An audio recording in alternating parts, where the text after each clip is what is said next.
What is up, everybody? Welcome back into the final 6 hours of the SFB Podathon, and we couldn't be kicking it off in any greater fashion than with ESPN's own Eric Moody. And look, our guy Jorge jumped over from the other side as well.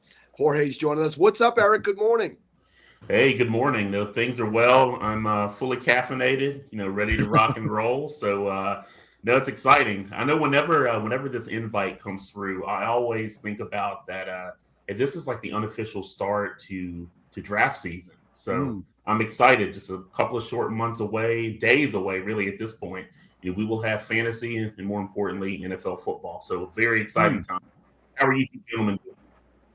I'm great. I mean, I love when somebody else says it's the unofficial kickoff the draft season, because I always say that, but it doesn't work if it's your show. You got to get other people to believe that that's the reality. But it's 9 years that we've been doing this show, so it has come to be exactly that. I feel like once we do this, after this, it's just like boom. These Scott Fishbowl live drafts are happening. A lot of other charity ones get underway. We're not too far away from camps kicking off, so we really are in that window of fantasy goodness. Oh yeah, absolutely, absolutely. I'm jealous that you have I'm assuming that you're drinking coffee this morning, Eric. Oh yeah. Okay, because that would be what a sane person does. Has like coffee and the normal subsequent caffeine that comes in a cup of coffee. I thought to myself, didn't have much sleep during the day yesterday, doing the overnight shift. I need a little bit more. But I didn't just want coffee. I wanted some flavor. So I found these cans of Celsius. I don't know if you're aware of or have heard of Celsius before. And they had some really good flavors. I'm like, I'm just going to buy like a few of these and just have them throughout the night. Can and a half in, I realized really quickly I was starting to feel a little bit tingly, and I'm like, what's going on? 200 milligrams of caffeine. So to all those out there, like, break can in case of emergency only. Yeah, that's not a great idea. I can tell you, there was a young lady who used to work in my office, and she used to sit in the space directly outside of my office. We would take the Celsius away from her because she would be on like crazy after lunch every day. She'd drink a Celsius and be like, Camilla, yeah, please. Well, that's why I got water now. So yeah, so I heard you telling that story, Wyatt. That's what I woke up to, actually. I'm sorry, to Wyatt. Jorge, when I woke up this morning, I'm like, oh no, I got to get in there soon because Jorge's probably and Eric, if you don't know, he's got a young son, and he's got to be chasing that little guy around all day around the house. So he's got to spread that energy out. He's got to save it. Well, I told my wife, like, okay, after I'm done with the pod for the first part of the day, I will wake up. My son will do our thing and then come back a little bit later on the podathon. And I also was like, I need to nap. She's like, I get it. No problem after all this is said and done. So, but it's great having you on, Eric. Which division are you in? What position are you drafting in? Tell us a little bit about that. Yeah, now I know I'll be doing the live draft in Dallas for this year. I wasn't able to do it last year, so I'm excited to be able to make it work schedule-wise for this year. And you know what? I have not looked to see where I'm drafting from yet. Okay. You're in a 5 spot. I'm in the 5 spot. Yeah. But I have kind of started to put together, at least with the rules and how the scoring works, like a little bit of a strategy. So the one thing about the Scott Fishbowl is like you can prep before. You can do all those things, but in every draft that I've been in, I think this may be number 10 or 11 out of the drafts I've been in since I've started writing and creating content in the industry, is that there are always curveballs that are thrown. So you just have to adapt and kind of go with the flow. But I am really excited to participate in the live draft again in Dallas. So it should be a good time. We've got a lot of great creators and writers and analysts in this Dallas-Fort Worth area. So. How do you prepare for this exactly? Like, how do you prepare for insane video game bonuses and points that a lot of people? We're on for 18 hours at this point. A lot of people talking about it's wide receiver. Then other people saying it's more balanced than you realized. Bob Gilchrist, who's texting me in the background, saying he's got the number 1 pick and he's going with Josh Allen. So like he's saying you can't pass up on a quarterback like that in this format. It's a lot. It's a lot to think about. And what it always comes down to is you think there's an advantage, and Scott ends up making it as balanced as possible all the time. He's not a genius as he claims, but he's definitely a little bit evil. I'm glad Yeah, you're saying that.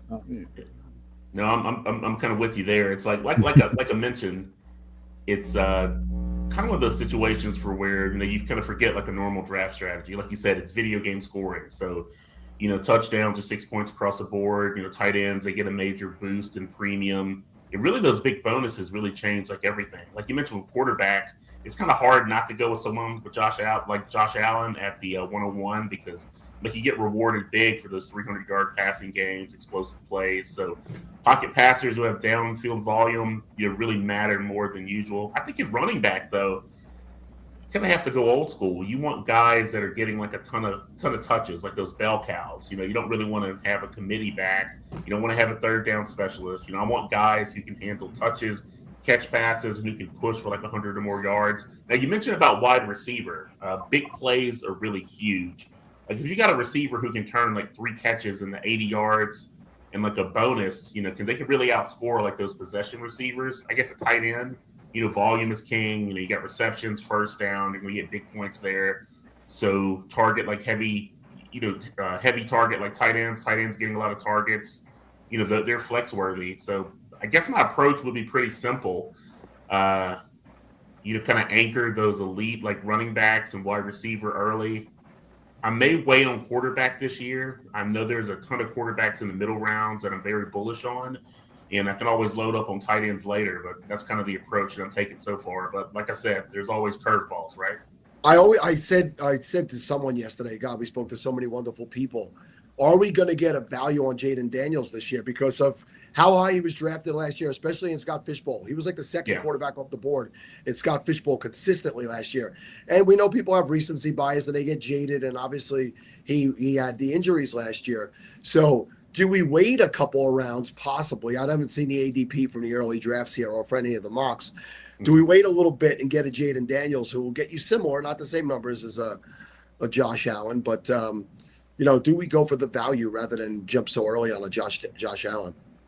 Yeah, I would rather wait like on the value because if I can get like a running back, a wide receiver, someone who's getting like a ton of touches, at each position, I'm okay with waiting a quarterback. Like you mentioned, like Jaden Daniels does carry a little bit more risk. You mentioned like that recency bias, so there will be people who are like, well, he burned me last year. I'm not going to get it this year.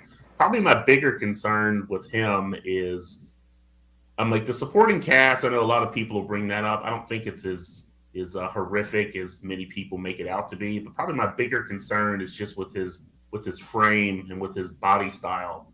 Like he doesn't look like the type of quarterback who can take like a lot of punishment. We know the upside's there. We know the rushing ability is there, the passing ability. But I just worry if he can maintain kind of that production for an entire season. So definitely a risk-reward type of player, but he's probably not a guy that I'm going out of my way to draft. But if he's there, I don't mind taking him.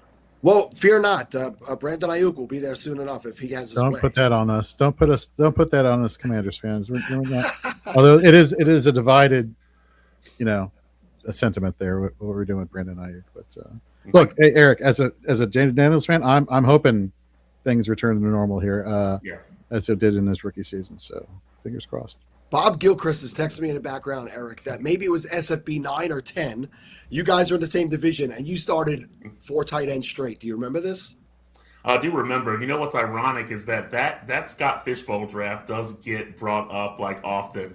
I was like, hey, let's have some fun and let's get all those tight ends. The irony is it didn't really pan out too well for me. A lot of the teams that I've had in the Scott Fishbowl that since the tight end premium has been kind of like more prevalent is that like the I would say the leagues for where like I wait and address tight end a little bit later and get one of those tight ends that break out. A lot of those teams have performed like a lot better. But yeah, it looked great on paper with going tight ends like those first 3 or 4 rounds, whatever it was. But it didn't really work out well for me. I guess they said in dodgeball, it was a bold strategy, Cotton, but it didn't really work out well for me that year. I'll tell you, I went heavy tight end last year. And tight end, I think it was the most prevalent tight end scoring last year. And I had the 12th pick, which I often do, which I have again this year. There's no third round reversal, but I went McBride and Bowers last year at the turn. Okay. But Yeah. I also managed to get Kyle Pitts, Dallas Goedert, Travis Kelsey.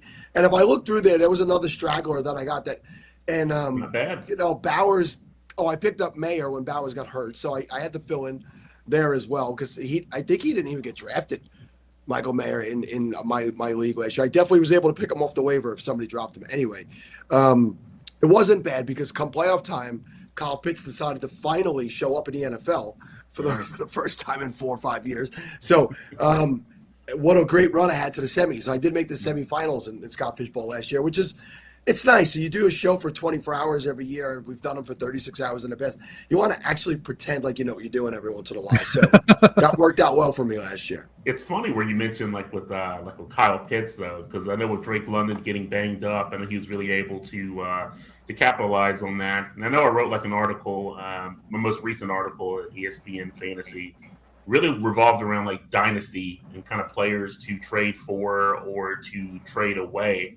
And actually, Kyle Pitts was one that I was saying to kind of trade away right now to see what you can get. Like to your point, and like he did deliver last season, but I'm still a little hesitant about completely buying into Kyle Pitts. So again, a lot of his production came where Drake London was out. Like you got London, who's healthy coming into this year. Atlanta did add additional playmakers this offseason. Coaching staff change, quarterback situation, a lot of uncertainty there. And Pitts was on the franchise tag, but that's obviously changed. So that's an encouraging sign.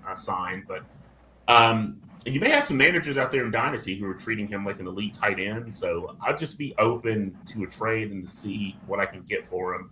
I'll kind of pivot to this, and we can kind of chat about this. But I know you were mentioning about quarterbacks available like a little bit later. Like I'm very bullish like on Trevor Lawrence if you want to wait like on quarterback. Now, I know the ADP in the Scott Fishbowl is a little bit different, but I know like in ESPN leagues, he's QB 13 right now, ADP around like 117. So he's someone I'm very open to getting like in rounds 9 or 10, depending on your league size. But he's someone who does have like top 8 upside. Now we know last year he's coming off of a QB4 fantasy finish, but I think the late season surge is what really has me excited. Like from week 12 on, like this is a guy who was a QB1, averaged over 26 fantasy points per game, and he really delivered when it mattered most during the fantasy playoffs. And he's still in the same offensive scheme, which is very encouraging. But just imagine, like he's got obviously Jacoby Myers, Parker Washington there. But let's say this offseason, and the reports are encouraging, let's say he's really in sync with like Brian Thomas Jr. Just imagine what that can do for Lawrence's fantasy value. So he is someone that if he's there in the Scott Fishbowl, I would definitely pick him up, just depending on how the draft is flowing. But what do you guys think about Trevor Lawrence? We had last year's champion on to open up the show yesterday.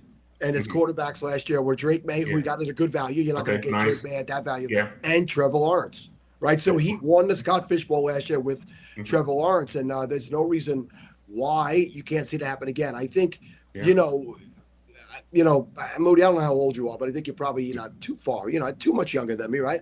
But we used to let the quarterbacks develop in the NFL. We don't let them develop, right? So Lawrence, nobody's coming there and unseated him. He's getting that opportunity. You don't got to look too far to Sam Darnold to see. Once he developed in this league, the guy he took Minnesota to an unbelievable record, and they threw him to the curb. Yeah. And then he's like, okay, I'll just go to Seattle and win a Super Bowl. So if you let these guys develop, which I think has happened in Jacksonville, he has been their franchise quarterback. I think it's a great play. And, you mentioned Brian Thomas Jr., they got Strange out there, Jacoby Myers. You did say Parker Washington.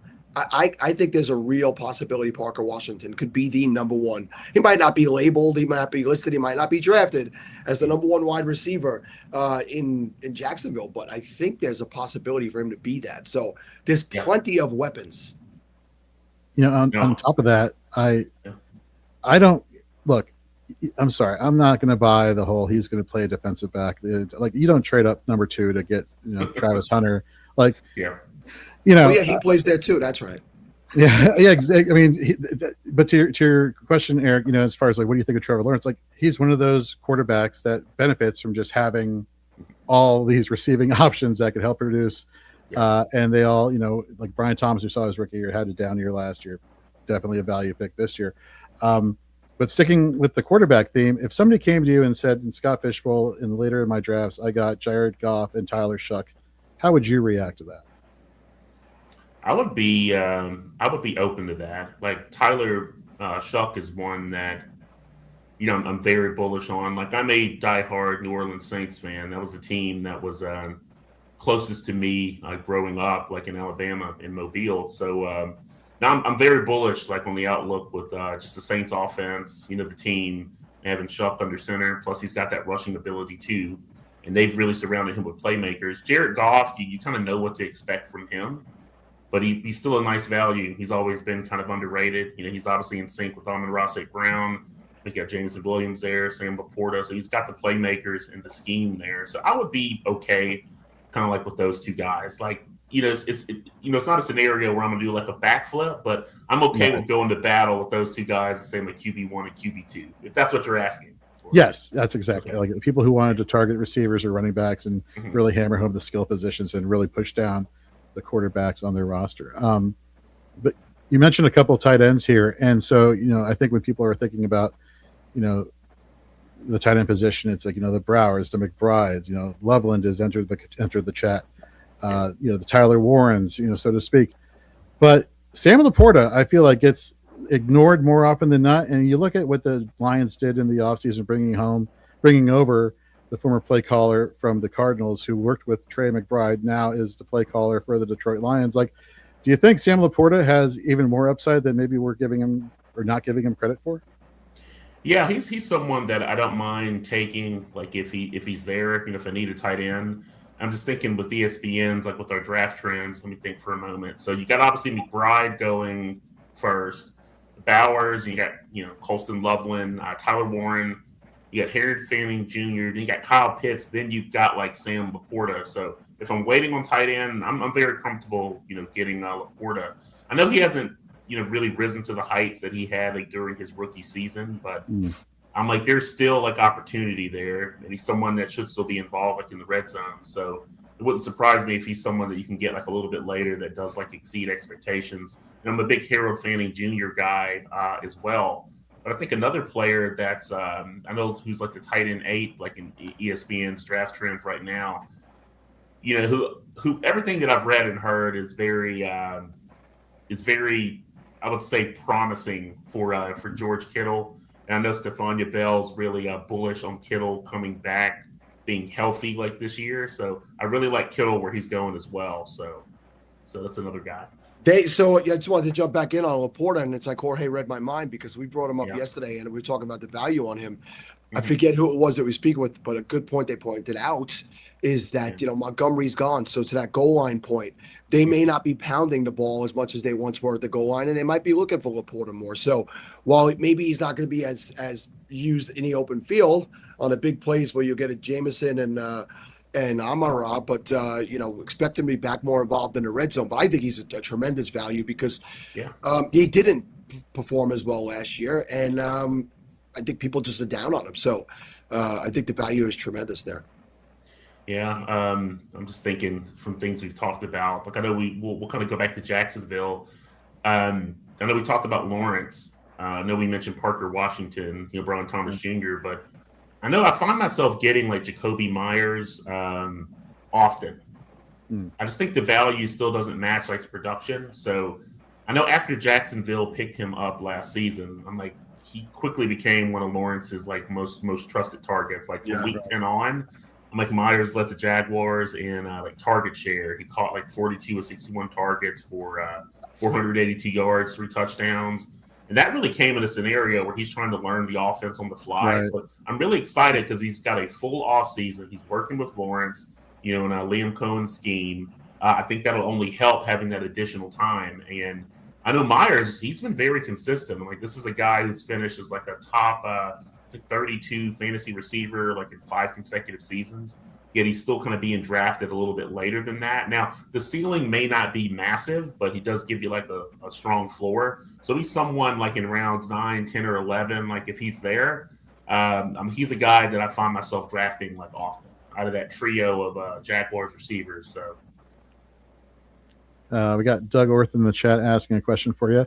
I'd be interested to know, what does he think as far as how snaps are going to be split between Myers and Parker Washington? Yeah, that's a great question. I know, like, thinking like through like Mike Clay's like projections, I know he does have all three of those guys projected for, 100 or more targets. So I do believe they'll be on the field like quite a bit, which is encouraging. I'm just trying to think about last year. I can't think of it off the top of my head. I know it's early. Maybe I need some more coffee, but I'm just trying to think about what percentage of snaps that the Jaguars have last year, with like all three receivers like on the field. But I think it should be at least pretty balanced, and like all of those guys should be involved. So that's kind of how I'm looking at that situation, I guess, between Myers and Washington. But I kind of find myself leaning more towards like Myers. But I'm thinking like in drafts, under the drafts that we did, so it would kind of vary, but I would monitor to see like who was available last. Was it Brian Thomas Jr., Washington, or Myers? Like in many scenarios from like the mock draft project that we did in like in May and early June, I believe like Myers is the guy that I would always see available, like when I was kind of drafting, with the ESPN crew. So I don't know, hopefully that helps, Doug. No. I went to Vegas live draft last year, and they were raffling off a Jacoby. I'm a Raiders fan, so Jacoby Myers autographed jersey, and I didn't put in for it. I was actually the auctioneer. I wasn't bidding on anything or against anybody, but the guy who won it gave it to me because he knew I was a Raiders fan, and I was excited. And I came back to work, and guy I work with happens to be a Raiders fan. He's got a young son, 8-year-old, 9-year-old son. I'm like, you know what? I'm going to give it to this guy. And then he gets traded. I'm like, that kid must hate me right now. I finally gave him an autographed jersey, and they got traded over to Jacksonville. So I might be the bad omen over there for the Raiders. You mind, Eric, if I ask you a running back question? Because at a certain point, receivers are going to fall off, and people are going to want to capitalize on some of these explosive running backs. And two that I've been bringing up all morning just happen to be on the New England Patriots. Obviously, I'm talking about Travion Henderson and Ramondre Stevenson. And when looking at percentage of yards to come on explosive runs of 15 yards or more, Travion Henderson, number 3 on the list, Ramondre, number 5. You scroll the mean streets of fantasy football Twitter, and this is a debate. Who's the running back for the Patriots you do want? Who would you recommend, given the scoring in Scott Fishbowl, that people should go after? Yeah, my instincts are leaning towards Travion Henderson, and he was someone that I did write about in a Dynasty article I mentioned earlier. It's available at ESPN Fantasy.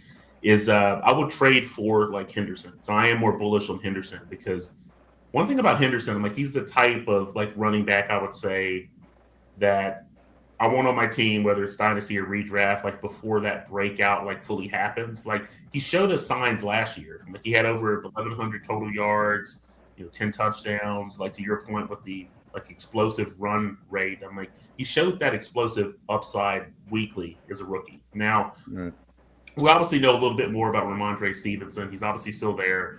But hey, those fumbling issues could still occur, still open the door even more for Henderson to take on like a bigger role. I'd say the biggest opportunities for Henderson like this offseason, if he improves on this, he could reach like that ceiling that we want him to have in fantasy. But if he improves like as a blocker and also as a pass catcher, I don't think it's really a debate. He could easily separate himself from Stevenson. Really is the lead back in that Patriots offense. We know what Drake May is capable of and how productive that offense could be, but Henderson's the guy that you want. Like we all have fond memories. I'm going to bring up like a name. I'm sure you guys know this guy on teams many years ago. What Henderson reminds me of, like I used to always love like Jamal Charles, like back in the day. Oh yeah. He could just take any like reception or carry and just turn it to like an 80-yard touchdown run. That's the kind of vibe I get when I watch Henderson. I'm like sitting in anticipation, like I don't know what this guy is going to give us, but hey, I just love having guys like that on the team. So I'm going to Henderson there. We only have about 5 minutes left, and I want to take it back around to ESPN because that's where you're employed, and we want to talk about that. My first question for you is: I know that there's an event in New York City coming up in August. Are you attending? An event in New York? Maybe I'm breaking the news to you. What's going on in New York? I know there's a fantasy football, a live ESPN fantasy show happening in New York. Somebody who works for ESPN told me last week. And I was hoping you were going to be there because I was going to go. And I was hoping to meet you in person. So I'm inviting you. I'm going to invite you. Your own company's event. Yeah. It was mentioned to me last week when I was in Vegas, and I was like, I hope Moody's going to be there because in the years that we've gotten to know each other, on Yeah. this show. I've never gotten to, shake your In hand. person. So, Yeah. that's it. I'll just have to come to Bristol, I guess. Do you work out of Connecticut, Eric? It just depends. Like I know I'll be up there for the marathon for this year. Like it was funny when you said, "Hey, something in New York." I was like, "What is he about to say?" Yeah, no, I don't I want was there thinking, I'm like, But no, Go ahead. go ahead.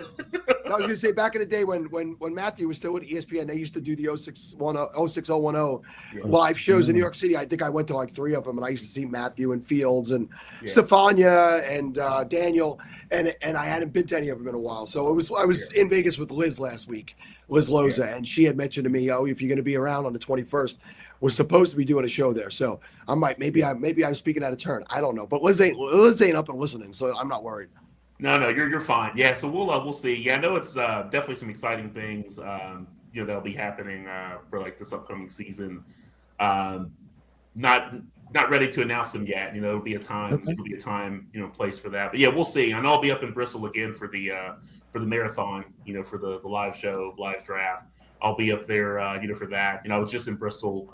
We all got together for our fantasy summit in May, so I know I Nice. was up there for that. So we'll see. As soon as I get the thumbs up, I will let you know, and I will obviously be able to shake and talk, shake hands and talk, face to face. But definitely will keep you posted there. But yeah, on the ESPN front, it's business as usual. I know we had.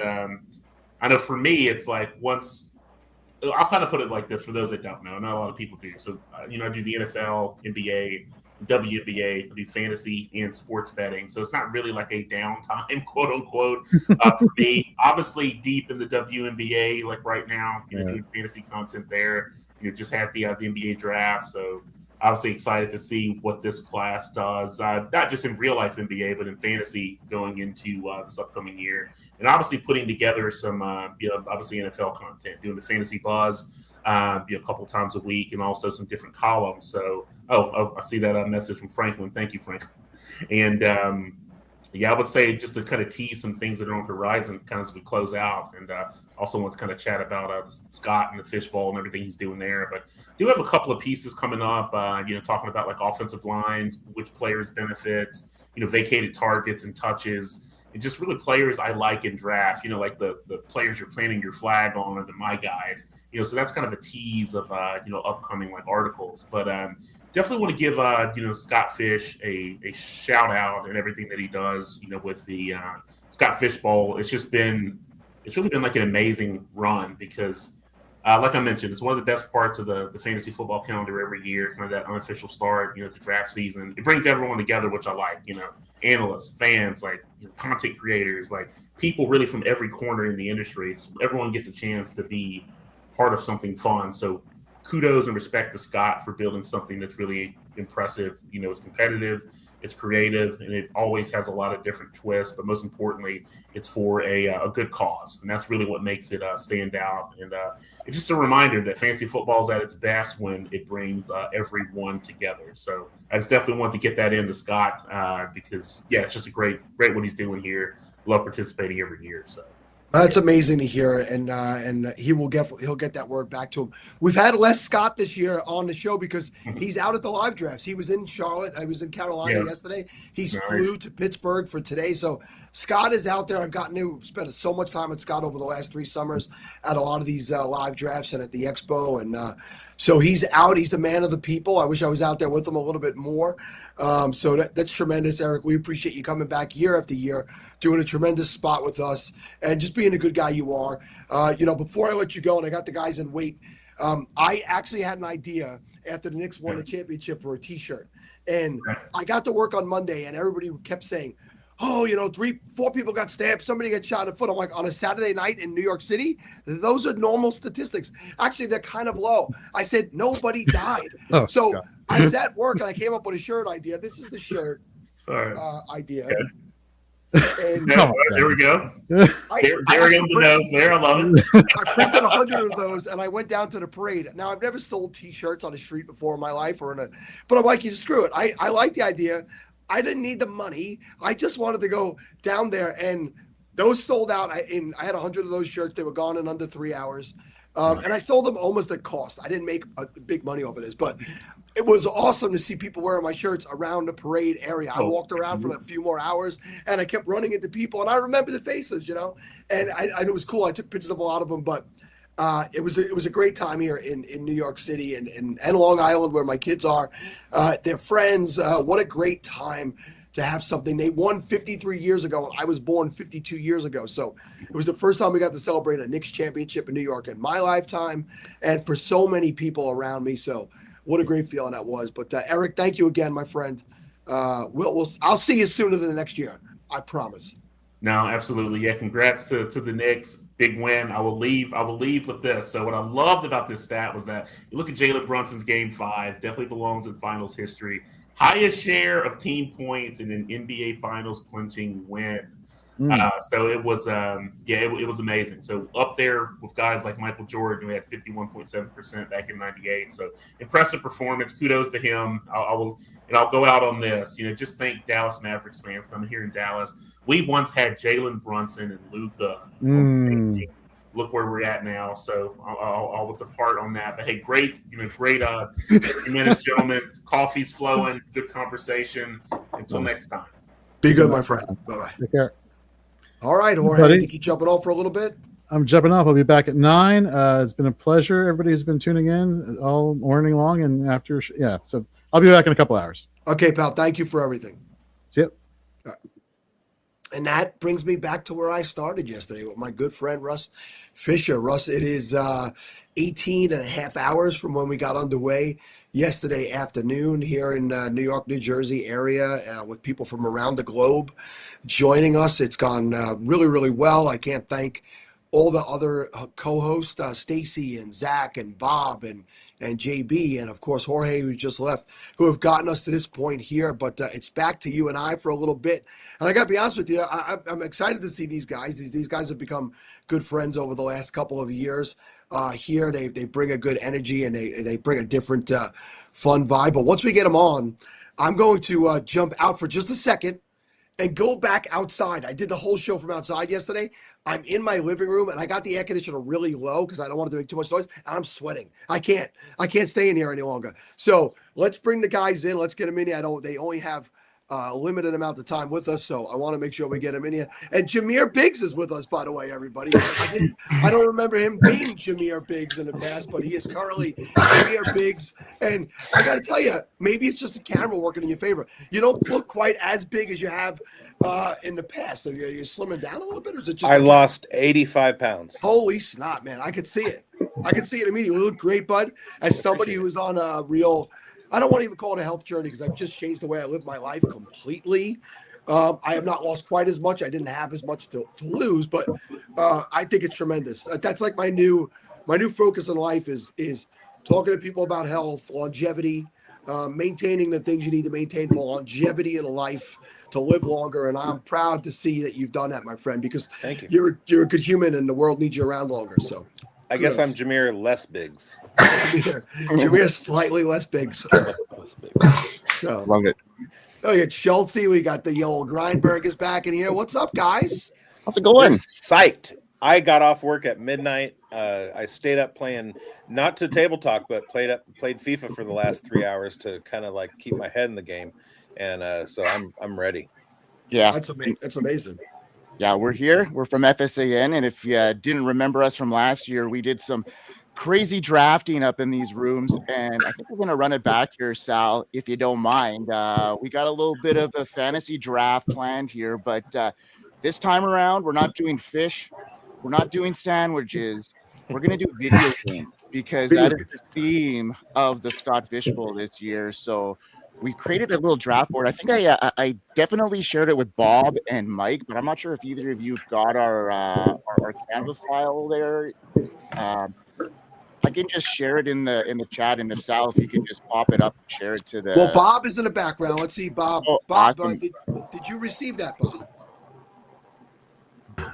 I'm looking for the link. Drop it in there, and I'll put it on the screen. Yeah, you are a manager of it, so So while we're going through this technical stuff, let me just kind of throw our plug out there.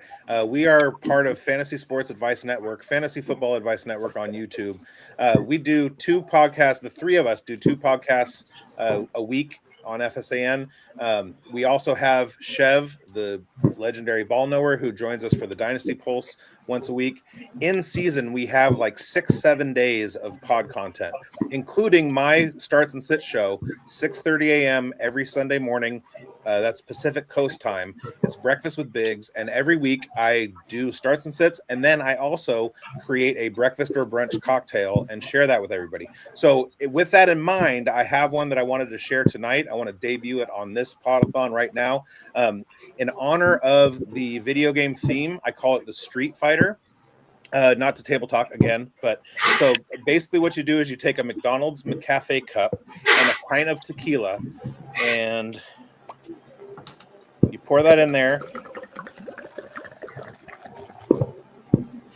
and that's it. So when you're done, you're going to be fighting in the street or fighting against the street, and that's the Street Fighter cocktail. Check me out, Breakfast with Big, 6:30 a.m. Pacific during the season. Bob, I just emailed it to you, so you should check your email. There's a link there, and then if you could just share the actual file onto the screen, I can manage it from the back there.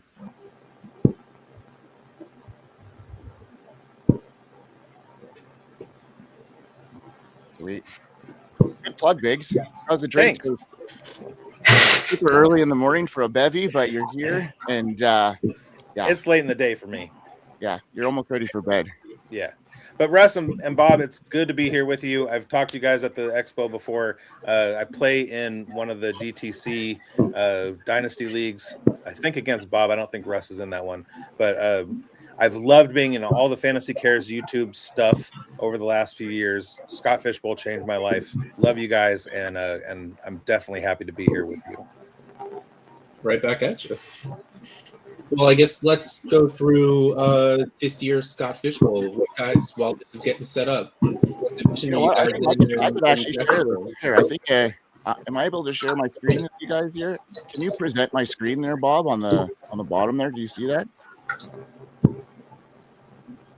Bingo! Look at this.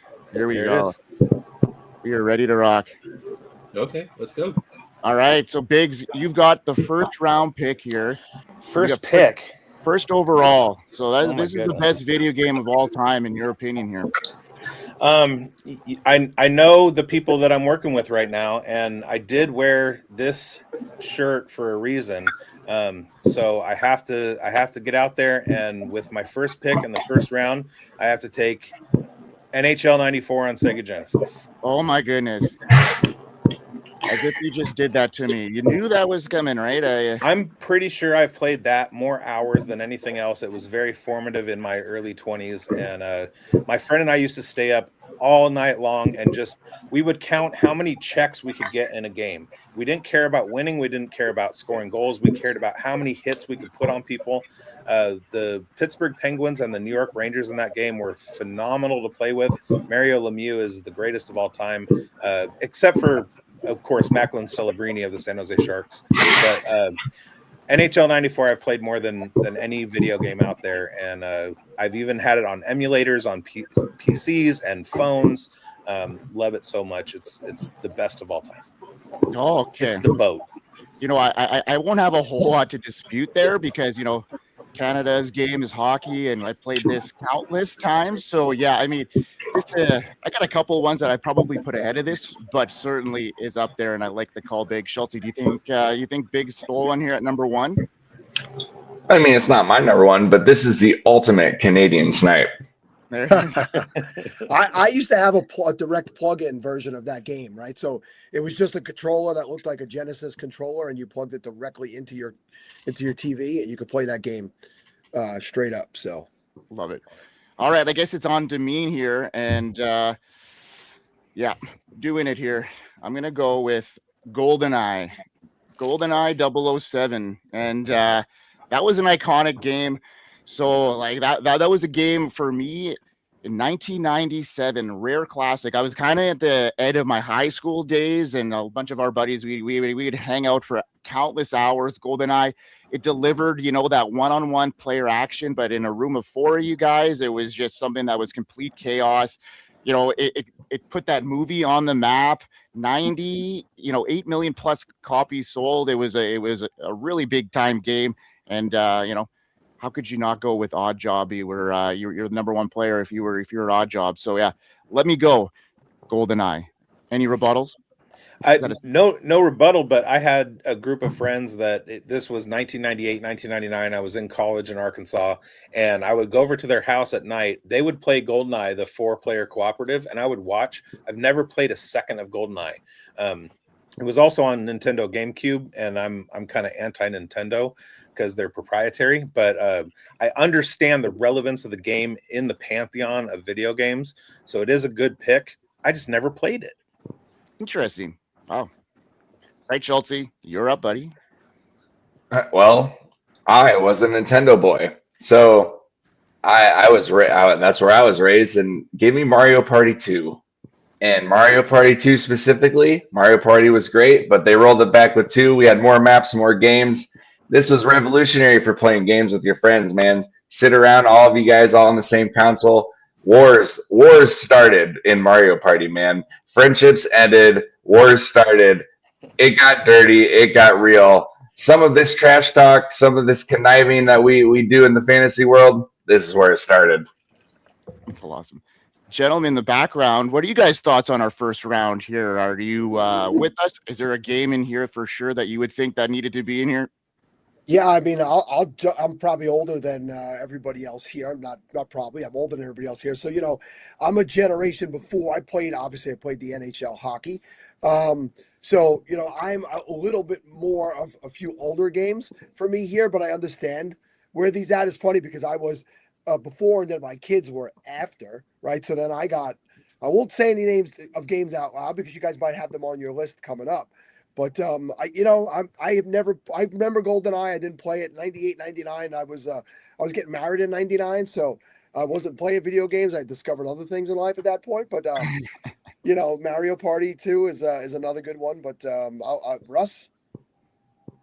No, I think this is insanely solid. When you think of NHL 94 is exactly where your brain goes, and that's exactly where it should go. And especially on Genesis specifically is peak. And then GoldenEye, of course, deserves first round consideration whenever you're talking video games because of it was just a fantastic game despite what it did for the genre of first person shooters. Mario Party 2, man, first round, I don't know, but obviously is an amazing game. So I'm absolutely down with it. This is like a go get your guy pick for me. Where I can understand if someone doesn't agree that it's there, but I'm not surprised that it is. Love it, Russ. That was a great breakdown of our first round.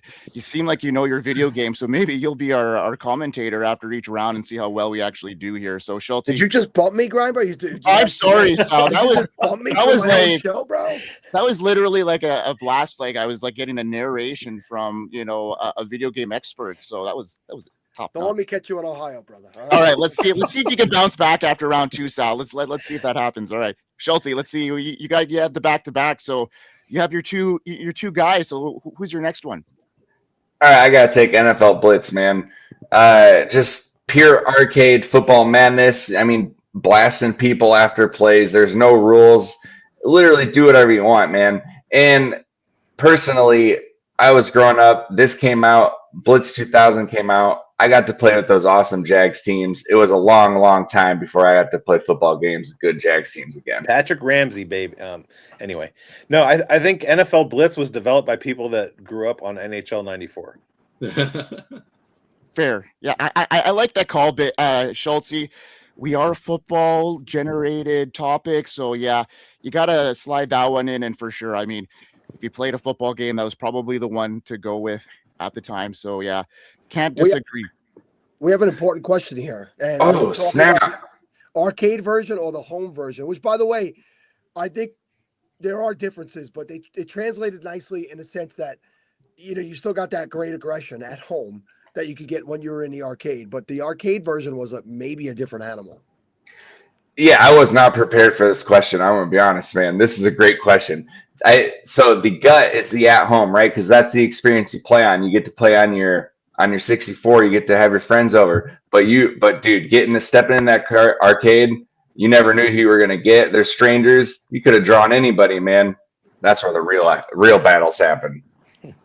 All right. Let me add it now because this one here, like there's so many good games still out there. Oh man, this is tough. But I gotta go with the game I played for countless hours. One would probably consider me a expert at it. I could beat Mike Tyson. I could perfect super macho man in the first round. He wouldn't even punch me. So I'm ready to talk about Mike Tyson's Punch Out as being one of the most iconic games ever. Dodge, weave, counter your way through that, gallery of players like Flamenco, so many good characters in that King game. Hippo. Glass Joe. Like, Glass Joe's the man. he is the man. Let me tell you how old I am, right? I go back to Punch Out, right? Before Punch Out, Mike the original. Tyson's Punch Yeah. Out. So I used to play that. So in my town, there was a 7-Eleven in my town that would always have 2 video games, just 2, and they would cycle in and out. And it was the first time I played Punch Out was there, and I was not the older kid, so I used to have to really wait my turn, and I'd finally get up there and waste those quarters immediately because I didn't know how to bob and weave and get out of the way and protect myself. I'd get knocked out right away. That and Donkey Kong Jr., and I don't mean to throw names out there, were the 2 games that I remember the most at this location. But going back to Punch Out, so when I added Mike Tyson to it, and there are 2 athletes that I say in my lifetime I got gypped out of seeing their full careers. And Mike Tyson is one of them because that's prime high school era for me, and Bo Jackson's the other one. But yeah, you cannot go wrong with Mike Tyson's Punch Out. Love it. Big Z. I'm gonna push back on Sal's age because I might be older than him. There's one thing about Punch Out. No, 2 things about Punch Out. Number one, this is in the conversation for the greatest NES title ever. It's right up there with Super Mario Brothers. It's right up there with Dr. Mario. So the second thing was the way that Mike Tyson's Punch Out took over the culture when I was 16, 17 years old. Like everything was about the codes, about how to beat Mike Tyson. Like it's all we talked about. NWA Straight Outta Compton hit, and we would sit there and listen to that and play Punch Out all night. It was like Punch Out absolutely took over. And I was worried that you were way off on age, but I was in 11th grade when Straight Outta Compton came out. So, yeah, maybe you just project younger, and now that you're so svelte and handsome, you just look so much younger than me. That's probably it. That's probably it. All right, I get a double tap. So I'm going to specify the console with this one. So I have a hard time because we had an arcade in town called the Library. So, hey mom, I'm going to the library, and we'd go play arcade games. And they had the original Street Fighter upright arcade with the big rubber buttons. There were just 2 rubber buttons. So you're physically like punching down on these big rubber buttons to hit people. I'm not taking that. I'm taking the Super Nintendo console release of Street Fighter II Championship Edition, because that took the Street Fighter II that came out in the arcade and it put it in the home for the first time. And you talk about cooperative play like with GoldenEye and Mario Party. This predated those and absolutely turned our lives around. And this is in middle school. And we would sit there. We had all of the moves on lock. We knew how to play with every single character. And we would sit there and just have huge showdowns with all of our friends, just beating the crap out of each other with Street Fighter II Championship Edition for the Super NES.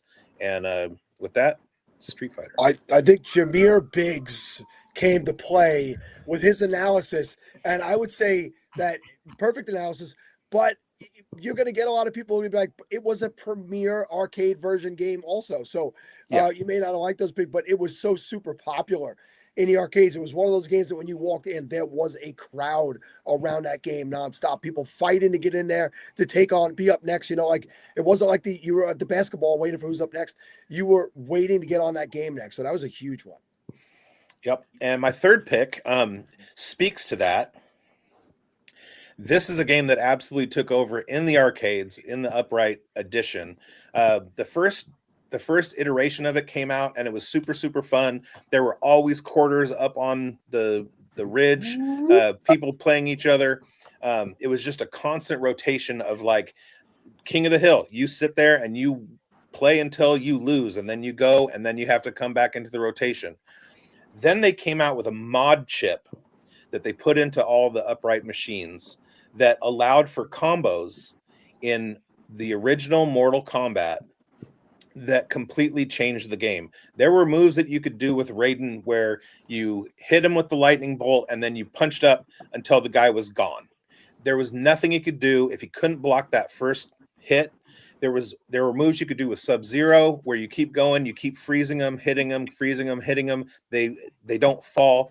And for the in-arcade tournaments that we had, this took over Street Fighter II Championship Edition. This was the game to play, and I'm super glad I copped the Scott Fishbowl 16 Mortal Kombat Division t-shirt on Fantasy Cares. Go get it now because it's one of the best designs.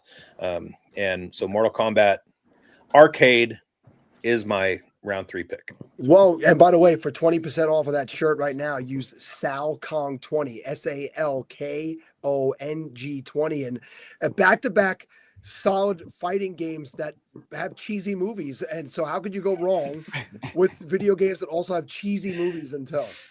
Love it. Love it. Bite your tongue talking about those awesome movies. Oh, cheesy doesn't mean bad. It doesn't mean bad. It's cheesy. Fantastic. So many good games left here. I'm gonna bring. What a statement, by the way. We've picked 7 games out of a gazillion. He's like, there's so many left. If there's a couple left, I'm gonna limit out here. All right, I'm gonna go back to Nintendo, and I'm gonna bring the game that the movie Wizard brought on the map, and I think it grew with popularity. And The Wizard, starring Jenny Lewis, the lead singer from Rilo Kiley. there you go. I'm gonna go with Super Mario Brothers 3. That game kept me going it was a game that I couldn't win for so many hours of playing, and I finally won. And it was a great accomplishment going from world to world. It was just something completely new at the time. Nintendo really revolutionized that game, and it had to be on here for me. The hours I played, I think GoldenEye, Punch Out, and Mario Brothers 3 probably pretty equal here. So yeah, give me Mario Brothers 3. I think it was the best Super Mario Brothers of the trilogy there. The Tanuki suit changed the game. Here it is. I can't argue with that pick at all. Nope. All right, Schultz, you got double tap here, and because we got about 5 minutes left, so we'll finish our 4-round draft, and then we'll recap. So Okay, so give me Pokemon Red and Blue. Woo! And this is similar to what Biggs was just talking about, like the craze, right? The culture. When I was growing up in school, we didn't talk to each other about anything, man, except for Pokemon, right? It took over everything. You talk about, we all had our little books we brought that taught the strategy guides. We had the books that talked about all the Pokemon and their weaknesses, their strengths. We were bringing cords to school with our Game Boys and trading Pokemon, like it spawned trading cards. This was the craze, man. It's still happening. That, like, we are 30 years later almost, and Pokemon is still thriving. So hard disagree there. But Pokemon Red and Blue, right? You got to throw them both in practically the same game. They come out together. This spawned a love of RPGs for an entire generation of gamers, man, right? Like, I'm 35. My generation of gaming, like, we grew up in this type of RPG. It opened up a whole world of a bazillion other things you could do aside from the main story, right? Completely revolutionary to me. You can't have a list without Pokemon Red and Blue. So Pokemon Red and Blue and Pokemon Gold and Silver, they were so good. I was a mid-20s dad, late 20s dad, and my kid got a Game Boy and he got Pokemon Red and Blue, and I would put him to bed and play for hours. Yes. So this is a kid has the game. I take it and just riding that bike around was great. I grew up on Ultima and the original Final Fantasy and that format of RPG, playing tabletop games like Dungeons and Dragons and stuff like that.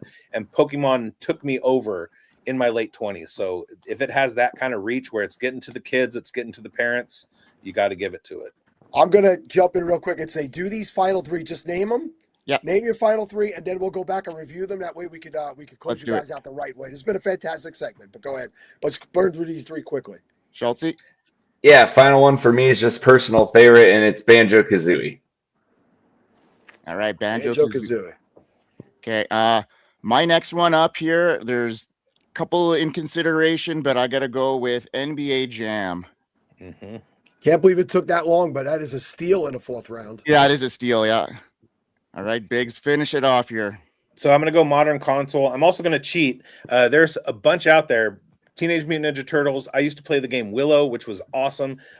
You can't talk about video games without including John Madden. Skyrim is elite level, high tier. Fallout is the division I'm in Scott Fishbowl 16. The pick I'm making is modern console. My favorite game I've ever played, Red Dead Redemption 2. That's an all-timer.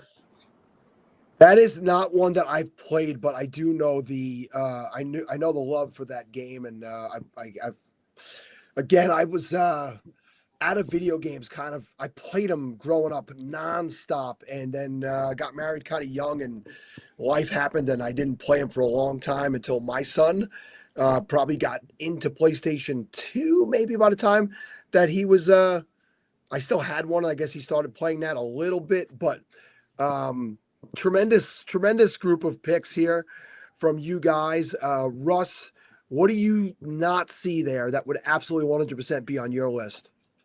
I forgot who brought it up in the chat, but there's a Final Fantasy game not being on here is a little surprising to say, but you guys talked about the RPG effect of Pokemon enough that I think it sort of made up for it a little bit.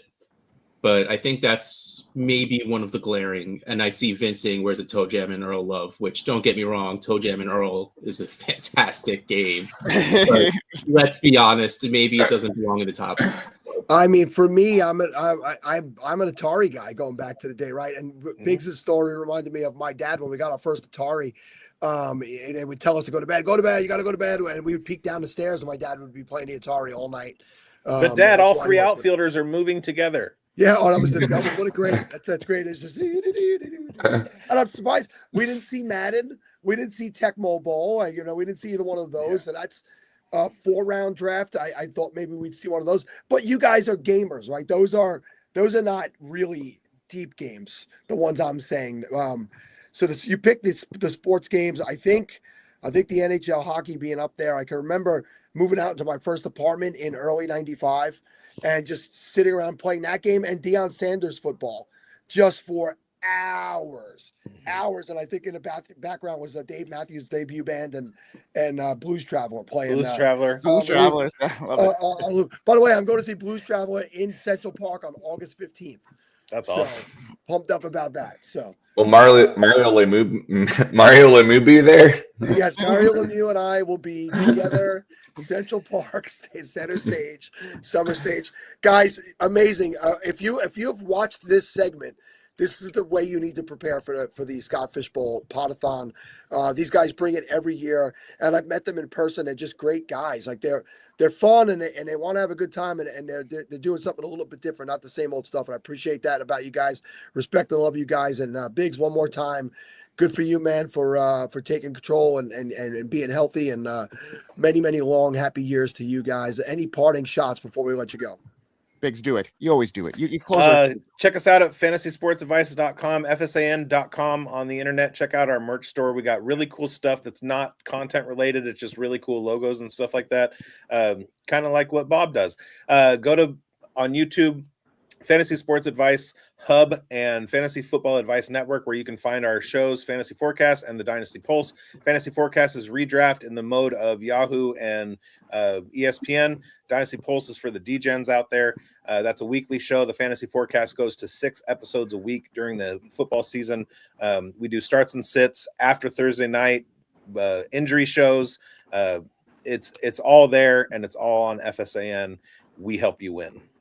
Amazing, guys. We'll see you out there in the mean streets of fantasy this summer, and speak to you soon. Peace out. Absolutely. Thanks for having us. Shout out to Scott Of course. Fish. Keep doing what Yes, you guys sir. do. Thank Incredible you, guys. Russ, will you pull up the T-shirt promo while I exit these guys out of the studio so we could get people talking about that again? There it is. So as the guys mentioned, the many different shirts, video game style shirts this year for SFB 16. So we have an SFB 16 Podathon exclusive.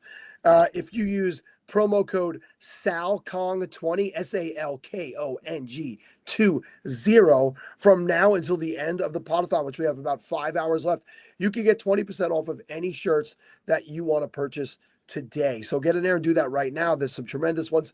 There is a new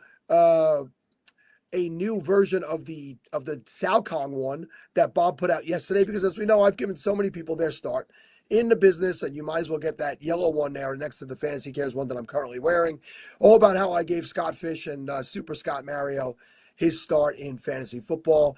And Russ, while you're at it, if you don't mind jumping over to the helmet promo, there we go. Also part of the SFB 16 challenge. You have only 5 hours left to get this.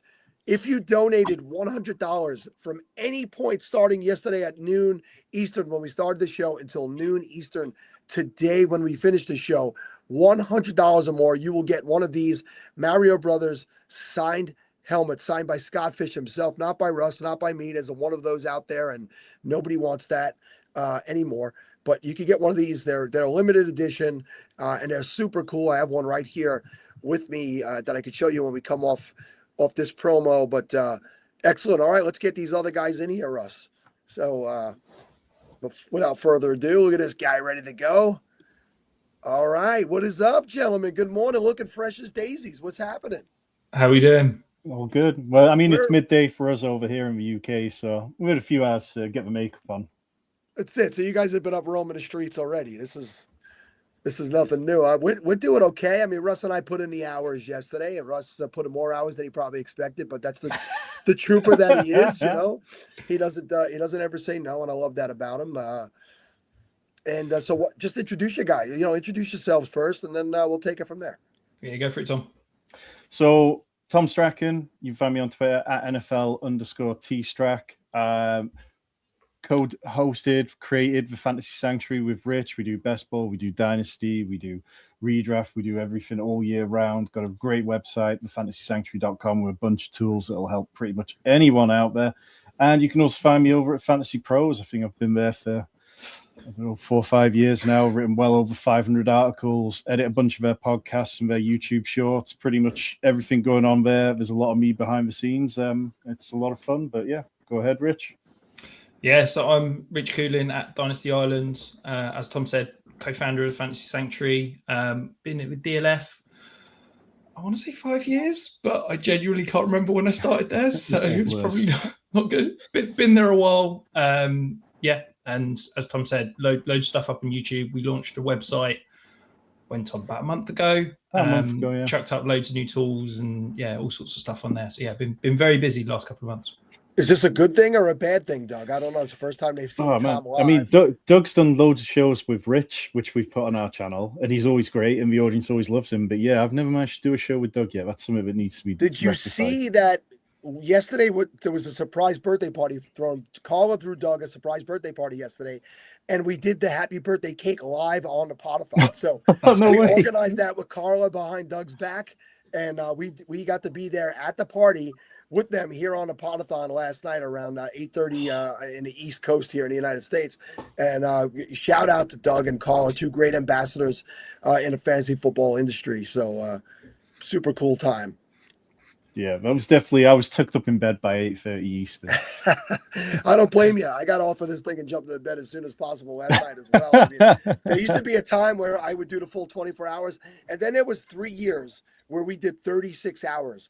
The SFP Podathon, for those that don't remember, we did when John Bosch came to me and said, "Sal, you got to expand." I'm like, John Bosch. I combined those to Josh. I said, "John, are you trying to kill me?" And I think his answer was yes. Yeah. I'd like to kill you, but I said, "Well, I can't do 36 hours." So I used to do like 28 out of the 36. And now I'm only doing like 16 or 14 or 16.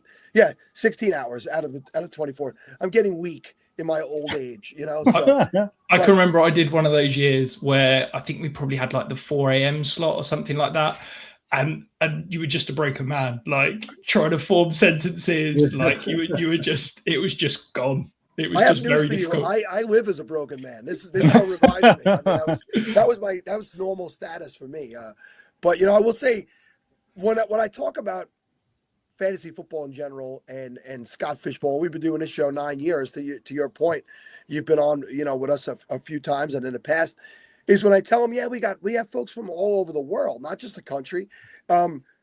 Tom's been doing this for 5 years with Fantasy Pros, and he didn't start the year he started with Fantasy Pros, right? So this is not a new thing around the world anymore. It's not a novelty anymore. Like, this game is absolutely 100% global, and I just love it. I love getting to be with you guys. I miss my Aussie guys, the actual Aussie guys. Used to come on every year. I know they've slowed down a little bit. I don't hear back from them as much as I used to, but they were our originals on this show, and I miss them. But I love having you guys come jump in with us. I think for us, it was COVID was a game changer in terms of, I think I can speak for Tom. Pre-COVID, we sort of felt like a super little niche. I was playing in some dynasty leagues and things like that, but it wasn't really a thing. I was in my home league with my mates from uni that I've been in. I think we're going in year 18 this year. But COVID, it sort of blew up over here. And everybody sort of dived in off Twitter, and I guess people had a lot of free time to be doing startups and things like that. And since then, it feels like the community just continues to grow every single year, and there's more people, more podcasts, more websites popping up, which is only an amazing thing for the fantasy world over here. Yeah, it was just like that time, like you say, everybody had more time to it, but it was also like, for me, my content started out on best ball, and because it was like that explosion of best ball as well just kind of dragged me along with it. And I mean, I didn't work for like 6-7 months during COVID, so it was like I needed something to do, and found my way into this, and then, you know, it's just become what it is. But yeah, it's I think we definitely are past a barrier where people are surprised to hear British people talking about it, or people from another country. I'd say you still get a healthy dose of comments saying, "Ooh, can't watch this, can't take advice from somebody who should be talking about soccer." But you know, the vast majority, you know, you stick around, you get past the 30 seconds, and you know that it's going to be good. I did a CBS show with Heath Cummins last week, and it was the first, within about 30 seconds, there's 3 comments pop up on the channel. What's the British guy doing? What's the British guy talking about our game? And then within about 20 minutes, they're like, "Oh, this guy actually knows what he's talking about." It's like, pleasing to win them over. So was there any thought of, I mean, are you guys soccer fans? Are you football fans? No, I used to be. I mean, I found my way to fantasy sports through Fantasy Premier League, and always enjoyed that. Did fairly well in it for a while, but the lack of prizes, the amount of duplicate teams within the competition over time jaded me. And then when I found Fantasy NFL, and my first exposure to it was a friend who brought me along to his team's 12-team draft, and it was, you know, 12 guys sitting in a room with computers, tablets, whatever, and it was like, holy crap, this is the way to play fantasy. This is so good. This is so much fun. And over time, I found myself becoming more and more of just a one-sport person. Like, during the season, there's so much content being churned out so quickly, I've got no time for anything else but trying to parent and be a husband as well as day job. And then you get to the off season, and for me, that's when I want to take even more time with our content. I want to do deeper dives into things, and I just find personally my brain is just better off when I'm just focused on one sport. that parenting and husbanding, man, it's it's a bummer right in the middle of all your fun that you're trying to have in life, right? It's you got to find the right person to spend your life with to allow you to spend all your time doing this kind of stuff when you're And free. that's why I'm single. It's funny. I was playing. Let's talk about my fantasy football journey. I started in 1994 when I was 20 years old, and I was dating my future ex-wife at the time, and she used to come to the drafts with me, and we'd have all fun doing it. And then she Monday nights she would come over and she'd make me snacks, and we'd watch the football games. And then we got married and had kids, and it was like, oh, you're gonna have to give this up. I'm like, give it up, like. Fantasy football wasn't even mainstream yet. I got married in 1999, and I had already been playing for 5 years, and it wasn't mainstream. It was barely even online at that point. And so as it became more online and it grew bigger, and that became a bigger obsession of mine, it became a bigger problem in my marriage. And it wasn't, listen to me, I'm not sitting here saying that's the reason I'm not married anymore, but it was not something my wife at the time enjoyed. So I used to try to always finagle Sundays. Wow, I'll stay home with the kids. You need a break. Go, go. Oh, it's football's on. What a coincidence. She wasn't. She caught on to all my business. But then I have one son out of my three kids. I have one son who is getting older and really getting into the fantasy football. So now I had a teammate. I had somebody to work with me against her. But it's not the reason my marriage ended. But it definitely was a sore point throughout the entire marriage. And I always say, and by the way, much love to my ex-wife. I'm not here to bash on her. We actually get along really well now. We co-parented great. All three of our children graduated college. The last one just about a month ago. Congrats.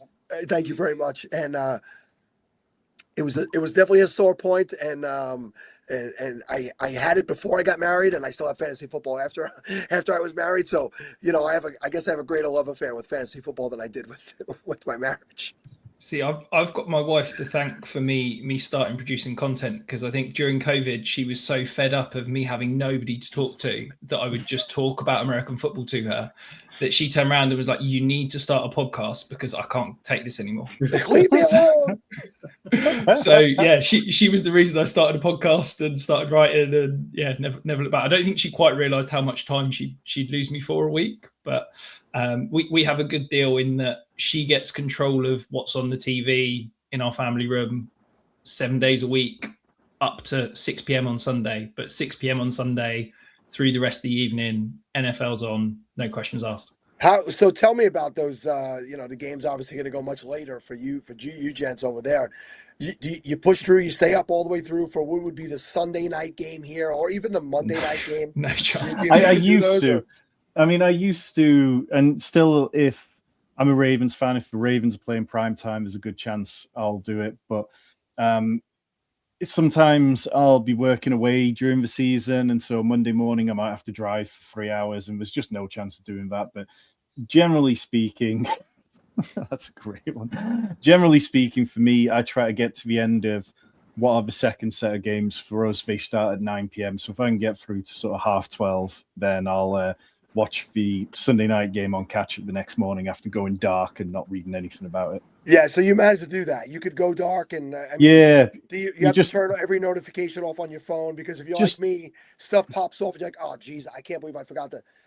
Sometimes I'll get it a split second before it happens too. I can't stand that. Yeah, I turn all notifications to not preview, so that you don't see anything previewed on your home screen, and then generally just put the phone down and try not to touch it for a while.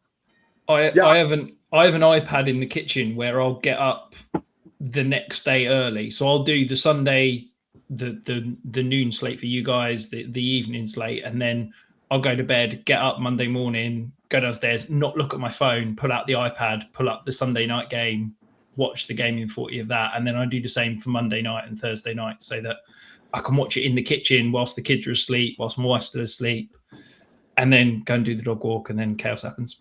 In many ways, I would say you gents over the pond there are much more dedicated than us. So I think the American people fall asleep when it's just 11 p.m. here. So and then they get up the next morning like, well, I'll just watch highlights. I'll check it on my phone.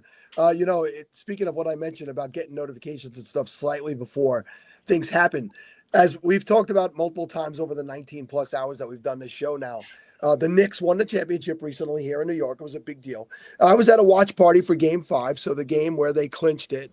And it was a pretty large watch party out on Long Island. They closed down 3 bars next to each other, closed down a parking lot, put the big screen, and what a party it was. And I got a guy behind me who's following it on DraftKings, which is a few seconds ahead. He's like, he misses the free throw. You know, I'm like, dude, shut the up. What is wrong with you? Like, you were taken away. I don't care. I waited for this. No. If you waited for it, you don't want to get it digitally through some gambling app, you fool. So some guy turned to him and said, bro, close your effing phone now. And I was like, yes, I like this guy. So we got to put the phone away. And we actually got to watch the last 15, 20 seconds without knowing that they had already won a championship. But it's funny, but technology can be beautiful, but also sometimes cringy. Yeah, at least if the guy's going to watch it, you know, keep it yourself. Like, just don't say anything. Like, the worst thing is, sharing it. That's just not on. It's like, I don't know if you've experienced this, Rich, but like when you go to the London games, because you come out of the London games and there'll be big swathes of queues to get on the underground or similar, but there'll always be somebody who's got Red Zone on their phone in the queues because the 6 p.m. games for us, the 1 o'clock games as they are over there, are all kicking off about the time you leave in the stadium. And then, you'll just hear different cheers as different delays on different phones are going off around the crowd. And it's like you'd be watching it on your own crappy signal and just like, oh, dude, don't ruin this 4-second highlight I'm about to watch. Oh, gosh. Now you just, that made me think of, you know, when I first moved out in 2018, you know, when the marriage did end, I moved out and my best friend had an apartment in the second floor of his house. So it was just perfect. This is a guy I know since 11th grade. The apartment's open in his house. It was like moving in with my brother, you know, like I lived upstairs, but there was a short set of stairs and the door right there. And I was streaming everything and he still had like landline cable. So like we'd be both watching the Yankee game and I'd hear him celebrate. I'm like, oh, I guess somebody hit a home run. And then like a few seconds later, I'd see the home run. I'd be like, well, that kind of sucked. And there was no way for me to avoid that because it just wasn't that thick of a door. So I used to be like, oh, I'm going to go in the bedroom, shut the door, put a towel up against the bottom and try to keep the sound out. So, you know, I had a great one of those last night in that I was watching the England game. Dog started annoying me, needed to go out for a wee, paused it, went outside, let him in the back garden, and then just heard this massive cheer. I was like, oh, okay, England have obviously scored then. So went back in and watched the goal. Yeah. It's more difficult when the entire country is cheering for one thing at the same time, not just the one, you know, not a city or a state. So, you know, did any thought to coming over and watching some of those games, or it's like, nah.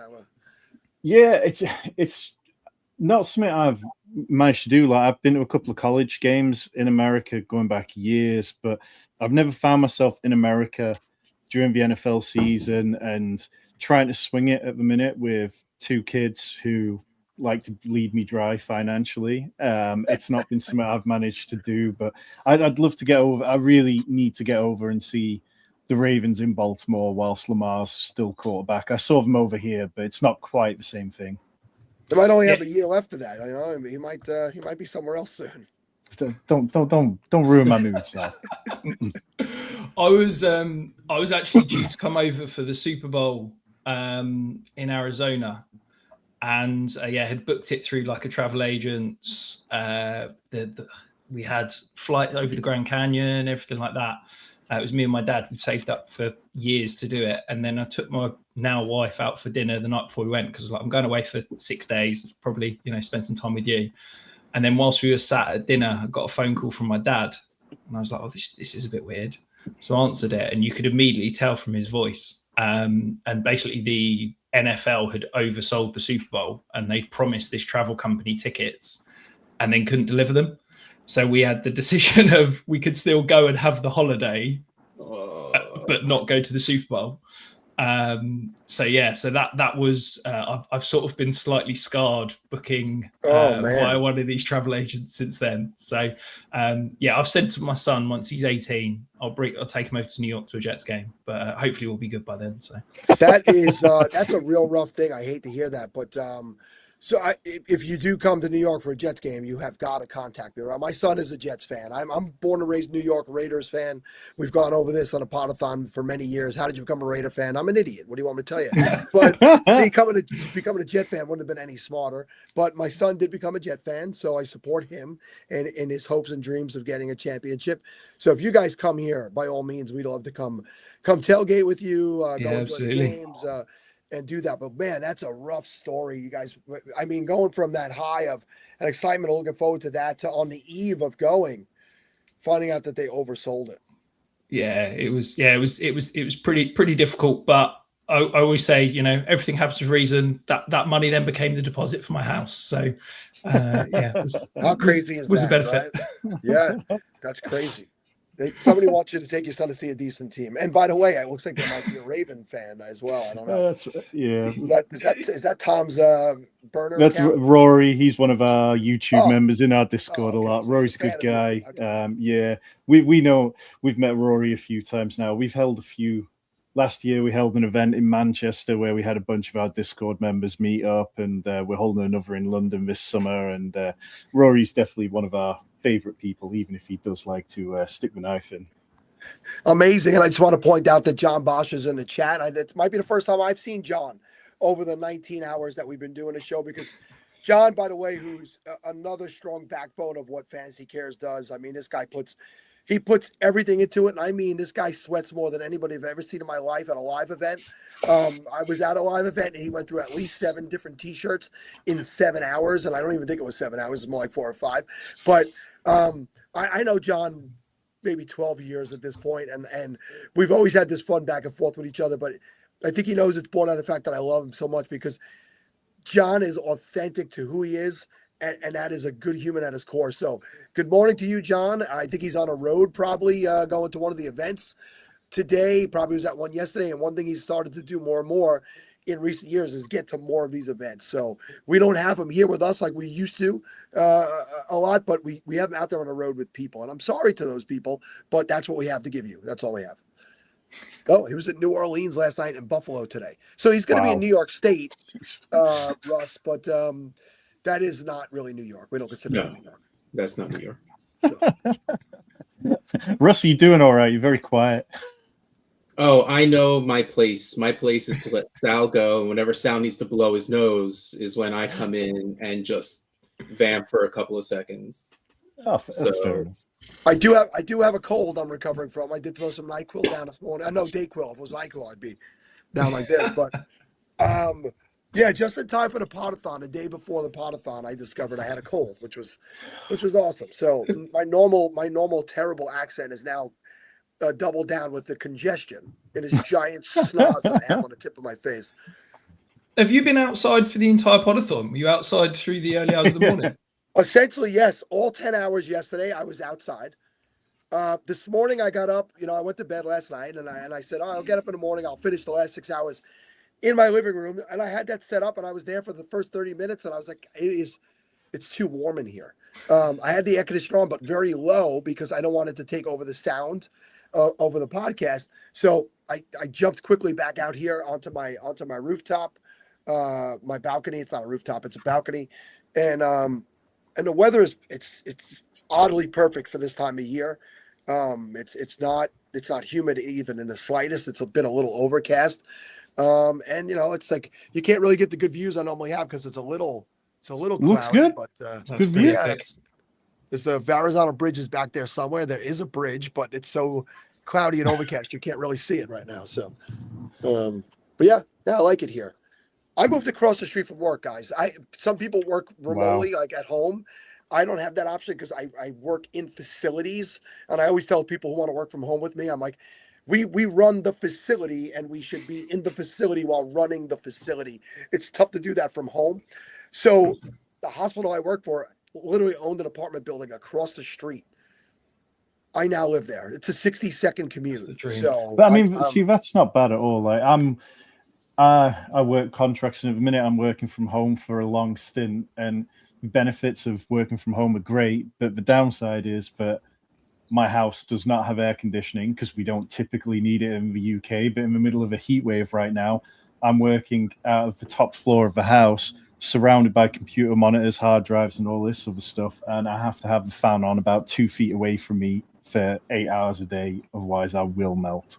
Is the fan glowing? Is that your fan? That what is glowing to your Oh, that's a light. That's just a light. That's yeah. I'm still safe. What is a heat wave in England? What's the temperature? Well, so I'm up north, Rich is down south, and down there it'll be worse. But we're kind of sitting on the worst days over the last couple of weeks. It's like 30 degrees, but obviously we're in big brick houses, and we're just that's kind of like the maximum end of a temperature for us. So although I'm sure there's plenty of people watching who are routinely used to 30 degrees Celsius, for us it's definitely uncomfortable to say the least. It's all about how your body adjusts. Absolutely. Yeah. What do you got, Rich? We hit 37 degrees down where I am yesterday, which is about 99 Fahrenheit. But as Tom says, all of our buildings are built to retain heat rather than let it out, and zero air conditioning. So yeah, it's been pretty horrendous. You should hear me explaining this to people in the hospital, because I'm in charge of the air conditioning, heating, ventilation, and air conditioning at the hospital. And they're old brick buildings. And I try to explain to them, it could cool down, but it's not going to cool down that quickly, because the building it's retaining everything. And I got to explain this every year, and nobody seems to get it. It was so bad they shut all of our schools. So where I am, I was so smug Tuesday, Wednesday, because I was working in an air-conditioned office. I was delightful. I was talking to people on the phone, being like, "Oh, you're all moaning about the heat. It's so nice." And then Thursday they shut my son's school, so I had to work from home. And trying to work from home with an 8 and a 5-year-old, in 37-degree heat, it was horrendous. Stuck you at home with 2 kids that are going to also complain about the heat. On top of it, so. Russ and I are having a decent weather run right now, but next week's going to be oppressive. I think we have 4 straight days in the 90s over here next week. Nice. Yeah, Chalupa in the comments saying just training you guys to be ready for your Disney vacation in Florida. I mean, like, that's fine. When you go abroad, you get used to this sort of stuff. Like, we've been to Turkey the last few years. Last year it was like 40 degrees Celsius every day and just burning hot. But it was fine because you're on holiday. Yeah, sitting in my house, I can't do that. I did 3 weeks in August in Florida last year, and give me that every day of the week over this past week in the UK. It's been horrendous. It was a really great time for me to run all the things on the channel whilst you were enjoying yourself. Yeah. Let me say hello to Leo, who's joining us. Hey, Leo. Morning. Hey, Leo. He's a good dude. I've gotten to see him out on the road the last couple of years. Been around this fantasy space for a very long time. He's a good friend, and we want to acknowledge him in the chat as well. They live up in New England, not the old England that you guys have. Those are our New England folks over here. But I like the old England a little bit better. That's right, I said it. I like whereabouts in England have you been to, Sal? I've been to London. It's pretty much all I've been to over there. My 2015. So the story behind that trip was my oldest daughter, who's about to turn 27 this year. She wanted to travel for her Sweet 16. She didn't want one of these big, crazy parties that we do for Sweet 16s. I was like, oh, that's amazing. I don't got to spend a ton of money on a bunch of kids I can't stand celebrating. So I said, pick anywhere you want to go. So she wanted to go to Brazil. Nice. The Summer Olympics were going to be in Brazil at that time. Yeah. And I don't know if people remember this, but there was a real issue with the water over in Brazil around that time. They weren't even going to be able to have some of the water events, outdoor water events, because of how bad and toxic the water green was. swimming pool, didn't they? Yes. Yeah. So I said to her, listen, I don't want to spend all this money, like 12 grand to go to Brazil and not be able to actually enjoy the beaches and all this stuff. Pick anywhere else in the world you want to go. So she booked a trip to London, Paris, and Brussels. And we were going to do 2 to 3 days in each country and get our butts back home. The night before we're leaving to land in London are the terror attacks at the cafe in Paris. Okay. If you remember. Oh, God, and so now their mom, who I was still married to at the time, is freaking out that we're even leaving the country, getting on a plane, going over there. And I'm like, listen, we'll figure it out. We get over there. So we get to London. We do our 3 days in London, and we've come to find out we're not going to Paris, right? The borders are closed. They're not letting anybody in. So now I got to extend my stay in London, and the room I'm staying in is not available. So we end up booking basically like a flat. I'm now staying in like an apartment somewhere. And this was like probably pre-Airbnb days. I don't know how we ended up in there. All the details is fuzzy. It's 11 plus years ago. And so all right, we'll figure it out. We'll get on the Euro and go over to Brussels at the end of the week. We had all the trip booked on the train, and I come to find out that the terrorists had planned everything in Brussels, and now we're still in Brussels hiding out, and now we can't go to Brussels. So I ended up spending 7 days in London. By the end of the week, we were basically we lived there. We were going to Broadway shows. We were just hanging out with the people. We had kind of seen everything we had come to see. And I wasn't savvy enough to venture outside of the area. And and I didn't know you guys, so I couldn't call you to help me out. But I felt like I could live there. I felt very New York vibes from being in London, being in the city. Yeah. I didn't feel out of place. I felt very welcomed. And I felt like it was something I could definitely make the move over to do. Yeah, a little London can go a long way sometimes. Like I work down there sometimes, and normally if I do Monday to Friday, getting out on a Friday, it feels like a good choice. But let's say we're doing a social event there in August, and we've got lots of people from the UK coming. But Tyler, who I do our best ball show with, is based in Texas, and he's coming over, flying in on Friday and leaving on Sunday. So he's going to get the whistle stop tour of London, and probably going to feel like crap when he goes back to work. Guys, I brought Pat Fitzmaurice in because he's such a great guy, first of all. And when we have great guys on, I want to make sure the other people get to say hello to them and good morning to them. And we spilled over at this time a little bit because I yap like I yap. And so we're doing a little crossover now. So good morning to everybody. Hey, good morning, everyone. I'm grateful for the cross-pollination because Rich and Tom are two of my favorite people, as, of course, are Sal and Russ. Lucky to be talking to such handsome gentlemen so early in the morning. But, yeah, I mean, Rich and I have done several shows together, and Tom actually produces a golf. A whole host of, your PGA stuff, a lot of your Dynasty stuff over at Fantasy Pros, editing shorts, all sorts. But it's always a pleasure when you're involved, Pat. Oh, we've lost your audio, Pat. You're muted, No, Pat. that was me who tried to mute myself. My nose, I was blowing my nose on the air while I thought I was muted. I muted Pat. So don't worry about it. It's early, guys. I worked. Anyway. Well, we're going to let Tom and Rich say their goodbyes. Gents? Well, it's been a real pleasure. Yeah, thanks so much for having us on, and good luck for the rest of the show. I'm sure Pat will keep you steered in the right direction. But yeah, just always pleased to be involved with anything to do with Scott Fishbowl. Ordered my T-shirt whilst we were online here because I saw the discount code you had out there, Sal, and perfect. Can't wait for another fun draft. Good luck. Yeah, awesome. Thanks for having us on, guys. Really appreciate it. All right, guys, be well and stay cool if you can. Bye, fellas. I just want to say that here's the difference between these two guys. I said a couple of things about Old England and New England, and I get attacked by Zach. And then I got a nice guy in Leo who's like, hey, I appreciate you guys all. Good morning, guys. So we see the difference between who are the good people and the bad people out there. And mostly the bad people is me. They're both good people. Love them both. Good morning, buddy. How you been? Doing great. Really good to see you guys. And yeah, before we start, Sal, I got to congratulate you on the Knicks title. What a run that was. I try to adopt the Knicks. Well, big reason for that, and I've bored people with this story before, but Jalen Brunson grew up in my area and actually went to the same high school that my kids went to.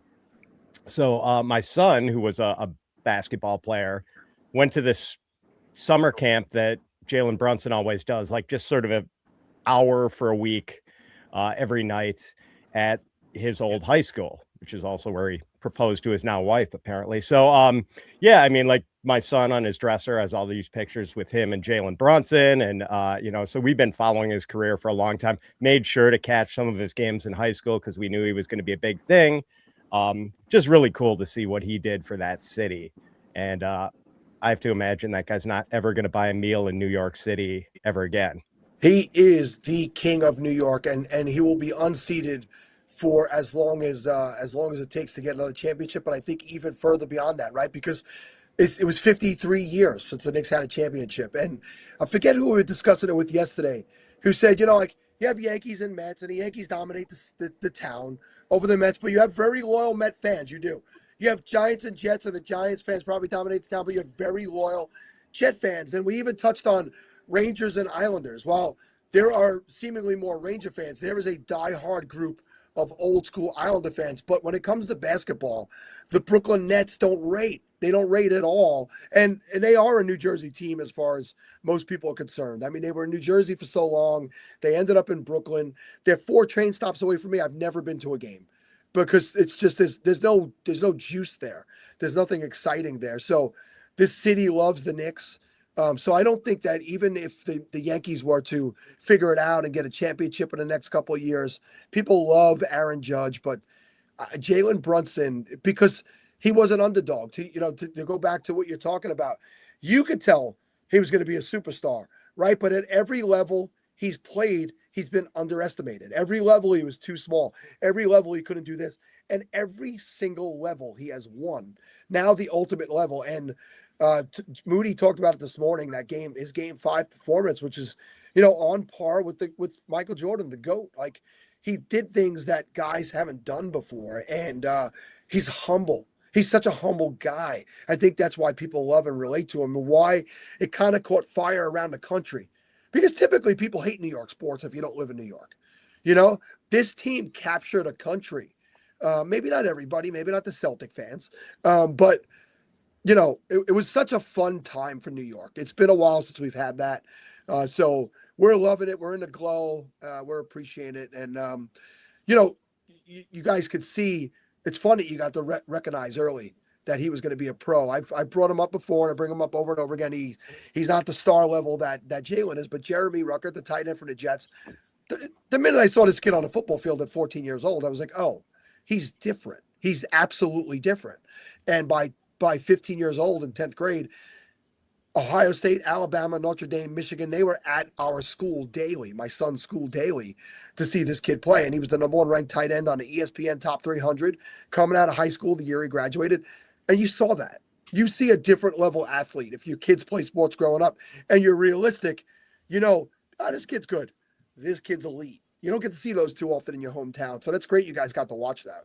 Yeah, definitely. And it's funny, there's stories like that all over the place. And I'm sure a lot of people in our community either grew up with or maybe played high school sports against these guys who wound up being pros, and kind of, fun to look back on. But man, for someone like Brunson, who just lifted the team and the city up onto his shoulders, really cool.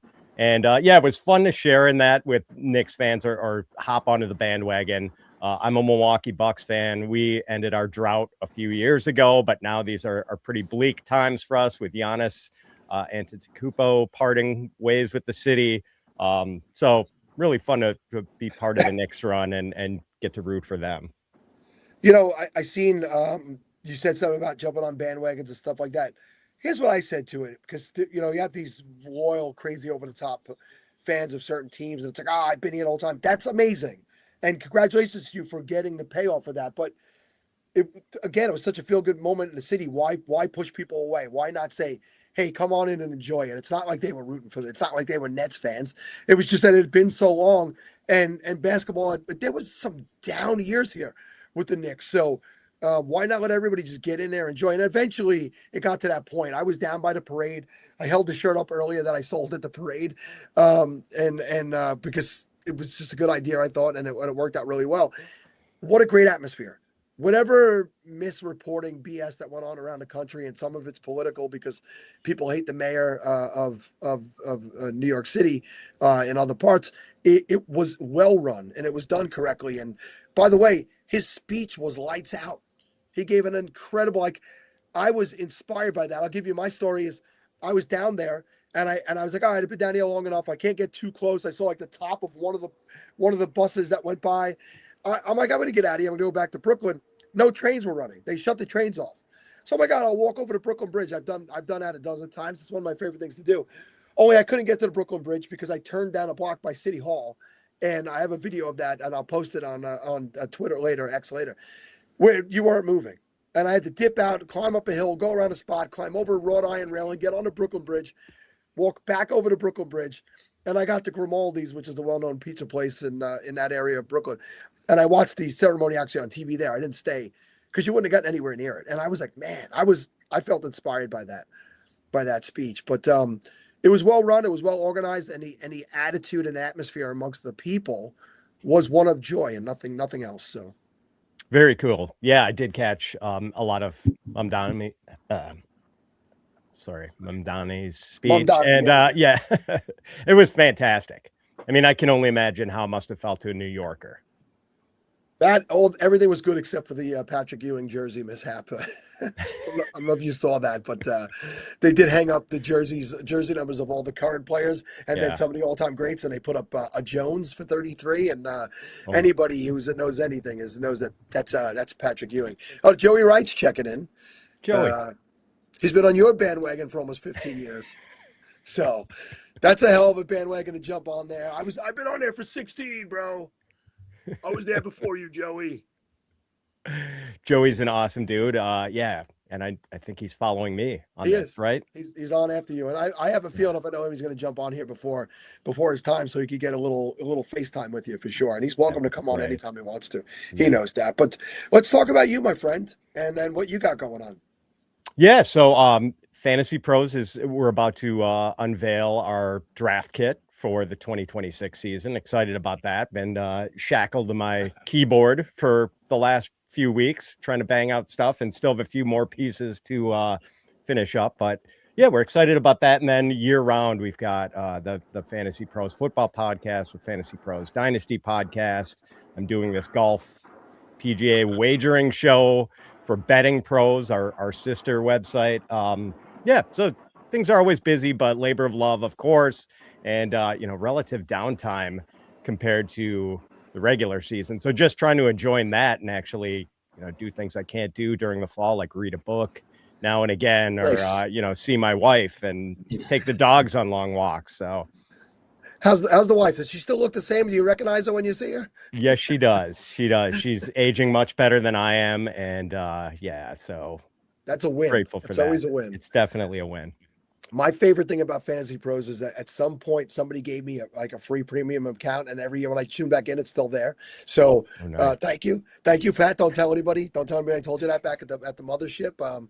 And I love all the tools you guys have there, and I love doing my mock drafts on there, and I love putting all my drafts together and scanning through there. And I love there was a bird that just almost hit me in the back of the head. I don't know if you saw that, but I did. I think probably the favorite feature for me is the analysts that agree with me, the analysts that don't. I'm like, well, I know those guys. I'm just going to reach out to Derek and tell Derek why his opinion sucks, and I know Pat, and that's great, Pat and we agree on this and whatever. So, but Fantasy Pros is been around for quite a bit now. You guys have developed really nicely. I love what you guys do over there. Oh, thanks, Sal. And yeah, if anyone, I would imagine the people watching this stream right now are not just the people who play in one or two leagues. What's up, Ken? We're all degenerates who play in 10, 20, 30 leagues. And that's the nice thing about Fantasy Pros. Like, our developers are great. They have these great tools. Sync your leagues with us so you can use our dashboard and manage all your teams in one place. It makes things a lot easier for, the junkies who are doing 30 leagues on 5 different platforms. Yeah, and sometimes I'm like, look, I already had the perfect lineup according to them. I already had that set up. And other times I'm like, screw you, Fantasy Pros. We're always going to tinker. Fatal tinkering. I feel like this guy's going to have a good week, and more often than not, I'm wrong. I don't know if you heard me. I told the story yesterday. I was on Facts vs. Feelings with Liz Loza. So I had started this thing called the Fantasy Football Historian last year. I don't know if anybody out there saw it. I did it for about 3 months, and real work just got, again, too overwhelming. And anybody who wants to get into doing this stuff full time, creating content like that it's a lot of work. And I was doing 5 videos a week, and I was writing them, recording them, editing them, releasing them 100% by myself. And while I loved it, it was taxing on my time. So I did it for about 3 months last year. People love the concept. I may bring it back and do like 1 to 2 a week this year because it is a lot of fun. But Liz invited me on to do a fantasy football historian take on the fantasy football playoffs. And while I was on it, there was some great content that came out. I was very happy with the segment. but I did get asked for my my start and my sit of the week in the playoffs. And as we've spoken about it nauseum over the years, I'm a Raiders fan, and I had Aston Genty wherever I could get him, but Aston Genty did not have the season we had hoped for, and he had an extremely tough matchup in the semifinals. And I said he was my sit of the week, and I went so far as to sit him in a place where I had him. And not only did I lose that week, but if you listened to me, you more than likely lost that week because he had his best game of the entire season. So the one time I've been on a large platform of that nature and got the opportunity to be bold, I was quite bold and also quite wrong. It's funny. Sal, I loved what you were doing with the historical stuff. Graybeard like me. It's funny. I mean, I've still got scar tissue from tough losses I took in the 90s in fantasy football, let alone sitting here looking at Russ's backdrop photo of T. Higgins, who killed me in week 16 of a 2021 Dynasty Championship. I think I can still remember the stat line for T. Higgins. It was like 12 for 194 and 2 touchdowns against me in a Dynasty Championship. So that's, I'm looking at that and just sort of aching the whole time seeing Russ have that. I know Russ isn't intentionally rubbing my nose at it. He's way too nice for that, but here, I'll cover the name at least. Maybe that'll help. There you go. What a guy. What a guy. Who else wore 85 that we could pretend it is? Ocho Cinco, man. Oh, wow. This is amazing. I just got a text from Bob. And he says that I whined, so he did this. I'm going to bring it up, Bob. He's got it on the screen here. My favorite, all-time favorite shirt, Scott Fishbowl shirt of any kind, was the SFB9 Sega shirt. I have, boy, these birds are close today. And I have 2 of the SFB9 versions of it. Bob went and made an SFB16 version of the Sega, and I will absolutely go buy this again. It is my favorite one ever made, so I'm excited to see it back because the other 2, heavy rotation, are starting to get worn out. They look very retro at this point. Because it's adjacent to my Scott Fishbowl division this year. I've got NHL 94, which was, of course, came to fame on the Sega Genesis platform. Yes. So we had a video game draft a couple of segments ago. I don't know if you were able to tune into that. But the guys over at FSAN, they come every year and they do a different draft. They've done sandwich drafts in the past on the Podathon. They did video games, and number 1 was NHL 94. Nice. And I had the plug and play. Did you have to have the plug and play version of that? So I had it on Sega Genesis. Many years later, when I was married with kids, they sold what looked like a Sega Genesis controller, but you plugged it directly into the TV, and the game was built into that controller, and you could play just that game. Oh wow, did not have that. No, we had the old console. Yep. The roommates and I just, oh man, did we wear out NHL 94. Like I've ever since, end of grade school, haven't been the biggest video game guy. That was my one adult degenerate video game that I just played for hours and hours and hours. And our roommates, we would like go days without leaving the house because we were just playing that stupid game for days.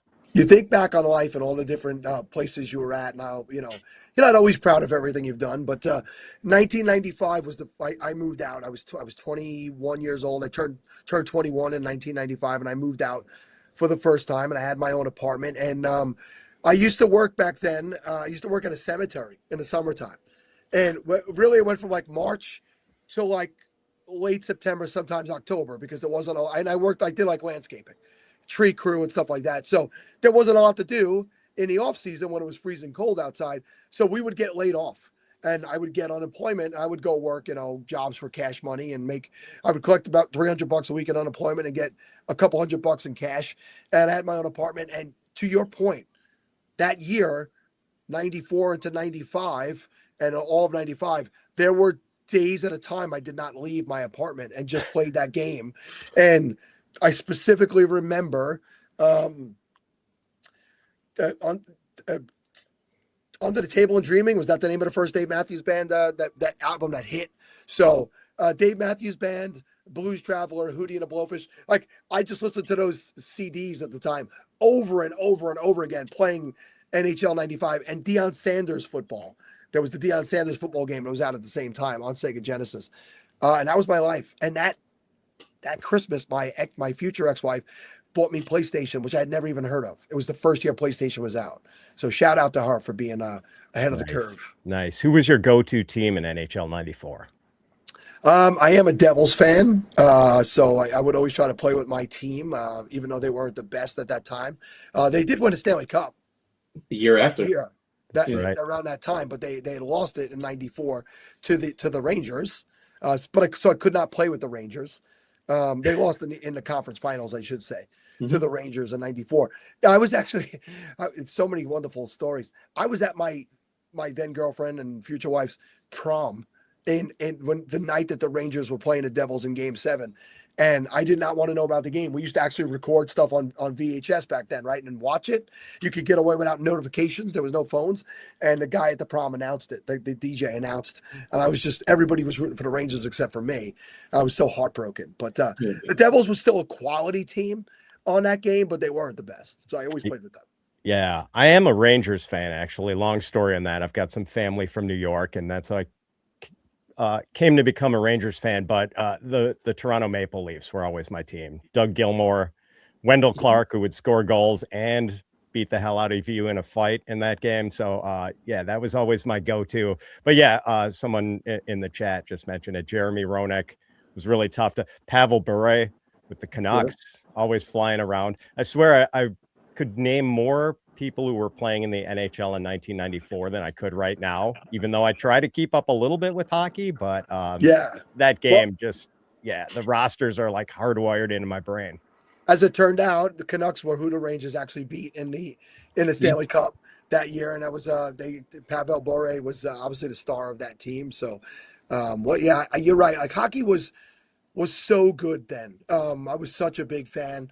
It's not that I'm not a fan now. I'm not as big of a fan, and I do think I'm one of those people that got lost in the lockout in 2004. I think it was that lockout year, and it cost them a lot of old school fans. But hockey people are diehard. Like, so the real hockey fans never left and didn't have to come back, and they follow their teams. And I have some friends who are just absolute huge Islander fans and Ranger fans. I'm the only Devil fan out of my friends, and it's a weird story. I mean, I grew up on Long Island when Islanders were winning 4 Stanley Cups, and we all rooted for them back then. Mike Bossy was my guy when I was a kid. It's probably one of the most underrated scorers in NHL history because he retired fairly young, but he was on a pace that rivals anybody. And he ended up passing from cancer. But I late 80s. I was a fan of the Quebec Nordique. So my brothers and I played a lot of roller hockey on the weekends. And there was 3 Stasny brothers, Peter, Marion, and Anton Stasny. And there was 3 brothers in the Lido family. So we wore Peter, Marion, and Anton's numbers. And we grew up in a town called Copeg. So we were the Copeg Nordiques. That was the name of our local, area hockey team. And used to travel to other areas with your goal on your back and play street hockey against other neighborhoods, and we were the Copeg Nordiques, and I always wore Peter Stasny's number in jersey, and he was traded to the Devils in the late 80s, and I just immediately gravitated towards the Devils because of Peter Stasny. And then I stayed there, and Marty Brodeur I got to watch that whole era of Brodeur, who maybe is not the greatest goalie of all time in the NHL, but the statistics bore out that he is. He was tremendous. I always got to hear about the neutral zone trap and the defense and the way they played differently back then, and they outlawed that. But love Brodeur, love that era of hockey, and I just don't feel the same about it anymore. No, I know what you mean. I was really attached to that Rangers team. Their goalie, Mike Richter, came from my alma mater, the University of Wisconsin. So I actually, he was there. We used to go like when I was in high school and see Wisconsin games and got to see Richter play in college, which was a thrill. So, I missed that time. I obviously lived through that Ranger team, and I have, like I said, I have so many friends, and that team is still revered. And Messier coming here and doing what he did and bringing that championship to New York after, I guess that worked out to be 54 years for them, right? That was 1940 to 1994, and now they're in the cold. They're in the cold again. I think that Ranger fans expected they would have many more after that. And some Ranger fans walk around like they do win stuff. I'm just saying. Very similar to Yankee fans, and I'm a Yankee fan. And I'm one of those Yankee fans who says, like we're not going to win every year. I'm a realistic. I think I've become a very realistic sports fan as I've gotten older, and I don't like all the, craziness that people go through. It's like you're not going to be the best every year. Support your team, but understand sometimes you got to rebuild. And people don't like to live through rebuilds. Oh no, rebuilds are terrible. And yeah, I can only imagine what it must be like to be a Jets fan. Like that's got to be rough. You've been rebuilding for a long time, and man, I was just so I've glommed on it, and it's funny that we're talking about every sport but football, which is fine. But so yeah, I've glommed onto Tottenham Hotspur. Should have talked about this with Rich and Tom when they were on, but so I had my first relegation sweat as sort of this, fringe Tottenham Hotspur fan where they were in danger of being sent down. And I can't imagine what that would be like if we had that in the NFL, where teams got sent down if they failed and were no longer in the NFL and had to play their way back into the league. And, especially a franchise like the Jets that have been down for so long, the Browns. And they would never get back. They would never get back. The thing is, though, if those teams, I mean, they're always going to be people who hate New York, but like who couldn't get behind a Jets run other than Patriots and Dolphins fans, but Giants fans, of course. But if the Jets finally get it together, if they use these 3 first-round draft picks they've got coming up in 2027, if they get Arch Manning or some other franchise quarterback and a bunch of other great players, it'd be kind of cool to see the Jets finally make some noise. They might burn the tri-state area down if that happens, but it would be awesome. And I paid attention to the Tottenham at the end of the year. I do follow English Premier League soccer, so I'm a fan of that, and I did watch that. And it brings me. I don't know if you guys know Nikki. I don't know if it's Nikki Gist or Nikki Gist. It's Gist. She's a local reporter here in New Jersey.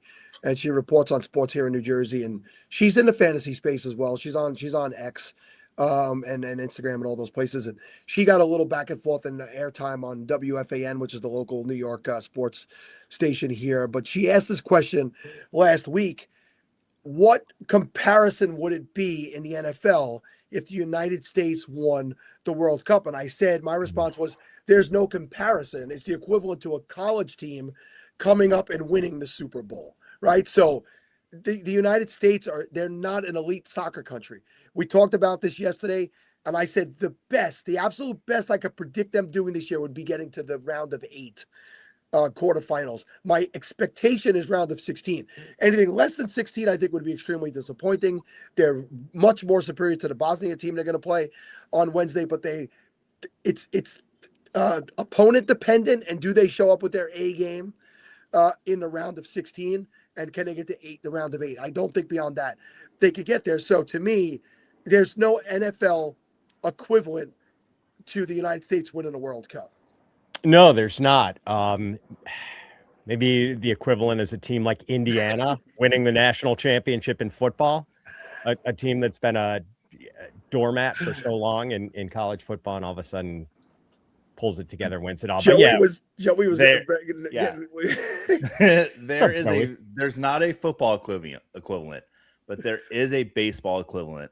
If the U.S. were to win the World Cup, and that would be the 1919 Cincinnati Reds winning the World Series, because if the U.S. men's national team wins the World Cup, it's all rigged. So 8 men out there, it'd be 10 men out for whoever's going to be in the final against the U.S. She was Joe playing midfield for the U.S. Men's team. That's a great reference, Joey. I saw you in the background. I was doing. I don't know if you. I was going crazy. I had something to say. Madonna. Well, you here with your buddy. You wanted to say good morning to him, so I figured I knew you'd jump on a little early to get in here with him. Yeah, I wanted to give him his time, because he had a slotted time, and they said, Joey, this is your slotted time. Don't come on before then. But then you said you can come on. So, but no, like I've said this to Pat a bunch of times. Like I am so thankful to be in this industry and to have the job I do. Pat, I think in a lot of ways might be partly, I don't want to give him too much credit, partly responsible for what I do. He was one of my favorite analysts as I was getting into the game. But my best friend, I've told Pat this 100 times, and I always take a picture, is Pat is his favorite analyst by far.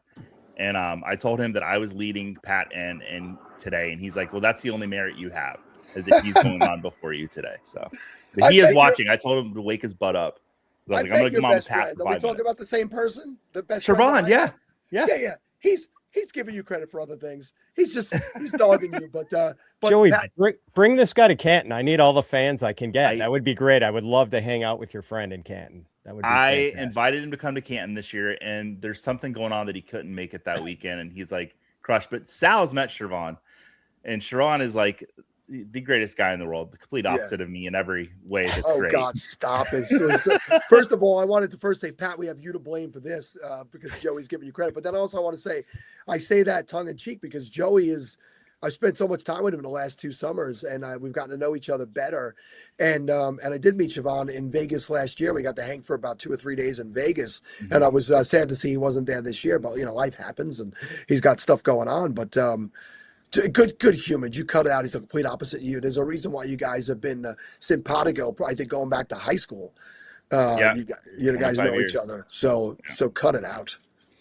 No, I mean, like in all the good ways, he's better than me, and like I'm the worst part of him. So, yeah. Well, I would be honored to buy Siobhan a beer at George's Lounge one of these days, and hopefully I'll get to do the same with all you guys. We're out there. Sal, I know you're on the fence, but come on, Joe Pisapia from Fantasy Pros is going out there for the first time ever.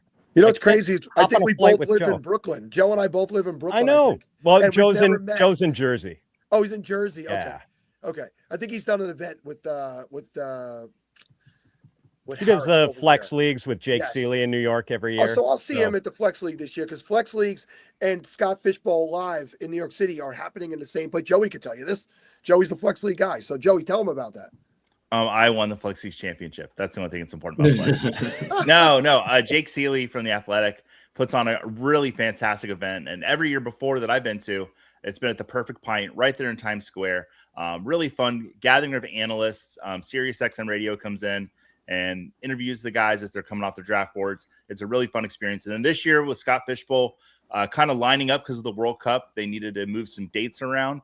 I think Jake and Scott got together and decided we're going to flex an SFB at Legends in New York. So stop by, say hi to us. Jeff Ratcliffe might pull you on to the radio. You never know. So yeah, it's a blast though. Really great guys there, and gals too. I think Kendall was there a couple years ago. So yeah, it's my favorite week of the year. And this year, my wife gets to come with me to Flex. So that's right. Broadway shows, and Sal gets to meet my wife. Yes, I have to hold on to her tight. Sal, I don't steal my friends' divulge ladies. Too much. I don't steal my friends' ladies. That just happens naturally. Pat, you're welcome to stay. I'm not kicking you off. You're welcome to stay. As long as you like. I don't know if you got to be anywhere or do anything, but I know Joey wouldn't complain if you guys stuck around and did some time together. Yeah, I would love to hang out, but I've got 2 dogs upstairs with full bladders who probably need to get outside. So I'm going to understood. bid you guys adieu, but Sal and Russ and Joey, it's been great hanging out with you guys. I appreciate Sal and Russ hosting this thing. And it's been fun checking in every few hours and seeing who's on with you guys. And Sal, you're amazing for doing the whole thing, the whole show. I slept last night. I don't want to take too much credit. Oh, did you? Yeah, did you? I slept for a little bit. Yeah. Oh, okay. I'm getting older, but thank you. I've done it in the past. I've done it to 24 hours in the past, but I'm getting older, Pat. But hey, I could have just accepted that and been quiet about it, but thank you. Yeah, and of course, all the flowers to Scott Fish for doing this. Yeah. This is an amazing league, and it's gotten to the point where I'm marking time, figuring out how many of these things I've been doing, and remembering like the year I drafted Ryan Tannehill, and like driving up for a golf trip and hearing that he had torn his ACL in training camp. So, but yeah, nothing but praise for Scott and everything he's done. Yeah, Scott's going to be in Pittsburgh today at the live draft, and there's people excited to meet him. Kudos to you, Pat, and all the great work you do. And shout out to you and your family who you've mentioned today, the many different things, and they support you, and it's always great to see that. And I hope to be in Canton this year for at least a couple of days and get to give you a big old handshake and a hug again. That would be awesome. All right, bye guys. Bye. I never send dogs right now. Go ahead, Joey. I want to say goodbye to my friend Siobhan as well, because now that Pat is gone, he is now leaving. So He's left the building. yeah, All right, bye, Siobhan. Sharon. Love you, buddy. I You know, wish you would bud, stay and listen to what I we have to met, say. Siobhan. I But, thought you were a supporter of mine, but I see how it is now. A lot of flights going out this morning. I don't remember any planes yesterday going by in 10 hours, which is weird because they should be. I mean, Newark is not that far from here. It's more Newark, and JFK is this way. So this way is JFK, this way is Newark. But there's a lot of planes this morning. I want to point out that I had on the Donkey Kong shirt yesterday. Today I have on, this is the sleekest, just to the point, Love it. best shirt that we have this year. It is just, you want to represent Fantasy Cares. It's evergreen. This will never go out of style. It doesn't have like a specific number on it. Go buy this one, and you could do it by using the Sal Kong, SALKONG 20 promo code for the SFB 16 Podathon exclusive, 20% off of all of our shirts. Right now, you have 4 more hours to get this done before the Podathon ends. And I mean, some people have jumped in and said that they bought some when they saw this promo code. This is the time to do it, ladies and gents. I mean, every day we come out with more and more. During this Podathon alone, Bob has come out with multiple shirts, all related to me, which makes me feel actually pretty damn amazing that I've gotten to the point. Russ, pull that down. I'm going to pull up the Sega one again. The SFB 16. So I've gone on and on about how the SFB 9 shirt is my favorite one ever. And I have 2 of them, and it's starting to wear out, and it's starting to look a little raggedy because I wear them to death, and then I stupidly run them through the dryer. But we have the SFB 16 one now. And so Sega, I will definitely be buying one of these later today. And also, he made another version of the Donkey Kong or Sal Kong, where it shows me giving Scott Fish his start in fantasy sports. There's Bob. Bob's SFB 9 shirt is raggedy. Look at it. He's muted. Oh, what an amateur. You're muted, Bob. Yeah, well, it's better than listening to my family. So that's terrible, Bob. The Sega one has to be a little pricier in order to keep the look, because the Fantasy Cares logo has to go on the sleeve. So can't mix the Sega logo and the Nintendo logo. It doesn't look great. I tried to put it on the front. It's not the same. Like I guess I need to add the Scott Fishbowl to it. Yeah, maybe add Scott Fishbowl 16 in the words, and you can throw the Nintendo logo underneath it. Maybe. All right. We'll see.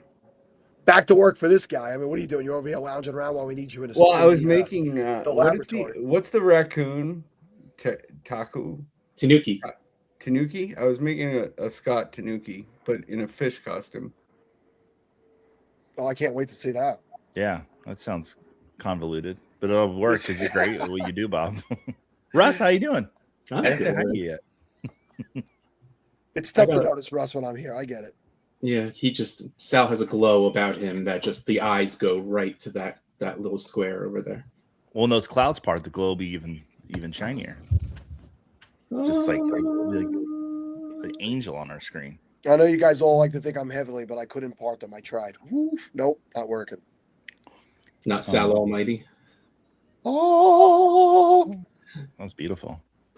Yeah, well, thank you. And Joe, I don't know if you heard it. I've only mentioned it 35 times. I'm suffering from a cold, but that'll be all gone when I see you, buddy. Yeah, this is like your Jordan flu game. That's somebody mentioned that yesterday. Did they? That I played through, and that brought me back to another story. I think I might have told you this when we were in Vegas, that I was at a golf outing with Phil Simms, and Phil Simms was the keynote speaker. And I'm saying to my son, I know this is weird, but I feel like Phil Simms keeps looking at me, and it's one of those things. Yeah, they're always looking at you to make it like I'm like, nah, he's definitely like looking at me. I could tell. I met him afterwards. I got to meet him. He goes, "Big guy, I thought you were Rob Saleh the whole time." So I was like, "Whoa, Rob Saleh is good looking and jacked." So I'm gonna definitely take that. But I said nobody has ever mistaken me for a non-white bald man. Nobody's ever mistaken me for Michael Jordan. And then somebody said I had my Michael Jordan flu game. So I'm like, I have been mistaken for Michael Jordan, but not by looks. Look at Scott Fish growing up and being able to make his connecting flights. Very proud of him. We just stick him. We just send him out there to all these cities. Did I tell you the story of flying with Scott? No, you should tell us, Bob. Oh, I mean, besides the knife stealing thing, that's a whole nother issue he's got going. We have breaking news on that once you're done. Okay. Yeah. So we were flying from Minnesota to Cincinnati for the live event, and he wants to get to the airport 2 hours to 3 hours ahead. And I mean, yes, I'm always awake, so I answered the phone. But yeah, a normal person would not have been ready to go to the airport with Scott, because it was literally 2 minutes away from my hotel, and for a 7 a.m. flight, he wanted to leave at 4:30. Yeah, two things. Bob doesn't sleep. If you don't know Bob does not sleep, and I've shared a hotel room with Bob. He doesn't sleep. I've gotten up, come out. He's sitting at the desk, and he's working. He's printing up, computer mouse pads, SFB mouse pad. Like, the guy is tireless. And the other thing is, yes, in Vegas this past week, Scott and I, we flew. Our flights were 5 minutes apart and 1 gate apart, so we went to the airport together, as we've done in Ohio many times. He likes to get there early and enjoy the lounges. Yep. And get knives. He likes to restock his kitchen. There you go. He said it. All right. I'm gonna give some information that I obtained while I was in Las Vegas. The knife did not come from the Chase Sapphire Lounge. Scott and I went to dinner with the lovely Paul Charchian and his wife Roxy while I was in Vegas for Fishbowl Live, which I lied to many people to say I wasn't going to be there. And then, surprise, here's Joey. But nobody was actually happy about the surprise. It was kind of like, one of those bad surprises. But people had to deal with it. But we're sitting there eating at Pizza Rock, and I look down at my butter knife, and I see it's the exact same brand. And then I asked everybody at the table.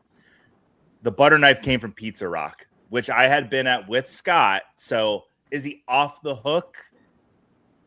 Maybe not. But the Chase Sapphire Lounge is off the hook. They do not have the same butter knives. I've already called and talked to their people. So yeah, the butter knife came from Pizza Rock. So now Zach Reed is a suspect. Are you saying that this is false evidence? Is this falsified? Yeah, there was a pair of women's underwear in my backpack, though. So that could have been what Scott was putting in there. Sorry about that, Joey. He wanted me to get to more Fishbowl Live, so he was trying to run my whole home life situation. But no, so we know the knife came from Pizza Rock. So we have more suspects now. Zach Reed. Paul Charchian left that lunch that we had at Pizza Rock back at FSGA very quickly. Bob, you were there. So now you're implicated. Zach Reed and Joe Bryant, my boss, was there. And so, yeah. I'm going to have to do some more interviews on this to figure out where the butter knife came from. I mean, this has been ongoing. I mean, we're going to have to really crack down for next February. Yeah. Yeah, I mean, I'm so glad I didn't attend these things, because they always accuse the New Yorker first. So I would have definitely been. We did accuse you, even though you weren't there. I knew it. This is true.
That's all the proof I need that it wasn't me.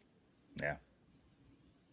I love that. It was in there and I saw it. And I'm like, well, I got to play this. I know that it's been used before, but not on the Podathon. It's the first time it's been used on a Podathon. And we got to fill time. I invited 2 other people to join me this morning, but I don't know if they slept in. Now you know how they feel about you, buddy. But I made a game of Jeopardy and everything, so I don't know where they're at. Can we play it without them? Yeah, if you guys want to play. Let's do it. We have 3 other people here. Yeah, so... and let me just change the names real quick, which I think I can do that. Sal, Russ, and Bob. That is adorable and terrifying at the same time. All right, we got 15 minutes, so yeah, we can do this, I think. All right, That I'm going to is, share the screen. All right. And I mean, that you was guys have to put it up. pretty good. I think that's pretty good. I might have to change it to a black fish, but All right, there we go.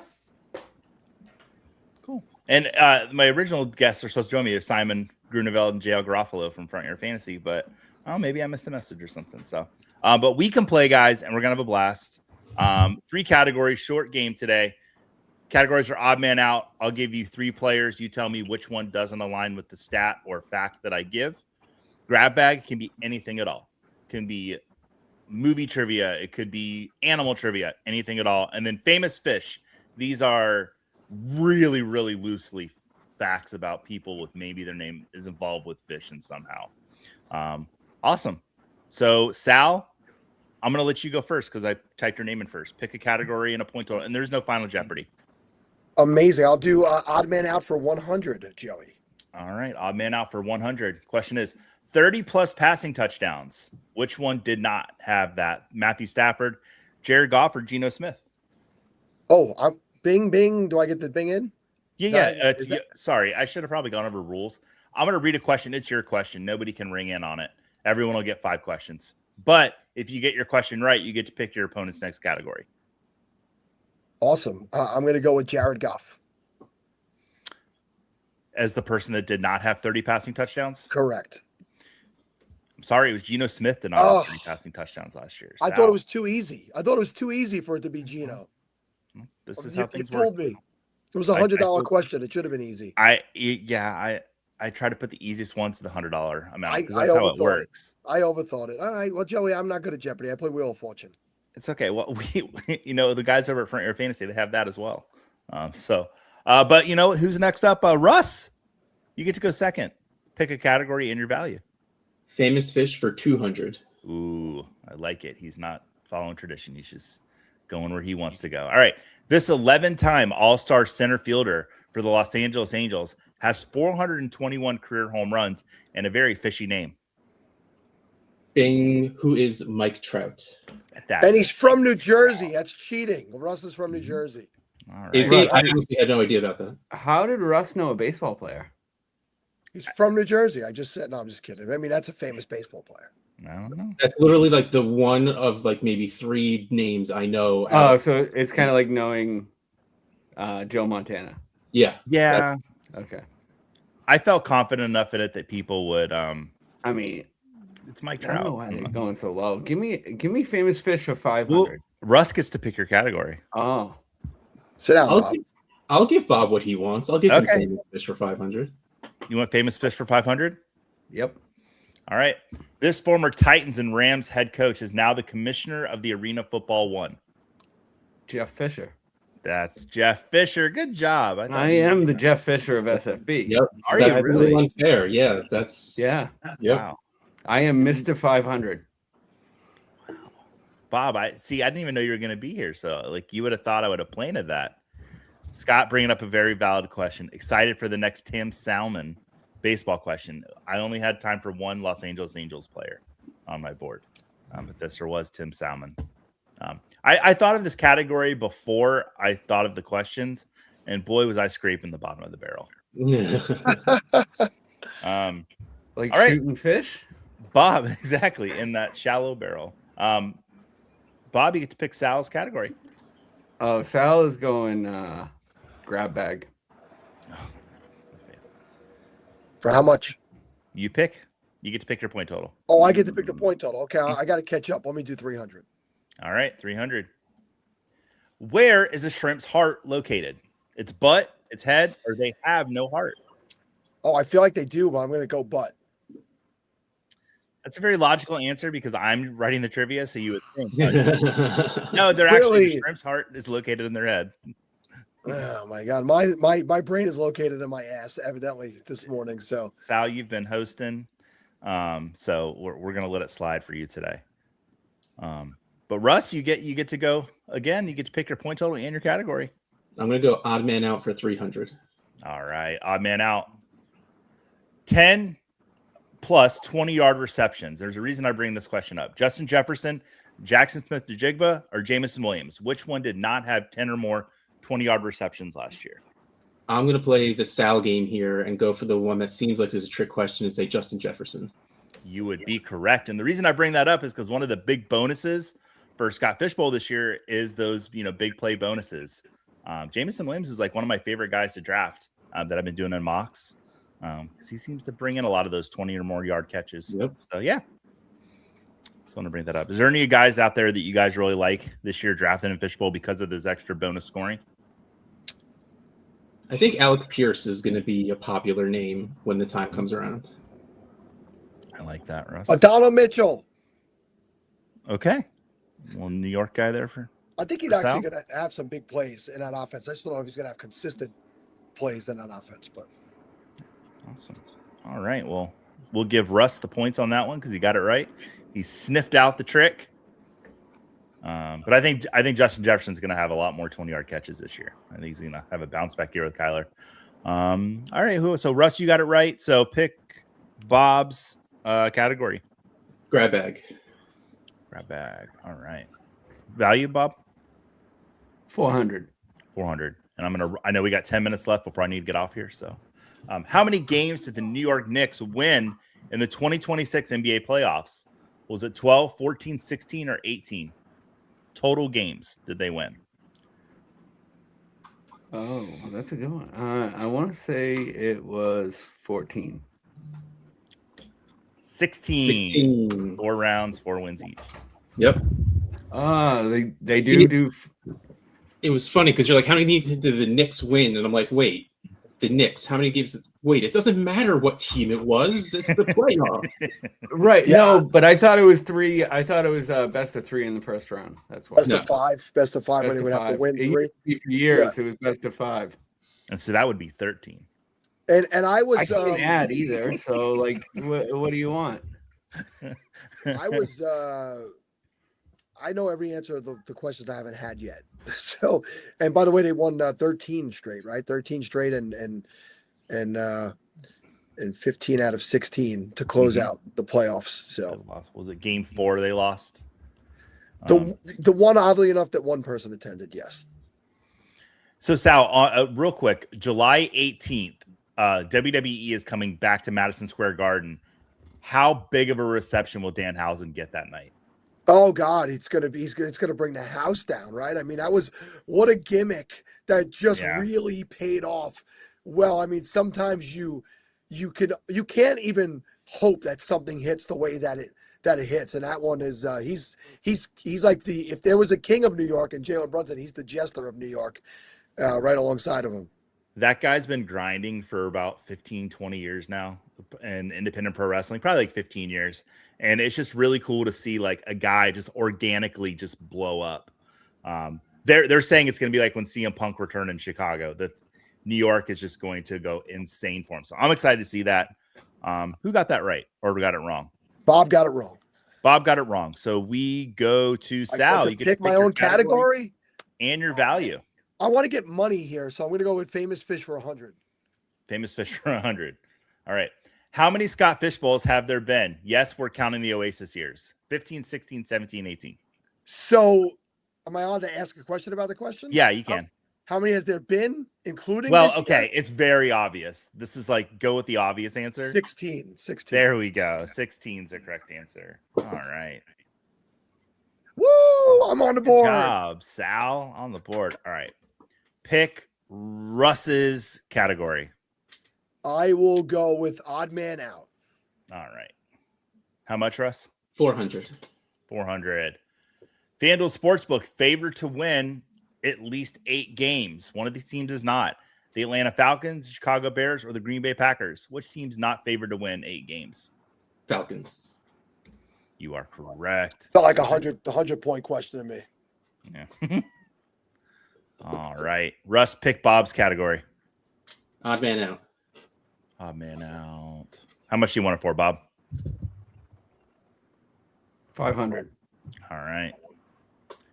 150 plus targets. Who did not have that last year? Jamar Chase, George Pickens, or Monroe St. Brown?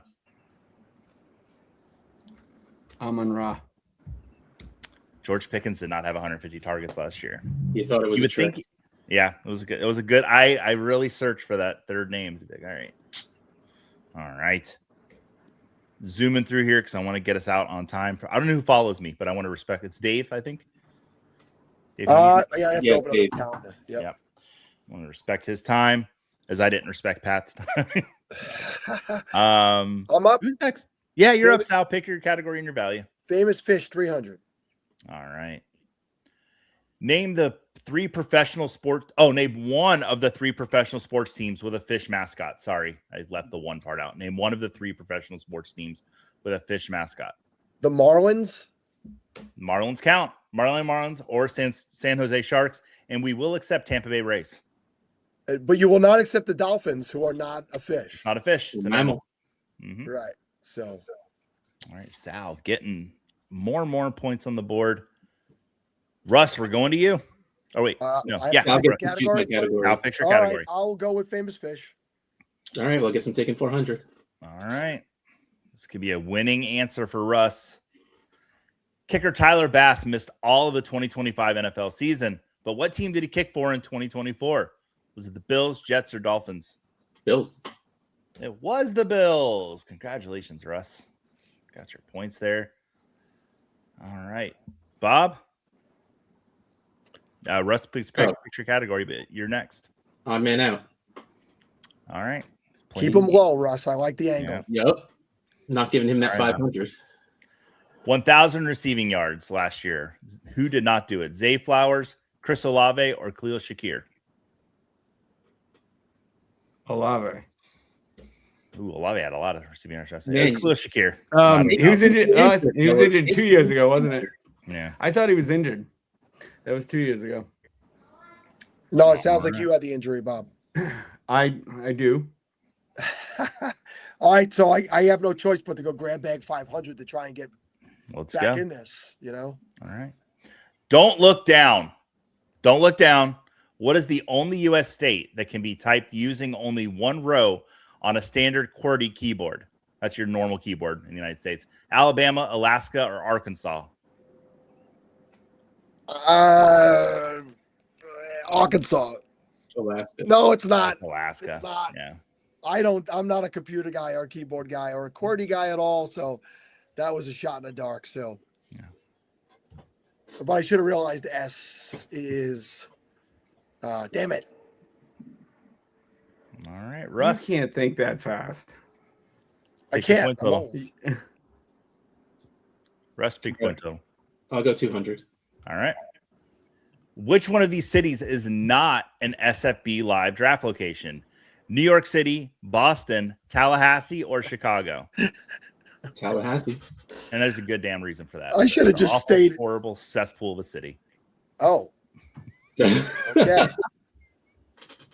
Oh, Joey's from But if Florida. you're from there, that's okay Yeah. because it's probably good for you. This joke's a lot funnier if Simon and Jail are here. Because there's like a whole Tallahassee bit that we would then do, but they're not here, so we don't get to do the bit. So, anyways, but congratulations, Russ. You got that right. And you're at 1,500, which is a record for Podathon Jeopardy. So, congratulations, Russ. Formality here for you, Bob. We'll give you the $100 question. All right. What city is this sign located in? Can I phone a friend? Yeah. I'd like to. Don't call... overthink it. It's Reno. Don't overthink it. Yeah. Yeah. It is Las Vegas, Pat. I'm sorry. It's actually Paradise. That is a fact, but no, Las Vegas. Congratulations, Bob. Coming in second place today. Sal 400, Bob 600. Russ is the big winner, though. Everybody, give it up for Russ.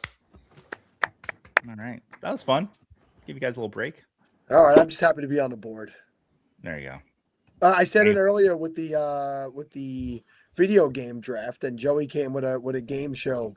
Like, this is the way to show up to the SFB Podathon, right? Bring stuff to keep us excited, to keep us busy, to keep us rolling. Conversation is great. I'm not saying that the conversation is not great with everyone, but man, it's always nice to have a change up like this. Joey always brings the fire, whatever he does. And he got a couple extra minutes today. And, I don't know why Bob has this in the background, Joey, but yeah, that is terrifying. I can't see what's in the background. I'm not allowed to bring it. Before presenting the screen, remove other media. Oh, Joey, I got to remove your thing. Hold on.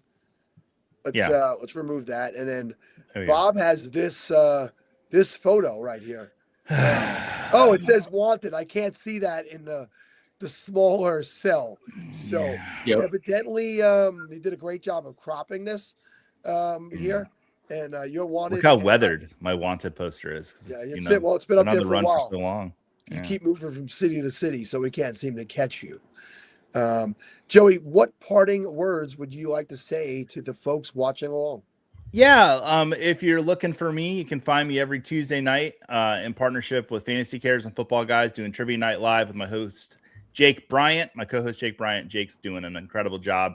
Almost his full year now doing the show with me, and we've been having a blast.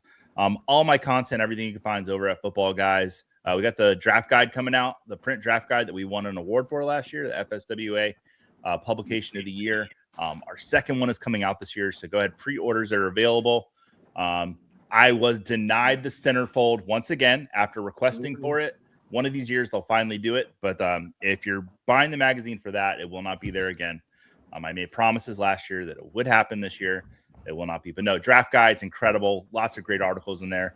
I have a really interesting article with a home league that's been around for about 50 years, located in Wisconsin. I interviewed those guys. Really cool fact that's in the article. In these leagues, we'll pass trophies around. We'll pass all things down to each other.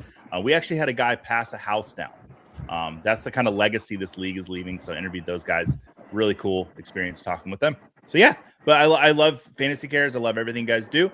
I love being a small part of it when I get to go out and represent for you guys because you guys think I'm nice enough to do that. So I appreciate everything you guys do.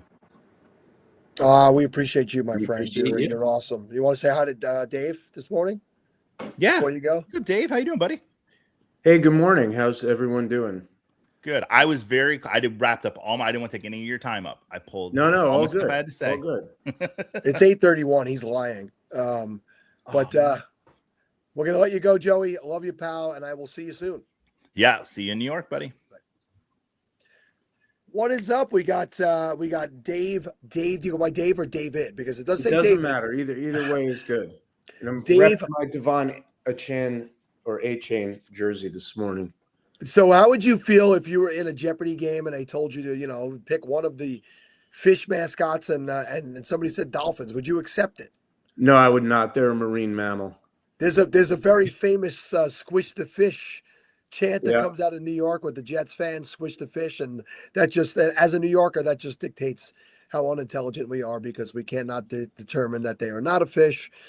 We shouldn't say that. They are a mammal, but good morning. I mean, a lifelong Dolphin fan, I presume. Lifelong Dolphin fan, but I live in the New York area, and I married into. I grew up in the New York area, so it's kind of weird that I'm not a Jets or Giants fan. But I grew up in New York in the '70s, and a lot of people who grew up in New York in the '70s ended up not being a fan really of either of the New York teams because they were bad for that decade, both teams. And I don't even remember how I became a Dolphins fan, probably just because they were good. And yes, the note in the chat there, Life of Misery, it was good in the 70s and 80s. It hasn't been good since then.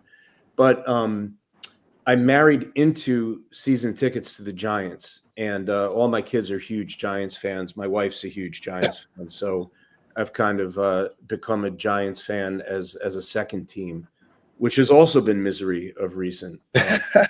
What area of New York did you grow up? I'm in Westchester County. I'm north of the city, but I grew up in northern New Jersey. In fact, I grew up very close to where the stadium went up in the late 70s. I kind of watched Giant Stadium go up from the ground, and have spent, like I said, most of my life in and around the New York area. But I am a Dolphins fan. I admit to being a Dolphins fan. This season should be interesting because they basically, torn it down to the studs, and we'll see how they do. But let me just say at the outset, I'm thrilled to be here. The whole Scott Fishbowl Fantasy Cares apparatus is really amazing. This will be my 5th year in competing in Scott Fishbowl, and I've met good people through it. It's just a blast. All the content that comes out around it, and obviously the money that's raised for children's toys and other things that Fantasy Cares does around the holidays is incredible. So very happy to be a part of it. Honored to be on with you guys this morning and to be part of the Podathon. I've listened to plenty of the Podathon in the past. Always entertaining, always fun. So thanks for having me on. Well, I'm excited to have you on and for you to be a part of it. And thank you. We none of the stuff happens without folks like yourself being a part of it and playing year after year and donating and showing up and doing this stuff. And, both of those areas you named, Westchester and Northern New Jersey, are predominantly Giants neighborhoods, and I've spoken about it. I'm a born and raised New Yorker as well, who's a Raiders fan. So what I think people don't realize, and they're like, how did you become a Raiders fan? Because I became a Raiders fan in the early 80s when I was a kid. The Giants weren't good until they won that Super Bowl in 86, right? And then they had this run of 4 Super Bowls over the course of however many years that was, and now they're back to not being good again. So people think it's like, how are you not a Giants fan? Because they weren't good when we were kids. And I think football in the 70s and 80s was very much who was winning when you were growing up.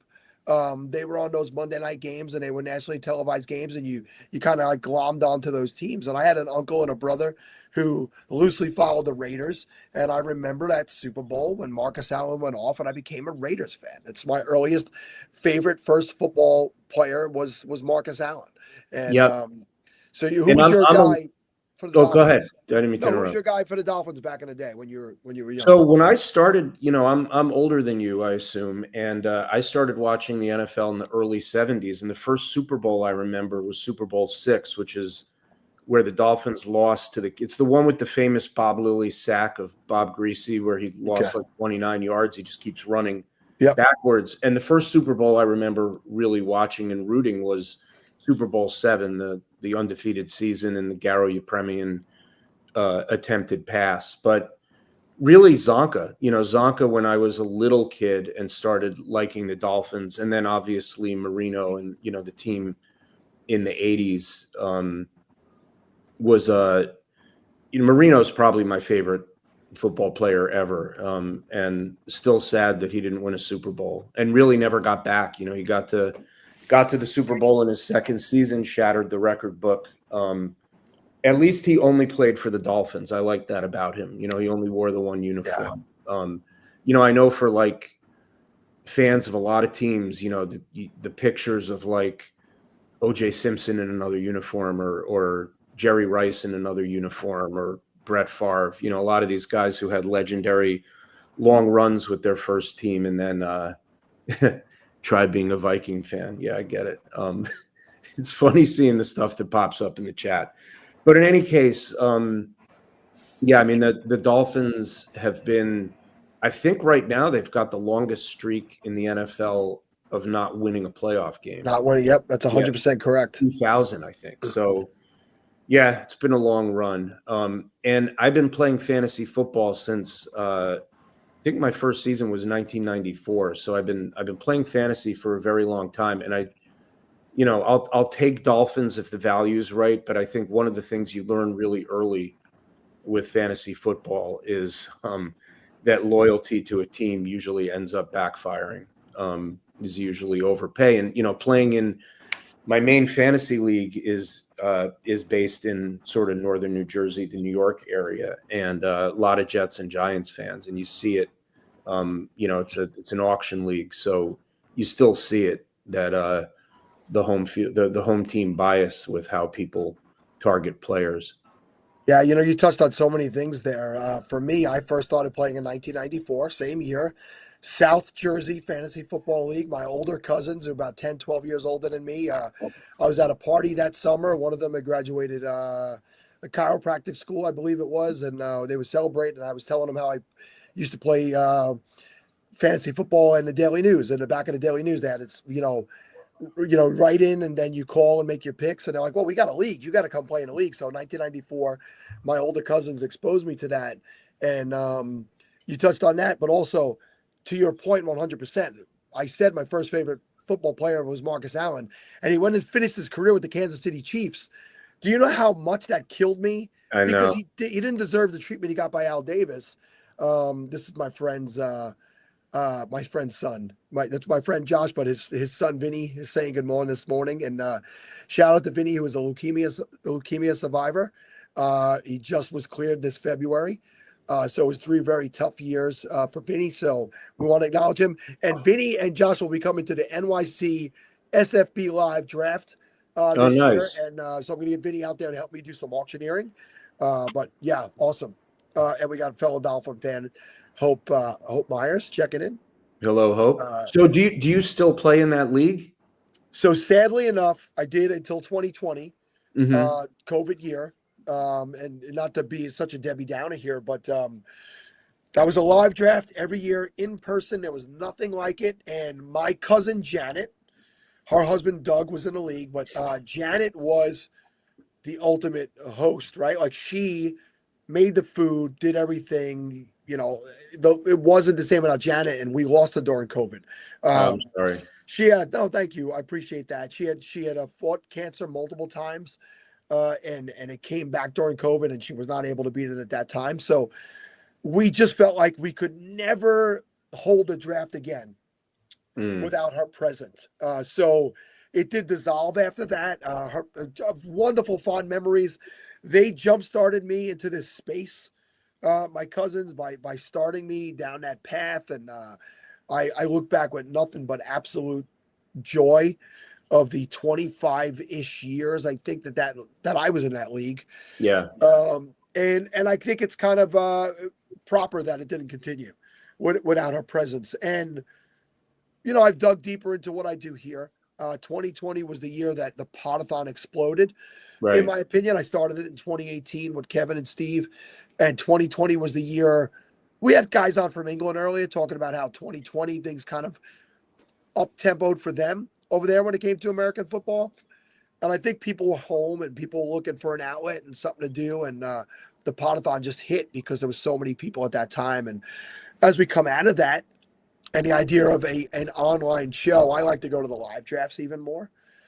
So I'm starting to do more and more stuff in person. I'm all about the in-person stuff, but we still have this where we could get the people from around the globe into one place over 24 hours to talk nonstop fantasy football, fantasy cares, Scott Fishbowl, and the stuff that we do here. So yeah, it's amazing. And it's incredible how big Scott Fishbowl is. I mean, I saw that this year there's over 5,000 people in. I mean, I guess they're slightly expanding it each year. And from what I read, there's, for every person who gets in Scott Fishbowl, there's I guess there's 10 times as many people vying for the spots. They get somewhere between 40 and 50,000 people sign up. So I'm honored to be in the league again this year. But it's really incredible how it's grown. I mean, the first one I was in was Scott Fishbowl, I think 11, either 11 or 12. So I know those early years of Scott Fishbowl, it was like anything else, that grows like this, was small. But it's really amazing how big it's gotten, and how much, how many people try to get into it, and all over the place too. Yeah, I've spoken about this over the years. SFB 480, they used to go by the number of teams that were in it. So my first one was SFB 480, which translates to SFB 6. In the following year, the famous Disney Castle shirt was the first year we had numbers of SFB 7. And that there was a Sledgehammer Scott Fishbowl shirt that predated the Disney shirt, but I think the Disney one is the most famous early version shirt. I had it in red, and I have pictures of me wearing it, but I don't have it any longer because very stupidly, I started, I used it as a shirt when I would do painting around the house and stuff as the years went by. What a dumb. I didn't know I'd be a part of this all the years later and have that, but we do have an SFB 16 version, as Russ has pointed out. Russ, describe the SFB 16 version of that retro shirt. Oh, it's beautiful. Instead of the Disney castle, it's the Super Mario castle. And it says 16th annual Scott Fish Bowl, and it has the little Nintendo logo underneath it. It's beautiful. You can go to shopfantasycares.com right now and check it out. Use code SALKONG20 if you choose to buy a shirt or shirts or hats, and you can get 20% off of your order. Nice. Yeah, we're throwing that promo code up there. You only have about 3 hours and 15 minutes left to use that one because it is during the Podathon only. But Dave, we've been chatting some good stuff here. But let's talk about what it is you do. You got SB Nation and Big Blue View, and ATB Fantasy. So, I mean, you're doing a lot, my friend. So tell everybody all about what it is and where they can find these things. Sure. So first of all, I'm a retired attorney who, before I went to law school, my dream as a little kid was to be Oscar Madison. For those of you who follow The Odd Couple, right? I wanted to be a sports writer, like a lot of kids who grow up, big fans of sports and following. For me, it was really, as a kid, it was baseball, football, hockey, and with basketball as kind of a distant fourth. But reality set in. I worked for a little bit in sports after college, ended up going to law school and having like a 30-year legal career. And then I started in my retirement, kind of going back to sports writing and started my own website and was writing a lot of content, just fantasy football, a little bit of NFL stuff, kind of a mix of both. And then a couple years ago, I got hired by Big Blue View, which is the Giants community page on SB Nation. And they didn't have any fantasy content. I mean, obviously they have a ton of great Giants content. And I sometimes write specific Giants stuff. I do a column every week of best bets for that week's Giants game, player props and things like that. But the main focus for me is fantasy. So you can find me there at Big Blue View. And you can just type in my name as a search and you'll find all my fantasy content there. During the season, I typically do like a weekly fantasy preview and a waiver wire column. And then in the preseason, which is now, I do a lot of preseason content, sleepers, players I like at ADP, players I don't like at ADP, rankings, all that kind of stuff.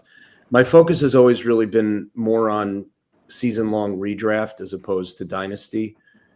There's a ton of great dynasty content out there. I've only been in one dynasty league. I have a lot less experience with that, so better for me not to try to write about something where I'm not as much of a knowledgeable player. But like I said, I've been playing fantasy for 30 plus years, and I have a lot of fun writing about it. And it's not something I ever envisioned I would end up doing, but I'm having fun doing it kind of as a sideline in my retirement. And like I said, they have a ton of great Giants content on there too out there for all the Giants fans out there. The last 5 years, it's been pretty rough for Giants fans. But the one thing I really like about all the SB Nation websites is they're pretty objective. They're not just like homer sites for the teams that just fluff everything up. They're pretty honest, which with the Giants, like I said, has been kind of depressing the last few seasons. And one of the things, just getting back to Scott Fish Bowl for a second, and thanks for the question and letting me plug my work a little bit, but one of the things that I find really fun about Scott Fish Bowl is how the scoring and the rules change every year, right? So it's almost like a different tournament or different contest there. Thank you for putting that up, because this year, the real big difference this year is the lineup requirements. In terms of at least thinking about, I'm slow drafting, not live drafting. I wanted to do the New York live draft, but I'm away that weekend. But the slow drafts start on July 6th, and looking at the scoring is a little different than prior years, especially the video game bonuses. But the requirement to only have to, you can start 10, you do start 10. And other than the limit on 2 quarterbacks, there are no limits, right? So you could approach this draft saying, I love those tight end bonuses. My first 6 picks are going to be tight ends if the board, at least permits that. Or I'm going to load up on receiver. I'm going to load up on running back, but I'm not going to worry about, other than maybe quarterback, where you definitely want to get 2 starters. I'm not going to worry about runs at the other positions. And I'm drafting out of the 106 this year. Last couple of years I've done 108. No third round reversal this year, which I guess but I like being in the middle because I don't like being, when there are runs on positions. I don't like 20 picks between when I pick, but I think this year it's less of an issue, right? Because you don't have to start any particular number of running backs, receivers, tight ends. And I've never played in a league like that. And I'm sure next year Scott Fishbowl will be different, and that'll be just a unique feature of this season. But that's something I think that's really fun about the league, is the way Scott and the rest and Ryan and whoever else is in charge of figuring out the lineup requirements and the scoring, just kind of mix it up, like make it something new and fresh every year, and give people different strategies to think about, or even not think about.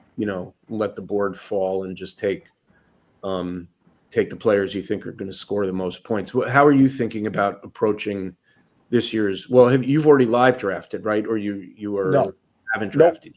Yeah, you I'm drafting. I'm drafting on.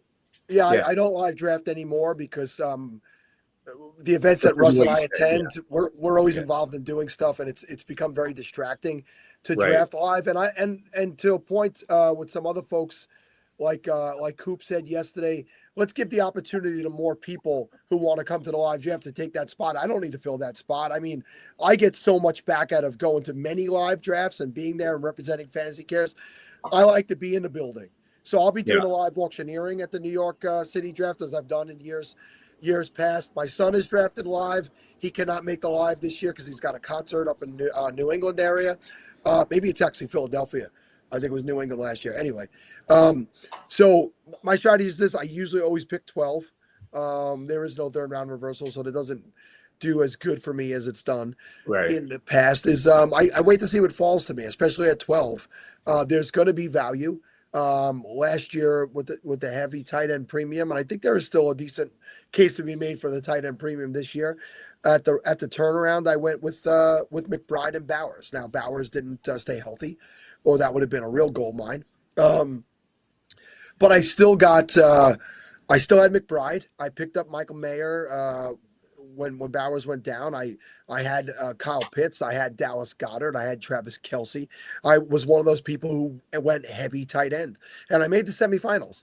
And I wonder how good it could have been if Bowers stayed healthy. Yeah. So it's funny.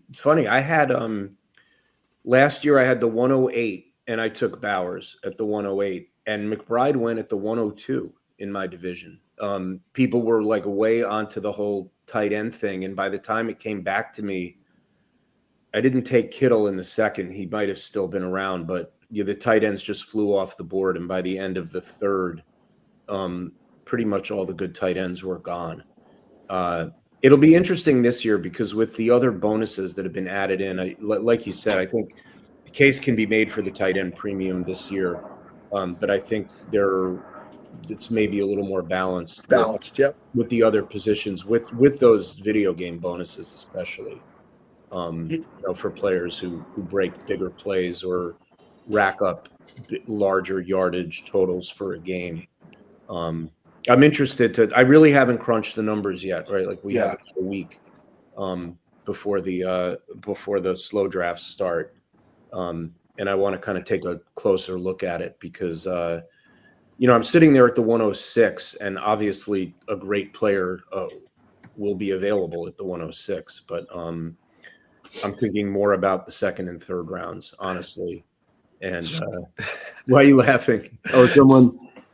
Scott, 101. We're gonna like an NFL style draft. You get the 101, you get the 201, you get the 301, and I guarantee you that is not true. Yeah, I guarantee it's not true too, and it would definitely favor the people who get in Scott Fishbowl first. Yes, get to pick their draft slot. Get to pick their draft slot early. The other thing is that the league I talked about before, the one that I joined in '94, that league is still around.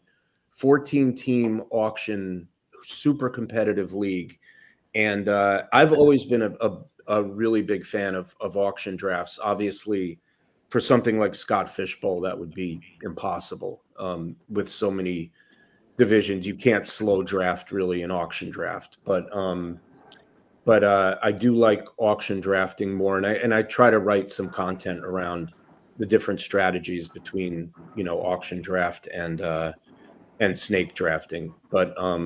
But for something like Scott Fishbowl, obviously you need a snake draft, and I like the slow draft. Obviously, it's the summer; people are busy doing things, and it's kind of fun. Like you look at your phone, you're in the middle of something, you're like, "Oh, I'm on the clock," but I don't have to. I don't have 30 seconds. I have a few hours to think about who to pick next.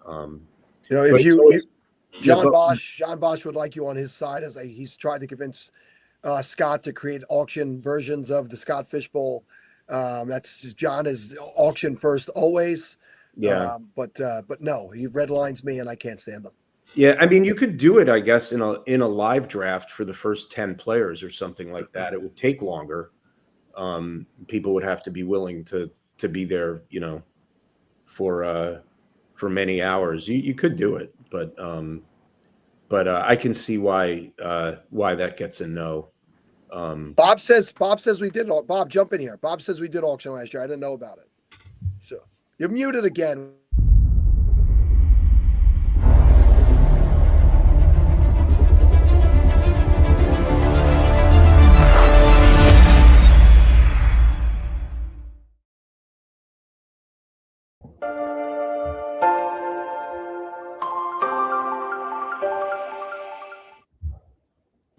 So we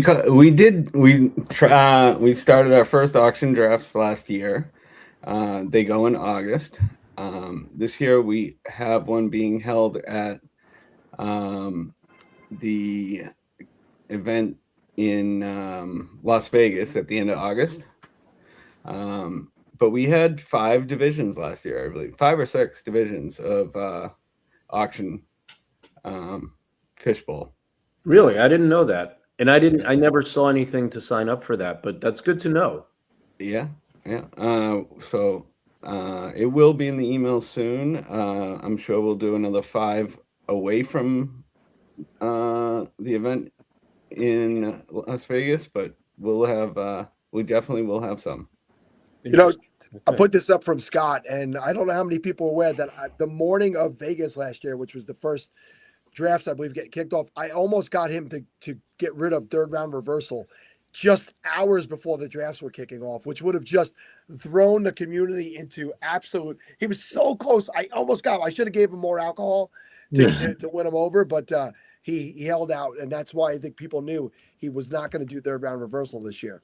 Well, I remember that last year that there was some question as to whether there was going to be a third round reversal, and a lot of people sort of assuming that was something embedded in Scott Fishbowl that would be there every year, and other people kind of posting like, hey, no, like the rules can change every year. You shouldn't assume anything.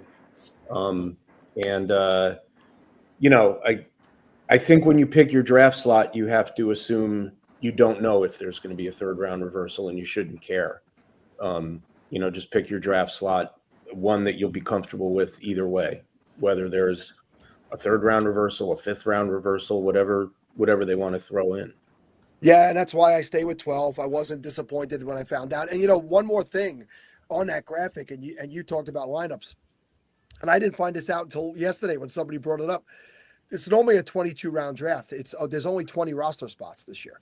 Yes. 10 starters, 10 bench. So that is a twist also. What does that mean? That means there's going to be more people available to pick up as well on a waiver wire, which we haven't had in the past because we know there's no trading, which we go back to somebody took 3 quarterbacks in Vegas in first, second, and third round.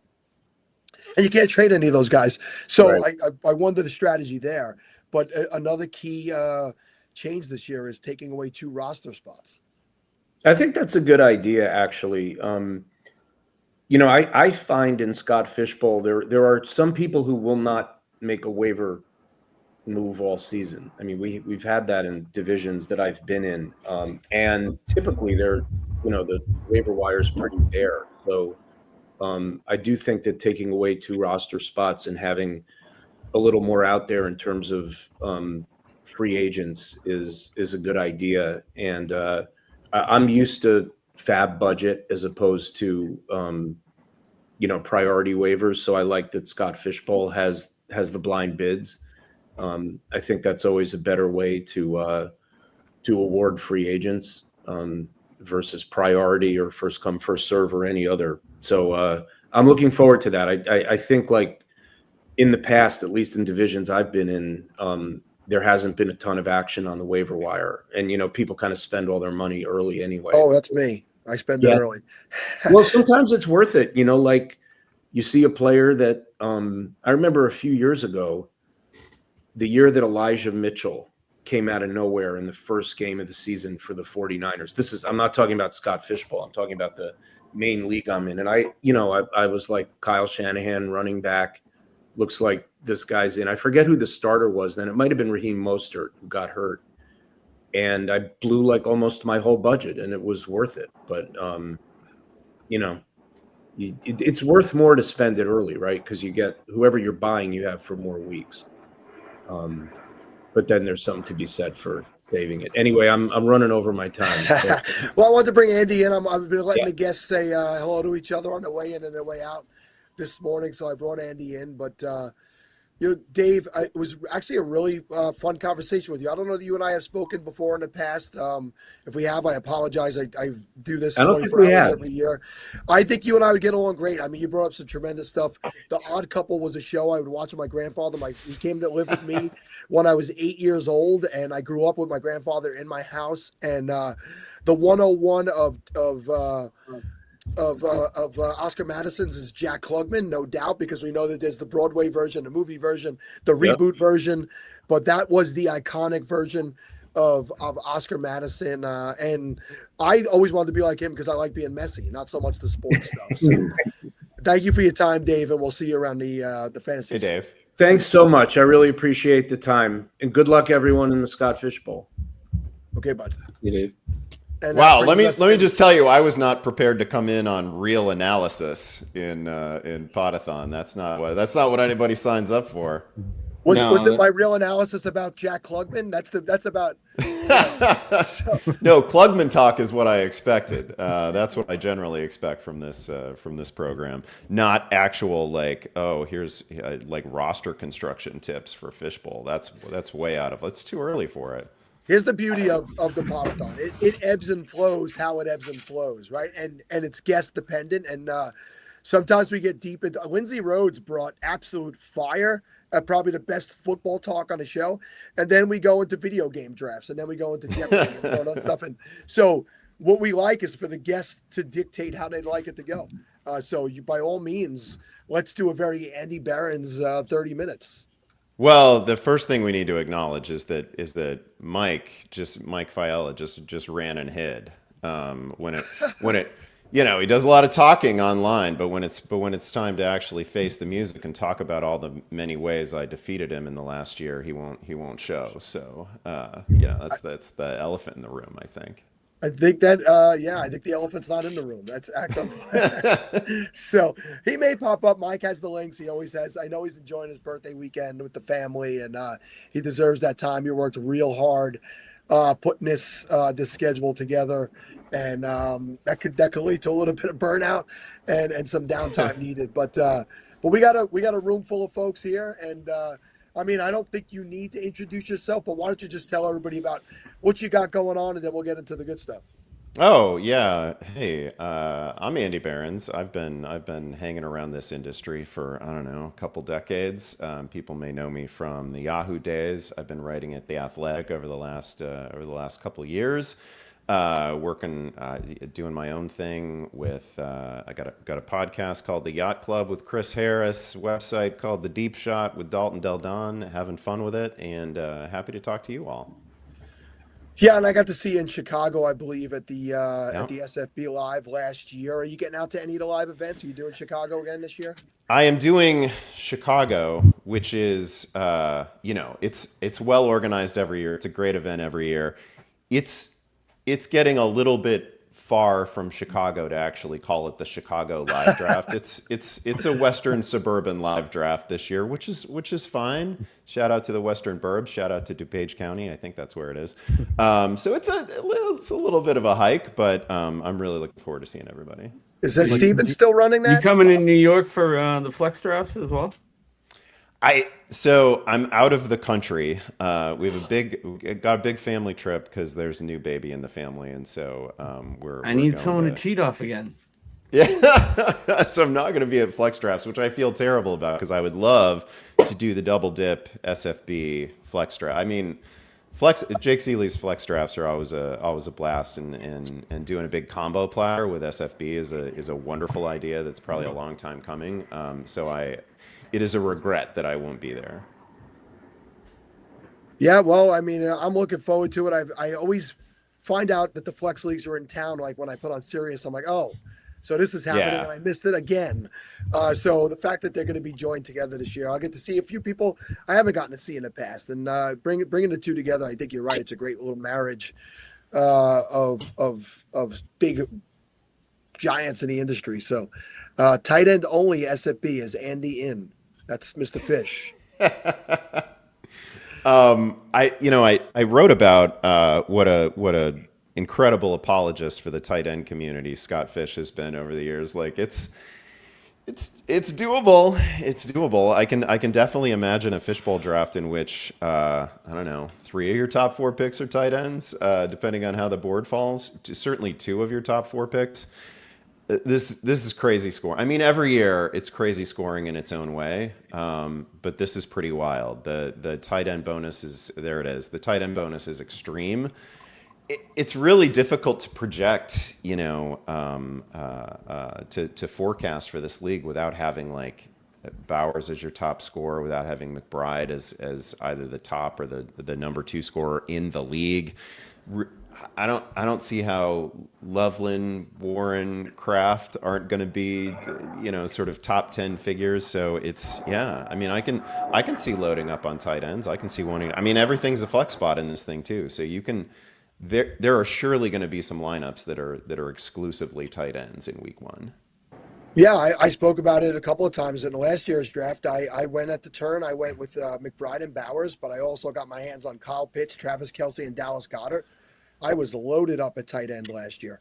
I mean, people are going to be more aware of it this year, right? Like you are not going to be able to get Bowers and McBride at the turn. That's crazy. The other thing is, even though we have these participation trophies for tight ends in the scoring this year, right, where they get like whatever 1.5 points per reception.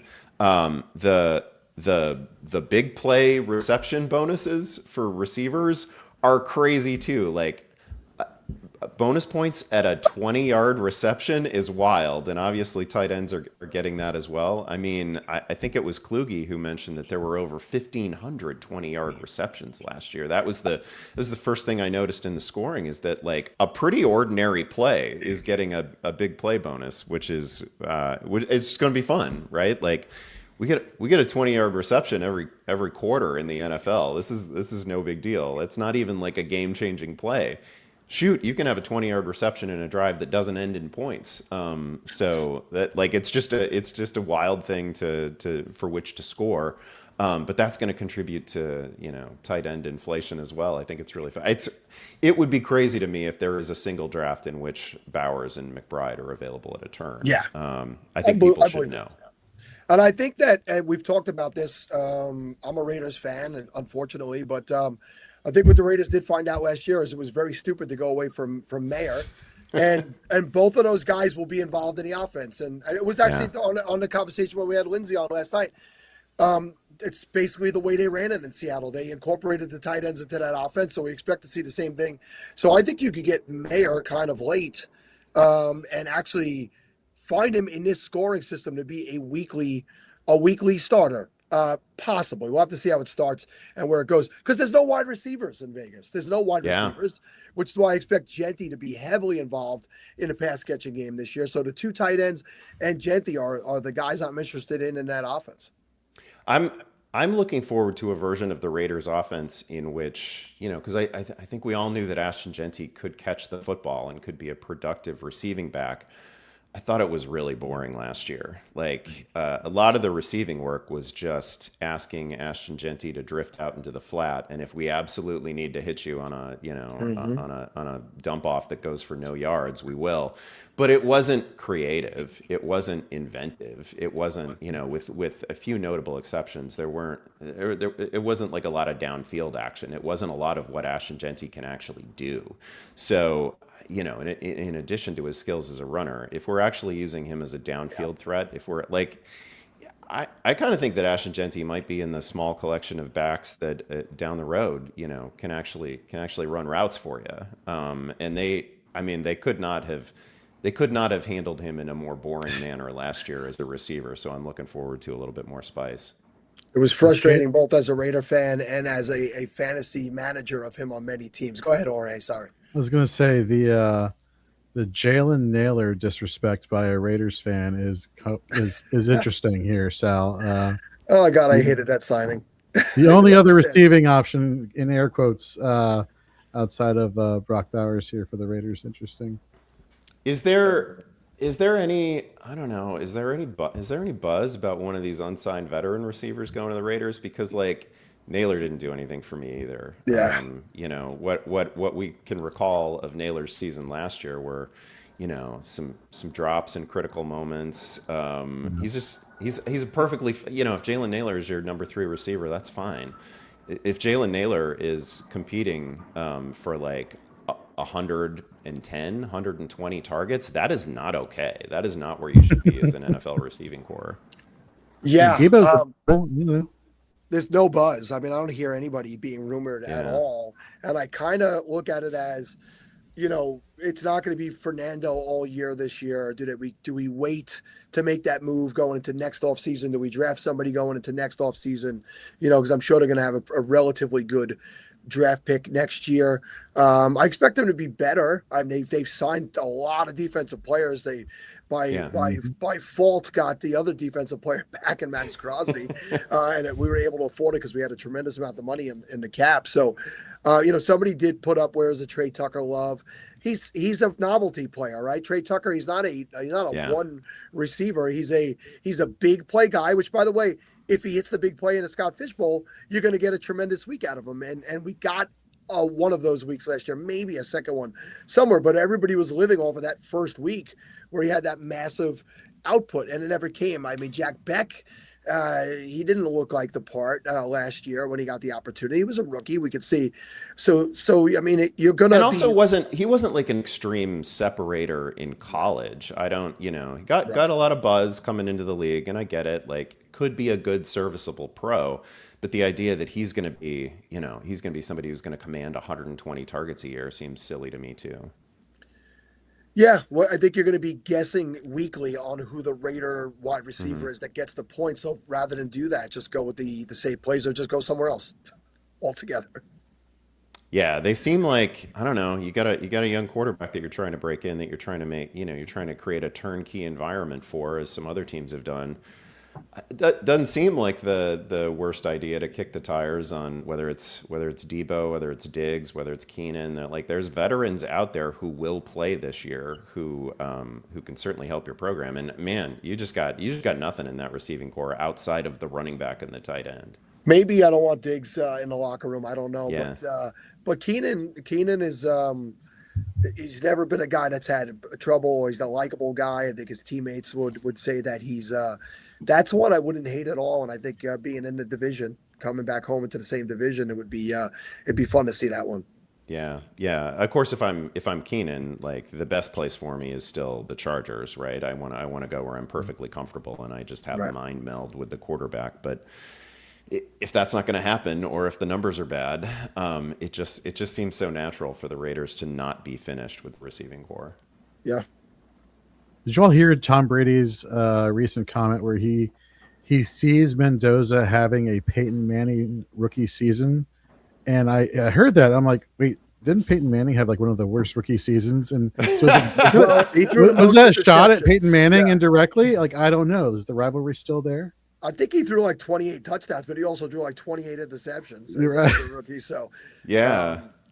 That by the way was back way back in the day, 99 maybe even earlier, when we didn't really hold interceptions against you. We didn't know better. It was a simpler time. You want to go out there and throw 25 interceptions, that's fine. It happens. we don't hold them against you in the Scott Fishbowl either. So fair point. Yeah. You know, there was a time where it was abusive, the negative points you would get for a quarterback on a Scott Fishbowl. Yeah. Passing percentage, incomplete passes, and now it's like just throw it to your heart's content. What happened to kickers? Man, I loved when we had kickers in the flex. Kickers in the flex was such a bold move. I mean, that's when Scott Fishbowl really had its footing and found its voice, I think. And now that we've excluded kickers from it, I don't know. Can I even take this league seriously? I'm trying. Yeah. I'm trying to. That might be your first mistake, taking this league seriously. But yeah, Scott, Scott, you're in the chat. Scott, speak to it. The people want kickers. They want to know. He's on a flight to Pittsburgh right now for the live draft at Pittsburgh, so he's probably following us along there. and also IDP, Scott, just throwing it out there. Just putting it out there. By the way, I'm enjoying this fantasy and frames draft that I'm trapped in now, Jorge. Nice. I'm glad you're having a good time. Now, I've been in the draft for like 2 months, and I'll be in it for another 4. It's a deep draft. Yeah. You're not wrong.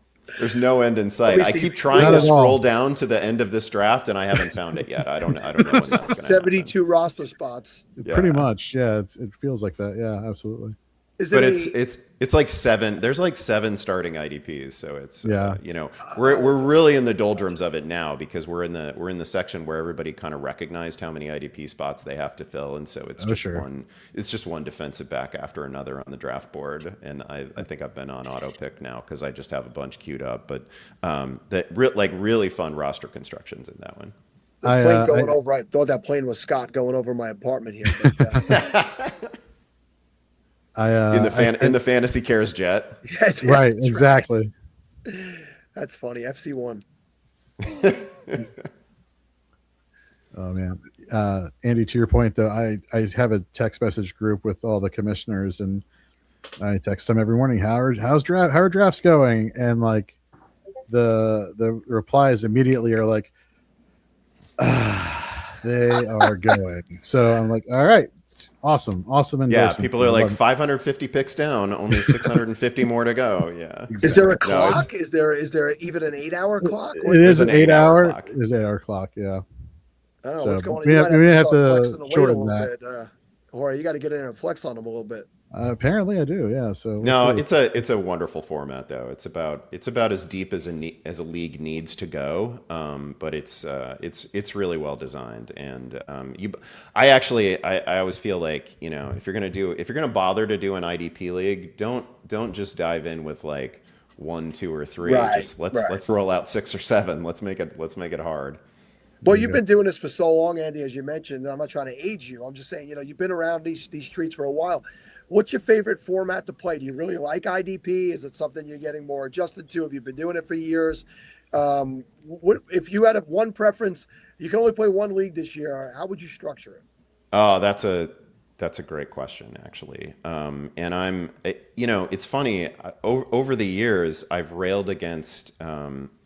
PPR is a very old idea. That's one thing I think a lot of like you guys probably get it, but that's one thing that I think a lot of people don't necessarily understand. Like we instituted PPR like 25 plus years ago because everybody kind of woke up to the idea that, oh man, why are the first 2 rounds of every draft just nothing but running backs? There's like a tyranny of running backs. So let's create this little participation trophy for wide receivers and let's give them points per reception.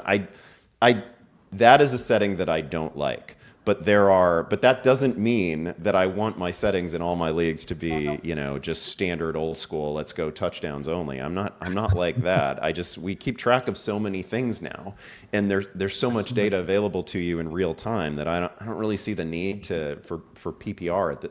It's really easy to forecast. It's probably the easiest thing to forecast in the NFL, which I suppose is why people like it, but I prefer first downs, so I would go with some form of first down scoring, which we have in Fishbowl. I like that a lot. I like keeping kickers in the game because it's part of the real life game. You can do a lot to suppress scoring among kickers. You can do a lot to make sure that they don't have like an outsized influence on outcome. But I like keeping them in the game, and I either like a super flex format, or maybe a super flex format with like harsh penalties for the things that quarterbacks can do wrong.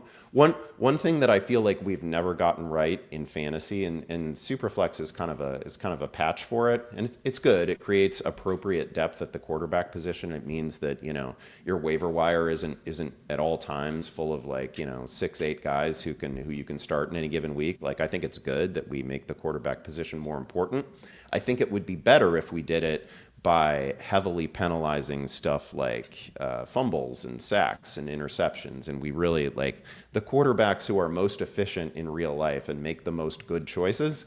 I think we want those guys to be the overwhelming scoring leaders at the position. So I'd mess around with scoring settings a lot in ways that really separate the very best real life quarterbacks from the I don't like having a situation where, it was Bortles a handful of years ago. I'm so old that I remember like Dave Craig having a good fantasy season in which he led the league in like interceptions, fumbles, and time sacked. And Bortles did that too. Like it's a triple crown of bad. And like, we have these years in which like Jameis Winston or Blake Bortles is still like the number 4 fantasy quarterback in a year in which they are just objectively terrible. We need to fix that.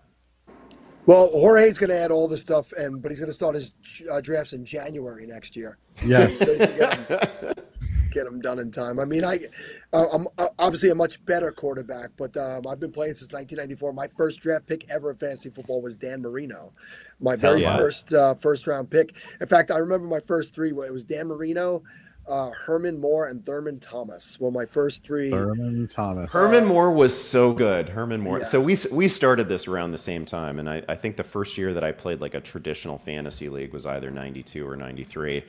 And I had, it was like an Emmitt Smith, Herman Moore team. It was a great team. I'm devastated that team lost in the finals that year. But Herman Moore was so good. Herman Moore might have actually been my number 2 receiver. What a good player. What a great player and a great name. Just an absolute stud. Do you remember your first championship? Do you remember the roster construction of your first championship? Because I remember mine. It's funny. I actually think that the reason that I dove into fantasy football professionally is that I was so snake bit. Like the first 3 years that I played in something like a traditional fantasy league, I got to the finals each year and I lost them all. And the first one that I lost was, it was like that Emmitt Smith, Herman Moore team. I'm not 100% sure of the year. It might have been like 93. And I get to the finals and I have an incredible, I have a lead that should be insurmountable. I am facing a team that has Steve Young and Jerry Rice attached to it. So what like stack? Steve Young and Jerry Rice, pretty fair combo back in the day. But my lead is like 65 points in a league in which 100 usually won you the week. So I'm talking a lot of stuff at work, right? Like as is my nature. If I think I have an edge, I'm going to tell you about it, and I'm talking a lot of nonsense. And Steve Young and Jerry Rice played on Monday night in championship week, and they faced the Vikings. And I want to say Jerry Rice had 290 receiving yards and 3 touchdowns. And Steve Young had the kind of game that just didn't happen back then, like 400 yards, 5 touchdowns, ran for a touchdown. They both set scoring records in the league, and I lost. And I think I called in sick on Tuesday. I think I did the Mike Fiala, and I couldn't face the music. It was brutal. And so actually, and then the next two losses, the next 2 years weren't as bad as that. They weren't as haunting as that. But this is a very long way of saying that I remember the losses a lot clearer than I remember the wins. That makes sense. You know what people tend to forget, because Montana and Rice won all those Super Bowls.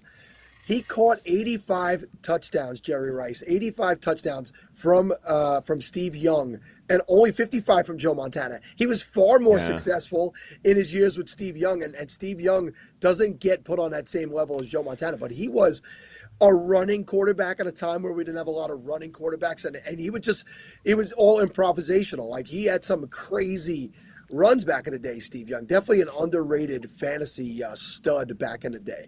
Steve Young today, like projected into today's game, because he was super efficient back then, didn't make a lot of mistakes. As you say, he was one of those Konami code quarterbacks before we had a term for it, right? He's a fine example of a player who I think would be much better today than he was in his own era, right? Because you would just ask. I mean, you wouldn't mess around with Charlie Garner that much or whatever. You just ask Steve Young to be our point. That guy would have 500-yard games all the time. Steve Young in an era in which you couldn't really touch the quarterback would be unfair. As a Raider fan, we went to the Super Bowl with Jerry Rice and Charlie Garner, but not the versions that would play for the 49ers. Not quite the same results as when they played for the 49ers. Oof, that was tough. That was the Rich Gannon team, right? God. Well, yes. Also, if you remember the year that the Ravens won a Super Bowl against the Giants in the conference final, in the conference championship, Tony Saragusa dropped all of his weight on Rich Gannon. I mean, he legitimately, there'd be a major penalty in the NFL game today. Yeah, he dropped all of his massive 300 plus on Gannon in the first quarter. That was the year the Raiders would have won the Super Bowl. And he was, Bobby Hoying finished the game. And they got beat up, and as we know, the Ravens went on to trounce the Giants in that Super Bowl, and then the Raiders did get there subsequent year and got trounced by Tampa Bay, because we decided to not change the audibles while our head coach who designed the offense was coaching the other team, which is why I was not so big on getting Gruden back. Like, everybody wanted Gruden back. I'm like, this guy left and danced on our graves in the Super Bowl. Why do you want him back? I mean, good for him, but not as a Raider fan. And, that didn't turn out well for him. So, oh my gosh. I mean, they traded him, right? So it's like they gave him to Tampa. Like, Tampa Bay gave Gruden. So it's not like he willingly walked and went to another team. I'm not defending Al Davis. As I spoke earlier, my first favorite football player was Marcus Allen. The way he treated Marcus Allen, and then to watch Marcus Allen go finish his career with Kansas City, hurt me in a way that I can't even express. So Al Davis, while he's a maverick and he's all this stuff and he was a great historical figure, he became a George Steinbrenner. I'm a Yankee fan as well. Like these guys who were so egomaniacal that they couldn't keep their hands off of a franchise, and actually did far more damage to their franchises than progressing them on. I'm not defending that, but watching Gruden celebrate that way, that sealed it for me. I didn't need him back. I love that you talk about that episode in the same way that me and just a small collection of friends talk about Caleb Haney replacing Jay Cutler in the NFC Championship game. Oh. Like I suppose every franchise has its title game or its playoff game that goes down a bad road. And man, were it not for like a single quarterback injury, the fate of the franchise could be so different. Yeah, that happens. It's funny you mentioned Jay Cutler, because one of my earliest Jorge, I can't go a half hour without mentioning Jay Cutler. So, this is the Jay Cutler story, because one of the first championships I got rested on overtime, Bears, Vikings in Chicago, Jay Cutler, Devin Aromashodu, touchdown to win the game. I was like, Devin Aromashodu, always etched in my brain forever. We'd be remiss if you said how things change for a franchise. I mean, let's talk about the snowball game. If the Raiders had that game won, we're punting a football into the crowd, and next thing we know, the call's overturned, and Bob, who's shaking his head and throwing his hands up, gets 25 championships over the next 25 years in the Patriots. So that's another that. Think back to that Raider team, the bad luck that they had losing that snowball game, which is debatable with the tuck rule, the Ravens game, and then getting beat up by their old coach. They were a superior AFC team in that era and won nothing. This is the great thing about Podathon. Like, you just never know when you're gonna get 10 or 15 minutes of Raiders grievances, right? Like, who saw it coming? I usually say, I mean, it's been about 16 hours of it, so you're just coming around to it. Festivus in July is what we're having. I mean, he's hated Boston forever, so he's just airing it all out. You know what's odd is that, I mentioned I'm a Yankees fan, but in '86, obviously the Red Sox played the Mets in the World Series.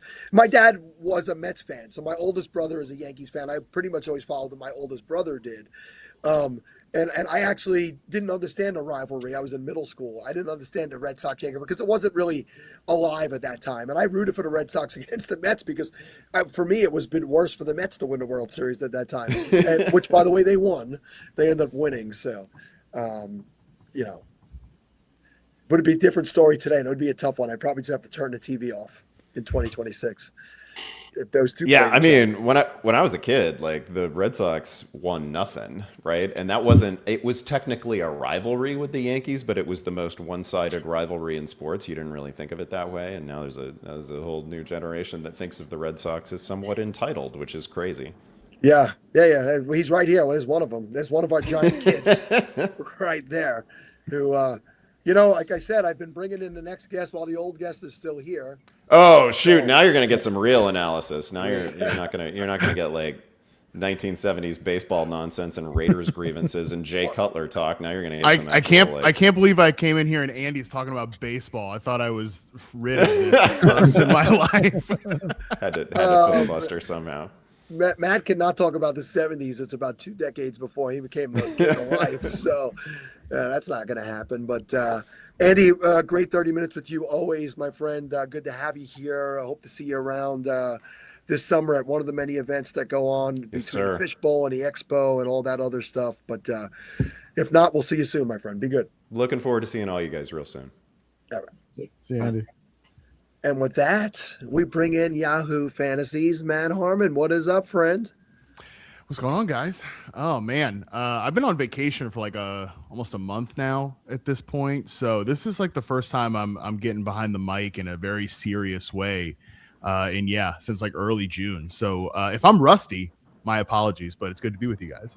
Well, we live in a constant state of being rusty, this group over here. So you could not possibly bring us down. You can only level us off. So I think things are going good. We go around the horn. How's everybody feeling? We got about 2.5 hours left of a 24-hour Podathon. Some of us have been here at various times and for various amounts of hours, but we look strong, fellas. What's going on? I'm excited for my second cup of coffee. That's where I'm at. Yeah, I'm on number 2 now myself. I am going to probably sneak away and get some more water because I've now moved again back to the balcony. I'm so far away from my kitchen. But I got some great guys here who could keep Matt busy while I go and refresh, if that's cool. Absolutely. Right, I won't take it personally. You shouldn't. You're one of my earliest favorites. You know what I mean? But I love Matt was one of the first people to come on the Falafel House back in the day, back in the Backyard Banter days. And, we've told the story many times. He put out that episode 50. What did you learn from Backyard Banter? And I learned to ask. You can't. There's nothing that hurts in asking. And I asked to go on and host that episode with Matt. So episode 50, the first 10 minutes of Backyard Banter, I actually I hosted that with Matt. We talked about what I learned from that show. So while I am much older than Matt, I learned a tremendous amount from him in those early days. And I always go back to smart people make other people smarter. And that's I just want to blow that smoke completely up your booty hole before I go and get some coffee. Perfect. Perfect phrasing. Perfect phrasing. Yeah, for real. So Matt, I have to be honest with you. I still have in my Apple podcast episode, download area, an episode where I wrote in a question to the mailbag of the Fantasy Hipster podcast. It is still on my phone to this day. Oh I my will God. always remember you and the franchise, some fantasy football and the Fantasy Hipster podcast. The real question is, and I'm sure the people in the chat want to know, when and is it coming back ever again? I was actually just talking about franchise this weekend, or this week. I guess this is the weekend. This week I was at the beach with my whole family, which was quite an experience. But my oldest sister, is a big Dave Matthews Band fan. So I was talking about franchise because I don't know if you guys know this. Dave Matthews is like franchise's favorite band, which is not very hipster of him, by the way. That's like the anti-hipster. But he's seen at the last time I franchise and I saw a Dave Matthews show together, which was my third. It was his 46th.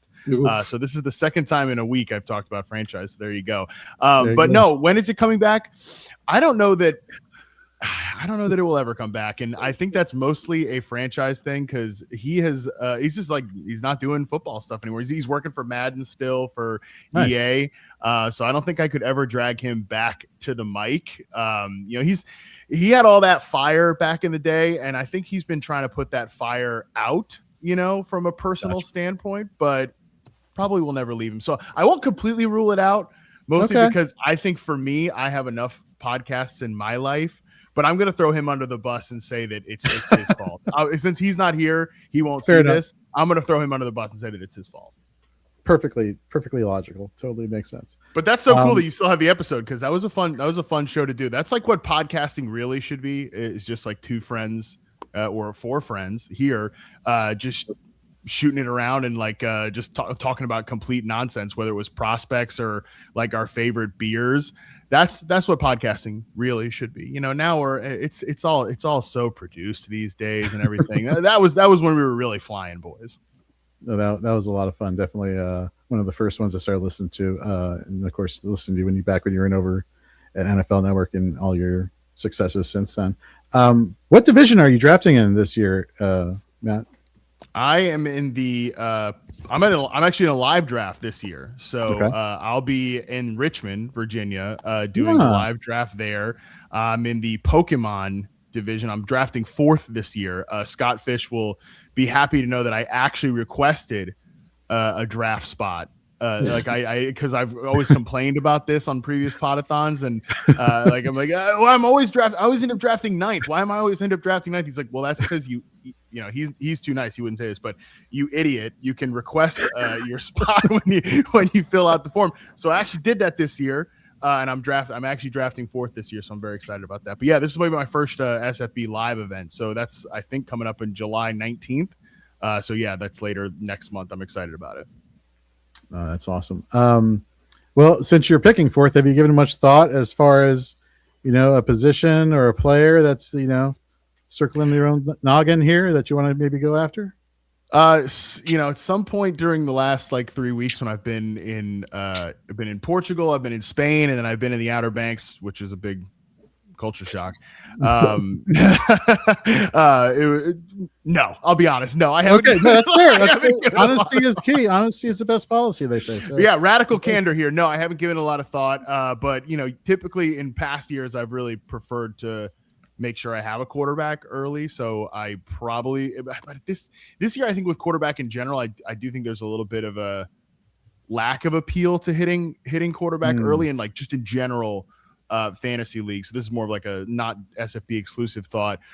I don't know if I will end up going that direction this year or not, but in past seasons, I have ended up with a lot of early quarterback in the first round. I don't know if I'm going to end up doing that at 4th overall this year, just because if someone takes like Josh Allen ahead of me, which I would imagine probably happens, I think I'll end up going a different direction. So hopefully if anyone from the Richmond draft is watching or listening to this right now, they can forget about this in like a month's time. There you go. Just put Harmon on tilt, and we could see anything. Well, Bob is on record. Bob is picking 101 in his draft. He's on record that he's going with Josh Allen. So if that logic holds, then yes, your point is valid. There you go. Yeah. I like it that you're just on. Yeah, you're on record. No need to hide it. That's the benefit Nope. of being first. There you go.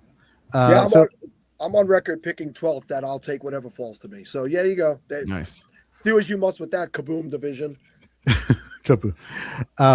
So there's been some debate over the course of the morning in the chat, which, by the way, thank you everybody who's been tuning in all morning and following us on the chat now, whether or not people should be reading too much into bonus structure or they need to strictly follow bonus structure, when they're selecting players like in the, middle to late rounds of Scott Fishbowl. Where do you stand on like chasing bonuses versus, staying true to, the best player available when it comes time to draft your player? Yeah, I'll be honest. I could be totally wrong about this. Like, this is something I don't feel like I have a super strong stance on, but I generally feel as if you just kind of stick to the board, and if you start overthinking the bonuses a little bit, I think you kind of end up you end up pushing yourself a little bit too far off what should be the desired path to putting together like a really good team. I think that, especially when it comes to some of the stuff for like 20+ yard receiving plays, right? Like those type of things. I think we sometimes don't always, like, we then start to get into some more of those, especially with receiver, because obviously I think about receiver. I think you end up starting to skew too far into like the volatile deep threat types, the boom bust players. It's like, yeah, a lot of really good players are going to put up 20+ yard receiving plays, so I tend to kind of like, I'll give it a thought, but I wouldn't over index on it. Like, I think balance is key in all things. And that's definitely one thing I just think about like relentlessly whenever you're in a league like this, where there is a lot of bonus structures. I wouldn't try to over index and overthink on that, but I could be totally wrong. I could be absolutely wrong about that opinion. We have somebody checking in from New Orleans. They won the reception perception subscription at the New Orleans. Shout out. I would think that this scoring would be a gold mine for reception perception. We just dig deeper. Will there be a reception perception Scott Fishbowl take? Oh man, so you want to give me some more work? I appreciate that, Sal. Pretty much. Yeah. Pretty much. Hope you enjoyed your month off. Time to add another piece of content on top of it.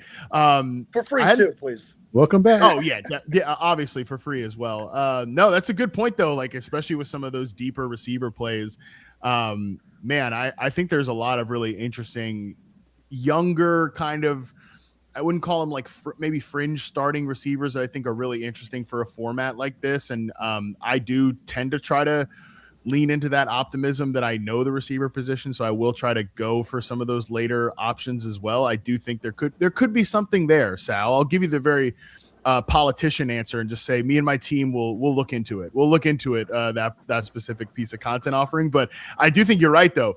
Like, some of the deeper receiver names could really make a lot of profit in a league like this. Yeah, and I will be looking for royalties. That's just the way I work. That's how New York. I thought that was implied. We come in and it's like, for protection, maybe we get 10% of this week's reception perception. All right. But yeah, cool. If anybody's followed Matt and knows reception perception and knows how to read it, you could probably use what's already there to into this format, But but we'll be waiting for you to do more work for us. Absolutely. Well, as long as I give it away for free and then you profit off it, I think business wise we can, like, I think the finances work out. So again, I'll run it by my team, which consists of like me and Charlie. So like that, we'll look into it. How is Charlie? He's great, man. He's old. He's like 30. Yes. I think he'll be 14 this year. That's insane. Yeah, I know, it's crazy, but he's doing well. He just got a good, clean vet visit earlier this year. Blood work's all good, looking healthy for an old. Did we lose Matt or did Charlie I right now? So okay. Yeah, so we'll the hearing is going a little bit, but which is a little bit. I'll be honest, it's sad. Obviously, you never want to see that. All right. Also been a little bit nice, though he doesn't bark at as much during the podcast, which is nice because he does like to stay right here during the window. So, yeah, it's a little bit up and down. Awesome. Well, we followed the Charlie journey in the early days. You guys were simpatico since you came on the scene, and we're invested.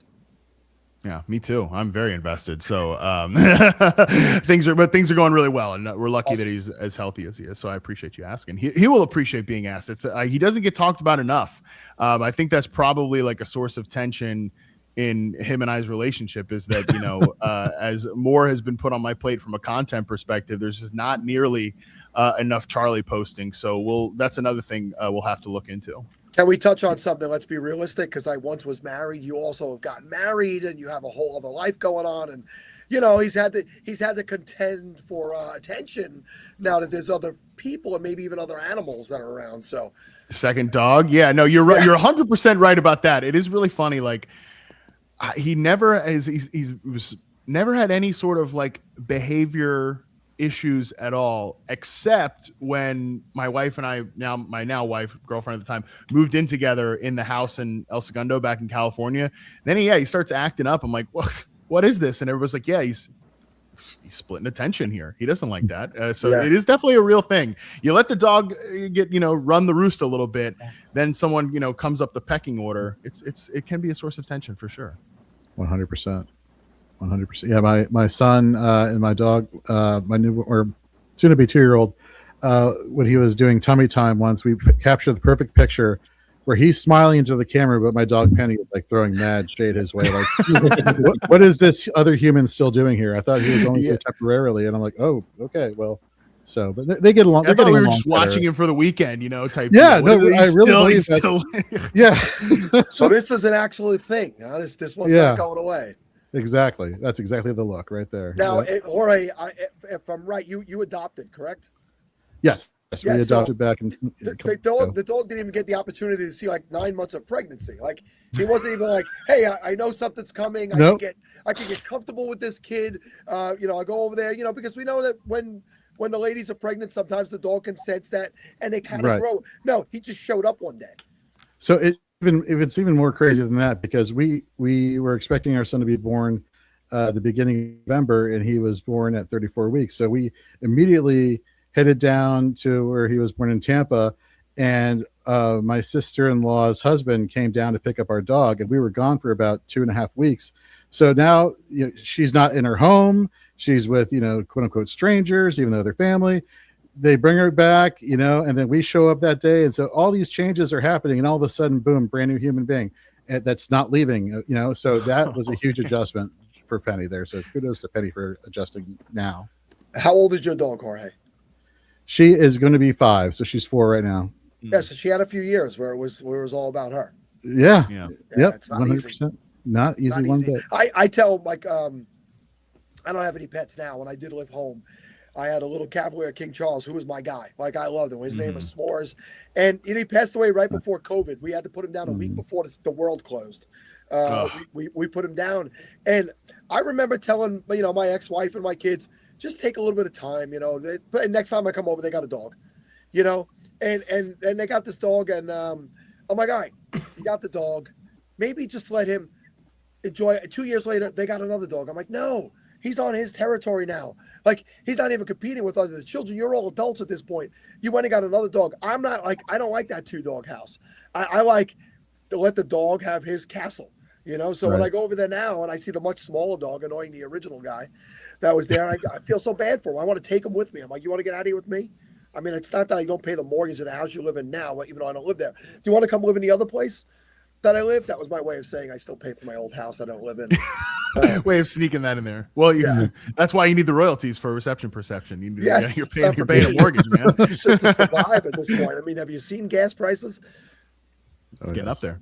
No, but you know what, Sal, I'm going to disagree with you there. You know, we're close personal friends, but I will certainly disagree with you. I love the 2-dog household. I was hesitant on the 2-dog household. Okay. I was the holdout. Obviously, I was like, Charlie don't want a second dog. He does not want a second dog. And you know, to be fair, early on, he did not want a second dog. But it's definitely brought out the best in him, you know. So that's been really good to see the two of them together. So I was not into the 2-dog household.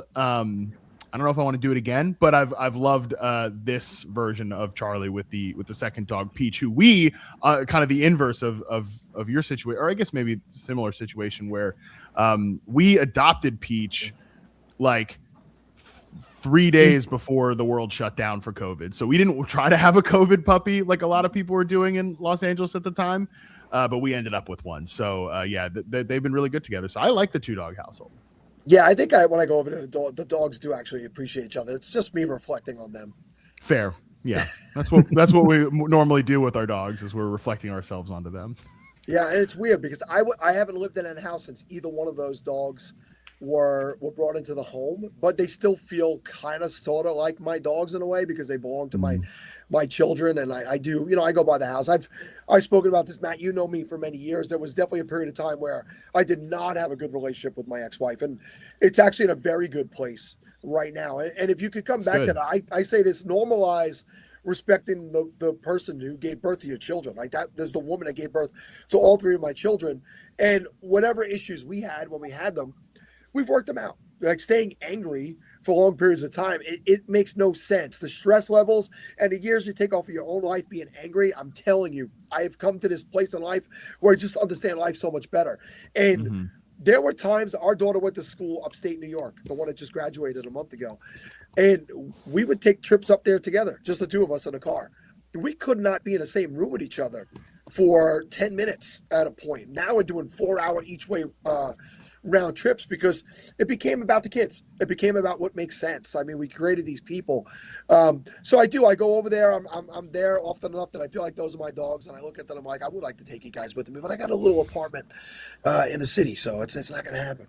Not quite the same. Not quite the same. But that's good to hear, Sal. That is really good to hear. And it's a good lesson for people about not just in that particular situation, but yeah, always just respect the people who helped you bring folks into the world. Yeah, you go through. I mean, I spent more time with her in life than I didn't. I think I mentioned this yesterday. My brother and his husband are taking a trip to. They're landing in Greece. The trip's going to end. They're going to take a little cruise. They're going to end in Rome, and they're taking my mother. And my mother's like, "Oh, I have double occupancy. You want to come with me?" And I was like, "No, I'd rather have needles shoved into my eyeballs." Directly into my eyeballs to take that trip, and my ex-wife is going. So my ex-wife and my mother are going to travel around Greece and Rome and that area together. That's how close she is to my family. So I told her she could have them, absolutely all of them. She could have the family. So keep them. Jorge, I felt like I cut you off before. So no, you're good. No, it's. I'm trying to find a way to like tie in some strategy here, but Andy Barron's last hour just threw me through a loop here because I have so many questions I want to ask about receiving options, but if we could dive a little bit into the tight end situation here for people who are thinking about getting tight end later on. There are two I would like to talk about. One, Harold Fannin with the additions of Boston and Concepcion at the wide receiver position. And Mark Andrews, where there's no real competition now behind him now that Isaiah Likely is in New York. Do you see, Matt, that the additions of Boston and Concepcion lower a little bit of Fannin's value? And conversely, are you now starting to raise your expectations for Andrews now that Likely isn't there? Yeah, not only starting on the more complicated one, which is the one in Baltimore with Mark Andrews. I think not only is Isaiah Likely not there, like Charlie Kolar is not there anymore either. So there's a lot, and obviously he wasn't a big pass catching option, but he was key in terms of blocking and some of the formational aspects that they wanted to go to. And I think that should be really interesting for Andrews and just like how much more 11 personnel is this team going to play? Like they're one of the, and they had a big fullback presence there with Pat Ricard previously. He's now in New York with John Harbaugh. So I think they could end up being more of like which is funny because they don't necessarily have this like deep wide receiver room. They've got Zay Flowers. They've got Rashad Bateman, who my therapist says I'm not allowed to talk about Rashad Bateman, but we'll see as we get, maybe they'll allow me some flexibility to talk about Rashad Bateman more in the next couple of months here before we get to the season. But he's still on the roster. They're talking him up as if he's going to have like another good season. We'll see about that. I guess I did just end up talking about him there. They drafted a couple of rookies there. I think Elijah Surratt's really interesting as like a big slot presence, almost in a way of like maybe replacing what Isaiah Likely brought to the team, but just in a different, from a downfield slot-based target player. I think he could be that guy, but again, it's not that deep of a receiving room, and Devontae Walker's there as well, someone who could be like a big play option. But you just look at the depth chart and you kind of look at a little bit of what Declan Doyle was doing in Chicago under Ben Johnson. They were very 12 personnel heavy, but they also, when they'd go to 11, would be very condensed. They would open up the formations in that way, kind of blur the positional lines, as it were. And I think we could see some of that in Baltimore, which would mean that Mark Andrews would end up then being the only tight end on the field, which I think would certainly benefit him from a target perspective. So while that extension was weird for Andrews, I think that kind of caught us all by surprise when it happened. And I think we can all agree that he's definitely a declining player. He could be one of those clicks this year that's a little bit like nobody wants to make it. Nobody's excited to draft Mark Andrews in the year 2026, but he projects pretty well, and it should still be a quality offense as long as Lamar Jackson is healthy. Now, Fannin, I think, is a little bit more of a straightforward case, and to just like directly answer the question, I think he has to have lost some value with the receivers added in the draft, because typically most NFL offenses, and I think I hit this point a lot on the Yahoo Fantasy Forecast, and I because I think it just kind of gets missed in some of the fantasy discussion at the position. Most NFL offenses don't want to run through a tight end. Like typically that isn't what happened. Even when I talked to Trey McBride at the Super Bowl this past year, I thought this comment from him was really telling. You know, I was saying, like, you know, most NFL offenses don't really run through a tight end. Yours in Arizona definitely did. His first response to that was, well, yeah, I don't know how often I was the first read on many of those concepts, but I did end up getting the football a lot, which is just like the way it goes for this position. You're typically just the way a passing play is designed. The tight end is not going to often be the first read in a lot of those looks. Now, if you have a great player like Trey McBride, you're going to over-index that a little bit. But how that relates to Harold Fannin is just, the target competition on that roster last year was not very good. And now it's very clearly upgraded. Like Jerry Jeudy is still there, but like Casey Concepcion, I think, is awesome. I think Denzel Boston was a steal in the second round. So Fannin probably doesn't – that doesn't mean that he's a bad pick, but I think he has lost clearly some value based on what he was doing last year. I think that just has to be the case before you even talk about some of the quarterback volatility in Cleveland. Oh, sure. Mahor, can I just jump into back to the Mark Andrews thing? Because, Matt, you brought up the contract and how weird that was. And we had seen moments where Isaiah Likely flashed, and he's 26 years old still. And I thought for sure when they had that signing, I was like, wow, this is weird. And then they let him go, and the Giants signed him. Just an odd deal. It wasn't like the coach stayed and the coach is the one who wanted him, right? Because the coach is over in New York now, and that's where Isaiah Likely landed. I feel like I haven't seen enough Isaiah Likely talk, and maybe there's a reason behind that. We like the flash that we saw from Theo Johnson, and I thought that was going to be a thing. But let's talk about how the tight ends shake out in New York now as a result. Well, see, that could be one of those situations where, because of the surrounding receiver options, we actually could see a tight end lead the team in targets in New York. And I agree with you, Sal. Like, not enough people probably, which is always funny when somebody who hosts a podcast in the space is like, not enough people are talking about this. Like, well, maybe I should be one of the people to talk about this. And maybe now I'm going to parrot your talking point here on my own show. So I appreciate that. That could be one of those situations where we see a tight end lead the team in targets. And I don't think enough people are talking about it because a lot of the discussion in New York right now has been about Malik Neighbors and kind of that unfortunate injury and the rehab of all of it. And just me personally, I think to set myself up to not be disappointed, I've just pretty much accepted that we're not going to see the best of Malik Neighbors until like 2027. Because even if we see him, like, it sounds like he might start the year on the PUP. If he starts the year on the PUP, he's probably not going to be himself until deep into the season. And even then, we'll see how it looks. So then you look at the rest of the receiver room. Like, I like Malachi Fields as a rookie, but he's a third-round draft pick. He was an incomplete player. I like where they got him, and I think he's going to be good for them and useful. But he's a third-round rookie. It's kind of a bunch of, I guess you could call him journeyman veteran at the receiver room around him. Not even just the guys that they brought in after the Neighbors sort of injury news and Beckham and Smith-Schuster and that kind of crowd there, but even before that, it's like Darnell Mooney, it's Calvin Austin added to Darius. Like, I think that there's a real shot that Likely ends up being the guy who has the best chemistry with Jackson Dart and could even potentially lead the team in targets. The question is just, you mentioned Theo Johnson. Like, is Theo Johnson the inline tight end who just ends up playing more snaps than Likely? I do think that's also possible. So you have to kind of take those two variables together and decide how much risk there is. But he certainly is someone that I think should be getting a little more pop as a potential tight end to lead his team in targets. And in typical SFB Podathon host fashion, JB did our overnights. He wants to give you more work as well. He'd like you to do the draft order for our Long Island-based league. And we did have Linda Cohn, who is retiring from ESPN this weekend.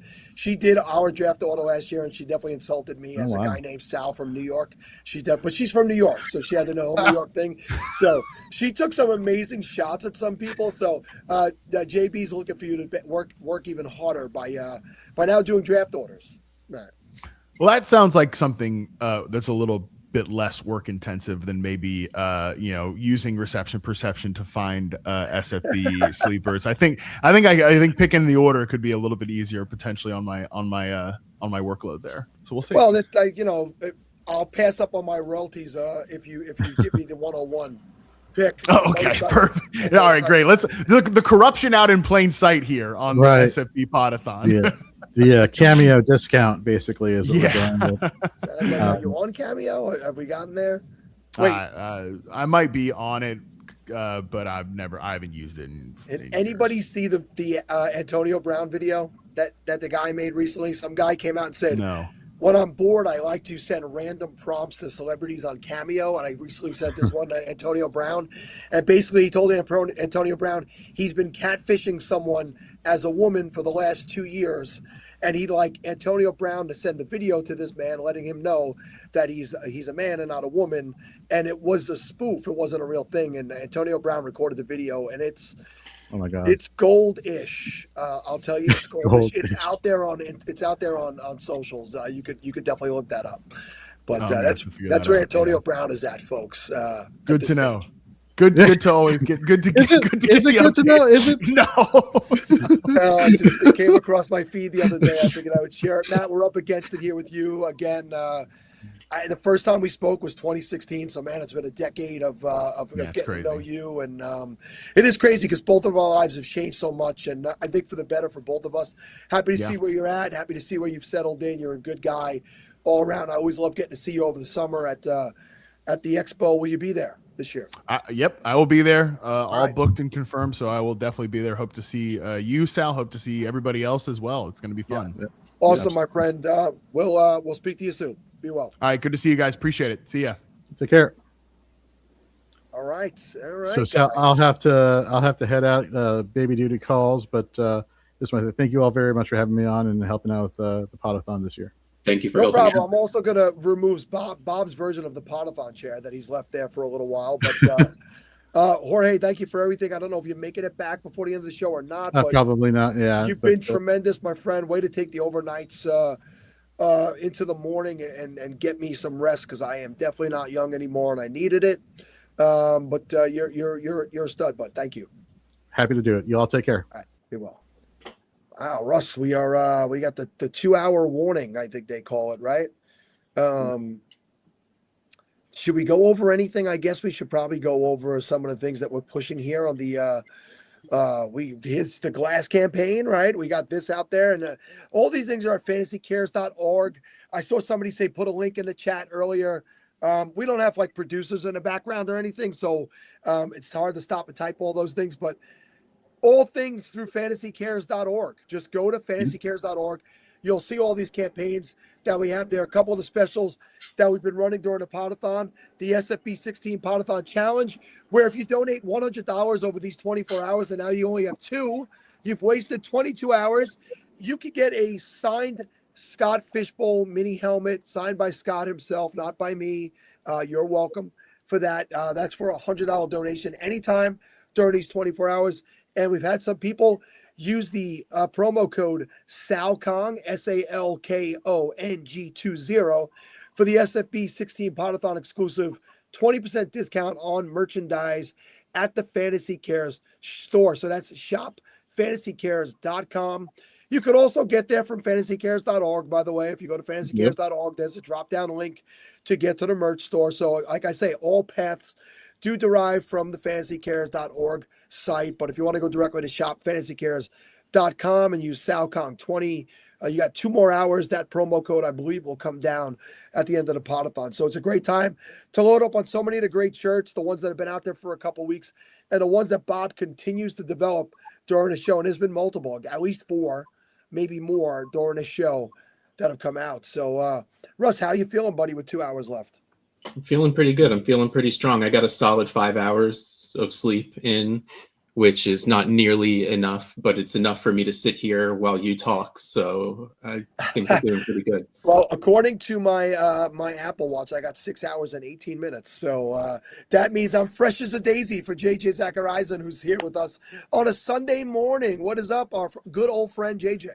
I'm great, man. I'm great. I was actually yesterday at the SFB event in Charlotte. I didn't draft, but I was there just, showing my face and such because our friend Scott Fish was there, right? He so I showed up. got to see Scott, hang out with him for a little bit. It was actually my wedding anniversary, so my wife tagged along and we just made a day of it and kind of went around the area and just went to a bar and stuff and went and got some dinner, but it was a cool event. It was a fun time. They're always great. I've tried to go to as many as possible over the last 3 summers. So far this year, it's only been Vegas, but we're just getting started. I have, of course, New York City, which that's mine and Russ's home base here that we go to every year. The final, it's the World Cup final that day on the 19th. I'm either going to be in Boston or Philadelphia, one of those two. But I'm going to do DC and Maryland, which is all in one weekend and very close by to one another, which I haven't done those before. I love getting out there and meeting different people. And oftentimes it's people that have followed this show or have followed me. And it's great to see new friend faces and old friend voices that we've gotten to know over the years. Yeah, man, it was great. And it's always funny, whenever it's like whenever you go to the expo and you're at George's or something, you're hanging out and you hear all these voices and they're all the podcast voices that especially like fans in the industry have heard so many times before, and they're like walking by and they just hear the podcast voices, through like in their peripherals, and they're like, oh wow, that person's just standing right here now. And so it was a little bit of that yesterday too, where there were a couple of people that had walked by that had listened to the Late Round podcast, and they're like, "Oh, that was your voice. Okay, now I'm good." And then so it's cool for that kind of thing too, and those kinds of interactions. Somebody said last night, because John Laub was on it. John Laub is very distinct. Yeah. And they were like, I heard John Laub at the expo before I saw John Laub. So to your point, exactly. And I get that. Like I'm a little congested. I'm losing my voice during this, but I tend to have a distinct voice, people tell me. I was in Orlando in April for a dance competition and my daughter was in through college. And I'm walking through the pool area and I hear Sal. And I turn to look and it ends up being somebody I work with. It's not anybody from the fantasy space. She's like, "Oh, I heard your voice. I knew it was you immediately." And it's like, "Oh, hey, good to see you." There's got to be hundreds of that voice in Brooklyn. Oh yeah, in this area, Sal is amongst the sea of exact same voices. There are people who seem to know mine. I don't know. There must be something outside. Just a little different. You have the little rasp to it that you can stand out a little bit more. But yeah, I mean, like outside of it, and when you go on shows like this, I mean, I would probably hear. I mean, now you're all yoked up, so I see you first. But I'd probably hear you first, usually at the expo. I appreciate the acknowledgement of my hard work. I haven't flexed in a while, JJ. I'm just, Heck yeah, no, listen, yeah. Jim Coventry's on after you, so we'll be flexing together. 2 old bald men who are trying to stay in shape. That's our claim to fame. Somebody said it's either Sal or Joe Pesci. Joe Pesci's a little higher than me. I think he goes a little higher up the register than me. Show the glasses, Tootsie Pop says. All right, JJ, sorry, we have to interrupt your segment to show the glasses. Is this what we're showing? These glasses, Rachel, is that what you wanted? Less seeing JJ and more glasses, I guess. So according to Russ, that is coffee, apple juice, and iced tea. But I don't think that it is any of those 3 things, JJ. What's your opinion on that? Like, I've calmed down on the adult beverage consumption, over the last handful of years of my life. So I will agree with Russ. We'll go with the apple juice, I can't remember what the other ones looked like now that I'm not looking at it. But yes, we'll go with what Russ said. And I agree. I have one of the keys to me getting in better shape and better health is reducing alcohol. Yeah. You know, like a big reduction in alcohol. And I was a beer guy. Like it was just always the hang with the guys, we're pounding beers, we're doing beers. And I was like, oh, like I'm 50. Right. Right. I don't need to be pounding beers anymore. So at first I found gin and I started doing a little bit more gin and like a sugar-free gin and tonic doesn't sound refreshing, but it is actually very refreshing and it keeps the calorie content very low. And then I went to I'll just take multiple months off at a time from drinking. And Right. I went like 3 months at the beginning of the year and then have a drink and then wait a month and whatever. And it's you listen, if you want to cut it out completely, I support that too. But if you're a person who likes a social drink, just do it in a smart way. Just don't, not every weekend, not multiple times a weekend. And it's a great part of recovering your body and longevity and health. I mean, it's a toxic thing that you put into your body. So you Bro. got to do it in moderation. I'll tell you what, if anyone wears like a sleep tracker or something, I wear an Aura ring and stuff, and you can tell even when you've had just a couple drinks, you can tell because it throws everything off like completely. So yeah, I mean, I went through a similar sort of journey, about 7 or 8 years ago, probably, maybe it was more at the start of the pandemic. So about 6 years ago. But like cut gluten, I don't eat gluten anymore either. And I just don't drink that. So I don't drink beer at all anymore because of that. Yep. But yesterday we went and got tacos for dinner. I had a margarita, just a little celebration thing. But it's just I think kids change things for me a little bit and just wanting to be as healthy and feeling good every day, as opposed to waking up not feeling great and then having to take care of these little munchkins. And it makes sense. I was my kids are older. We've spoken about that. But what I realized is, I want to be here to see them live their life. And I wasn't in danger. I wasn't sick, but I was at my biggest. I was 232 pounds. I'm 197 right now. That's a huge difference, like a huge difference. And I didn't realize I had gotten to that weight. And I didn't realize that I was just eating whatever the hell I wanted and drinking too much. And I got, when I moved to Brooklyn 4 years ago, I was like, it's up to me now to be healthier, to use that time that I'm not commuting, which was like 5 hours a day round trip to my benefit. So I started working out, but I hadn't really got there with the food yet. Well, in the last year, I've bought fully in. I cook everything myself. Yep. All whole foods, tons of protein, lots and lots of protein, proper fiber goals, like every day is mapped out in a way where it's just, you can't help but be healthier. And 4 years ago, really even 2 years ago, I was a stage 2 hypertension.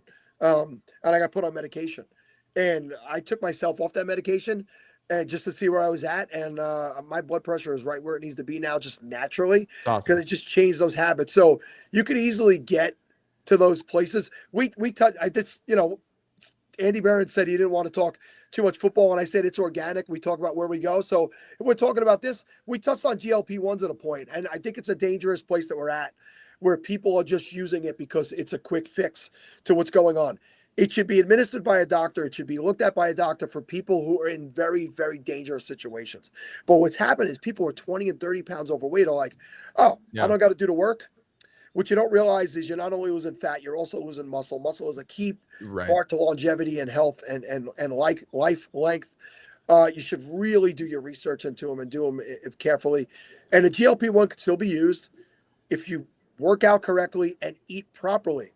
But don't just do that and think you found a miracle drug. That's not what it is. Yeah. Lifting's been a bigger part for me the past like year and a half. Similar, just all the research just points to how important, muscle mass is, and especially as you get older. And I mean, look, we've known each other for a really long time, since I basically started in the space when I was very, very, I was young. And now I'm Unk, right? I'm Unk in this space, which is wild to me, but it's the truth, I think I moved to Gramps, so good for you. My son, he's going to be 25. He called me uncle one day. I said, I will lay you out, son.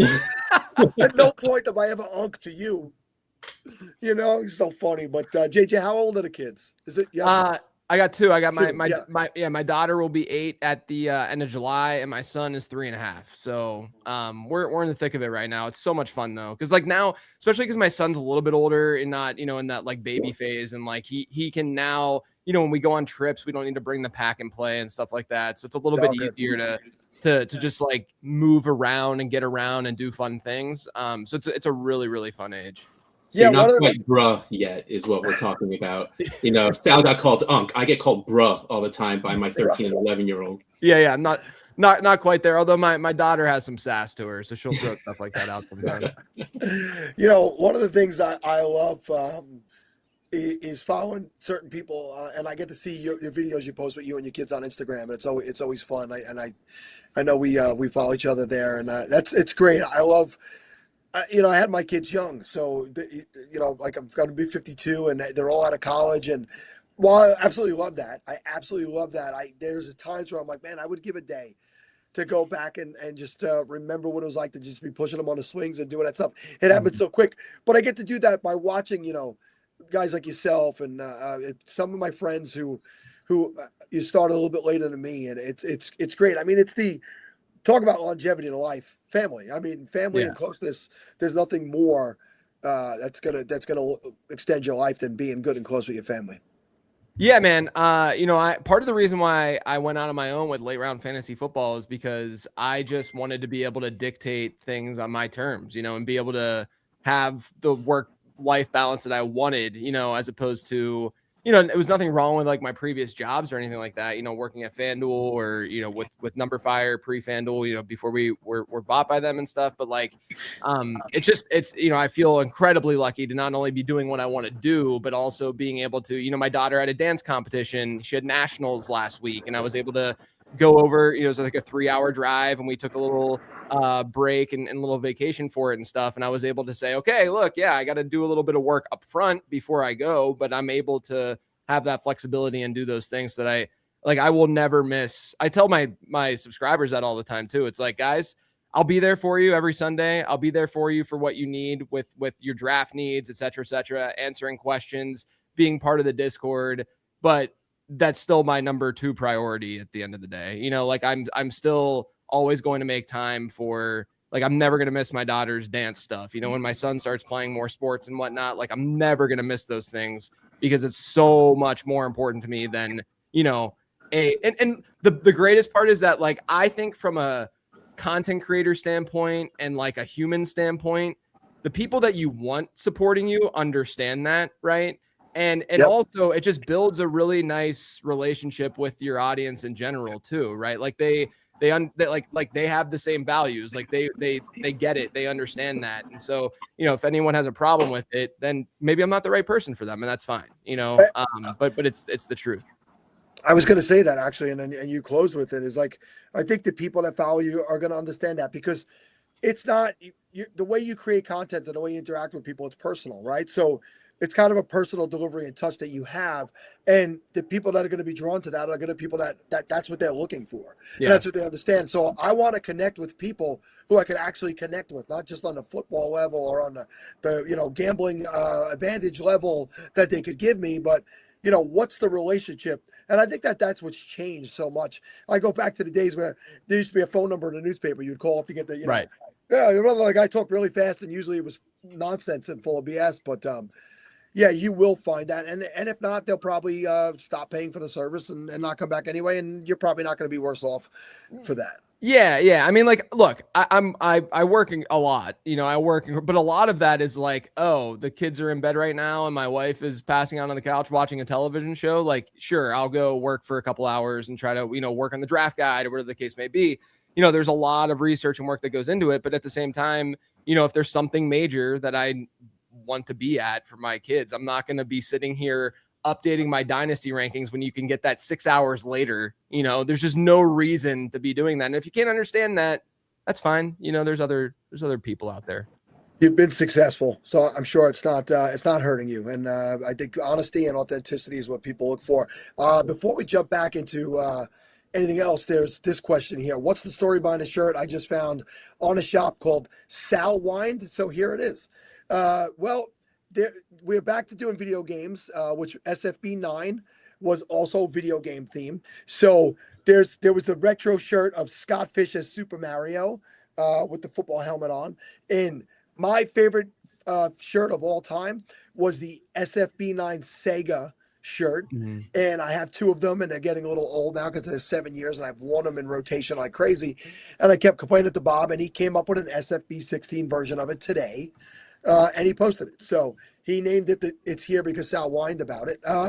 I said when I gave out the promo code, at least 4, maybe 5 shirts have been born during this Podathon. Here's another one based on Zach Reed, resting beach face, SFB 16. So our graphics guys and Bob and people who do that stuff are tremendous. That's nobody being shot. They're just dropping some stuff off in the background. If you can hear that, don't worry about it. New York ain't that scary, but yeah, that's the story behind that one. So, JJ, you touched on a couple of the things that you're doing, but tell us what's new, what's old, what's new at Late Round Fantasy, and what can people expect if they haven't followed you before and they want to get on board. Yeah, man, it's been a wild couple years, but wild year for sure. You know, I was able to last year I hired on David Kitchen to be COO at Late Round Fantasy Football, and so he's been doing a lot of behind the scenes stuff. But also we have like the Late Round show that we do every week over on YouTube, and then it hits the podcast feed.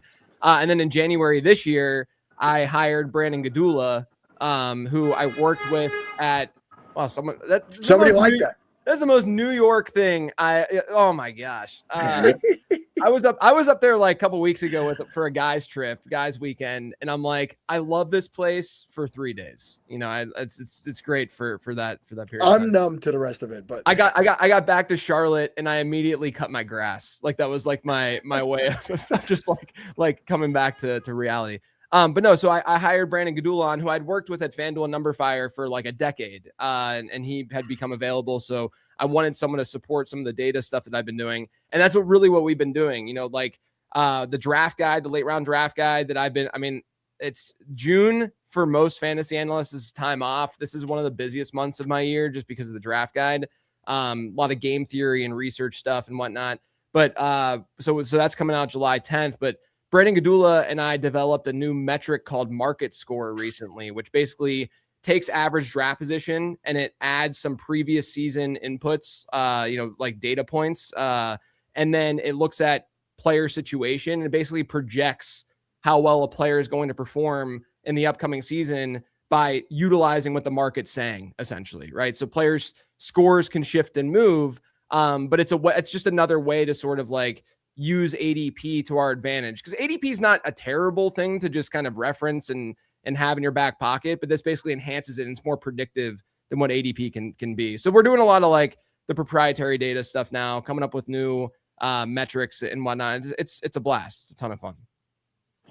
I love seeing the new innovations that come out because it's always like, wow, what more can people find and what more can people do? And there is a lot of stuff. Lindsay Rose was on last night talking about some interesting stuff as well. So I like seeing some of the folks that have been around the game for a long time, digging deeper and not just resting on, reputation and right. What we've done before is creating new things. But I have to ask this question because it's there. What is the Pittsburgh hat? Yeah, man, I got a little Pitt Panthers hat going right here. I'm a Pitt alum. I was up there visiting. I live in outside of Charlotte now, but we were up in Pittsburgh at the end of May for my father-in-law's retirement and a little party that they had, and we, of course, my kids don't live there, and I grew up there, and so we went around the city. We went to Pitt's campus, and I got myself a little Pitt Panthers hat up there. Well, you're an alum. You got to have it, right? I mean, I got tons of I got the Pitt Panther claw back here. Yeah, there's I got Pitt stuff everywhere. So this is aptly named the Scott Fish Bowl Podathon. So let's touch on the Scott Fish Bowl a little bit. We've been going in on the crazy video game scoring here. A little bit of a retro back to SFB9, but also a little bit different. Not exactly the same, but hyperbolic bonuses all across the board. So you are drafting. Let's see where you are. Perfect dark, and you're at a 12 spot like myself. So we're both picking from the 12. I've kept saying, there's not really. You could have a plan-ish, but you got to see what falls to you, and stuff is going to always fall to you. But what are you hoping, without giving too much away, and because working in this business, people are just waiting to listen to everything you say so that when they play against you, they can hold it against you or use it against you. Yeah, man. So it was funny because I've had a really crazy month, both like as I've been saying, like on and off the field, and I forgot to join a division, and Scott knew that I have a very, very real take that everyone needs to fall in line with, which is Perfect Dark is better than GoldenEye. And everyone slams me for it. But if you go back and you look at old gaming reviews of those games, look, I'm a millennial, like just middle of the, like right in the middle of when millennials were born. So I grew up on N64 and stuff. Right. So, if you look at any of the gaming sites that review games, Perfect Dark generally has a higher rating than GoldenEye because it's literally the same video game as GoldenEye, except more enhanced and better. So I just got to throw that out there. Perfect Dark greater than GoldenEye. So Scott knew that was my take, and then he just threw me in I talked to him yesterday about it. He threw me into the Perfect Dark division, and then threw me the 12 spot. I'm fine with it. The way that I sort of approach. There you go. I see you, buddy. I see you. But the way that I approach, Scott Fishbowl often, is I do generally zig when folks zag. Like I think that it's the kind of environment to do that because, in my opinion, in a lot of cases, people will have too much confidence in what scoring shifts and changes do to player value and such. When, like for instance, there's been years where it's been very obvious that running back just is far, far more valuable than wide receiver in Scott Fishbowl, right? But a lot of times people, aren't thinking about the note. So they'll draft like a lot of like RB3s, let's say, higher than they should probably go because they're not thinking about the fact that, like, yes, these dudes project pretty well, but they could also just lose their job. Like they're RB3s for a reason, right? They don't have the most stable environment for themselves to just get volume, and volume is still going to drive this game no matter what the scoring system shows. Like you need to be on the field, you need to be seeing touches and stuff. And so my plan is really like, I'm going to walk into this and not have some, like you said, Sal, anything like super strict. I don't have like tons and tons of targets. I want to react to what's going on. And from what I've seen, it's probably going to be me being more wide receiver heavy than what some folks. I know that this year with some of the scoring, it definitely will favor wide receiver a little bit more than what we've seen in the past. Because some of these years from a projection standpoint, running backs really were boosted up a good bit. But I wouldn't be shocked if I end up going with a pretty wide receiver heavy build for this team. Yeah, it would make sense, especially if the value drops to you there. And, I last year I went with the tight ends at the turn, McBride and Bowers, and I wouldn't be afraid to do that again if they both fell there. I just don't think that they'll both fall there. Yeah, I don't know if you and you're a busy man with the young kids. Earlier this morning, one of the groups of guests held a video game draft live, and GoldenEye I think went 2. Was it number 2 of Russ in the draft? And yours was not there. So. I guarantee you, Perfect Dark was not drafted. Yeah, no. Top but 12. look, this is. I will say that I do think the Perfect Dark over GoldenEye take. It's the do you know ball type take, right? It's like when Tony Romo was playing and Romo was actually like statistically like really good in the late fourth quarter and in clutch situations, right? But there was the narrative that he was horrible because of the botched fumble and or the botched snap and stuff like that.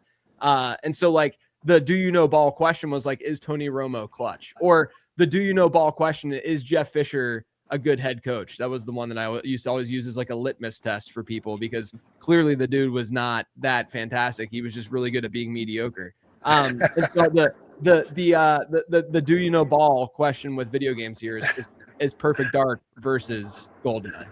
Bob is the Jeff Fisher of fantasy cares of fantasy football. So he is Mr. 50-50. He's known for being Mr. 50-50. So I had to bring him in. It's amazing. Yeah. Like, how many times I'm absolutely mediocre. How many times something's come up and like Bob's just in the background? Let me bring him in. So let me just shut my door here for a second. I'm out on the balcony and the door's slightly open, and I'm gonna probably have a house full of insects when I'm done. So there's no screen on it. So I'm just pulling that shut a little bit. But yeah, a perfect storm.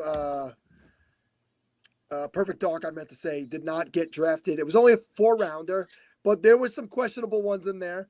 And Madden wasn't on it in the first 4 rounds, which for me, I don't grasp it. But they actually did a tremendous job. Those guys do a draft every year.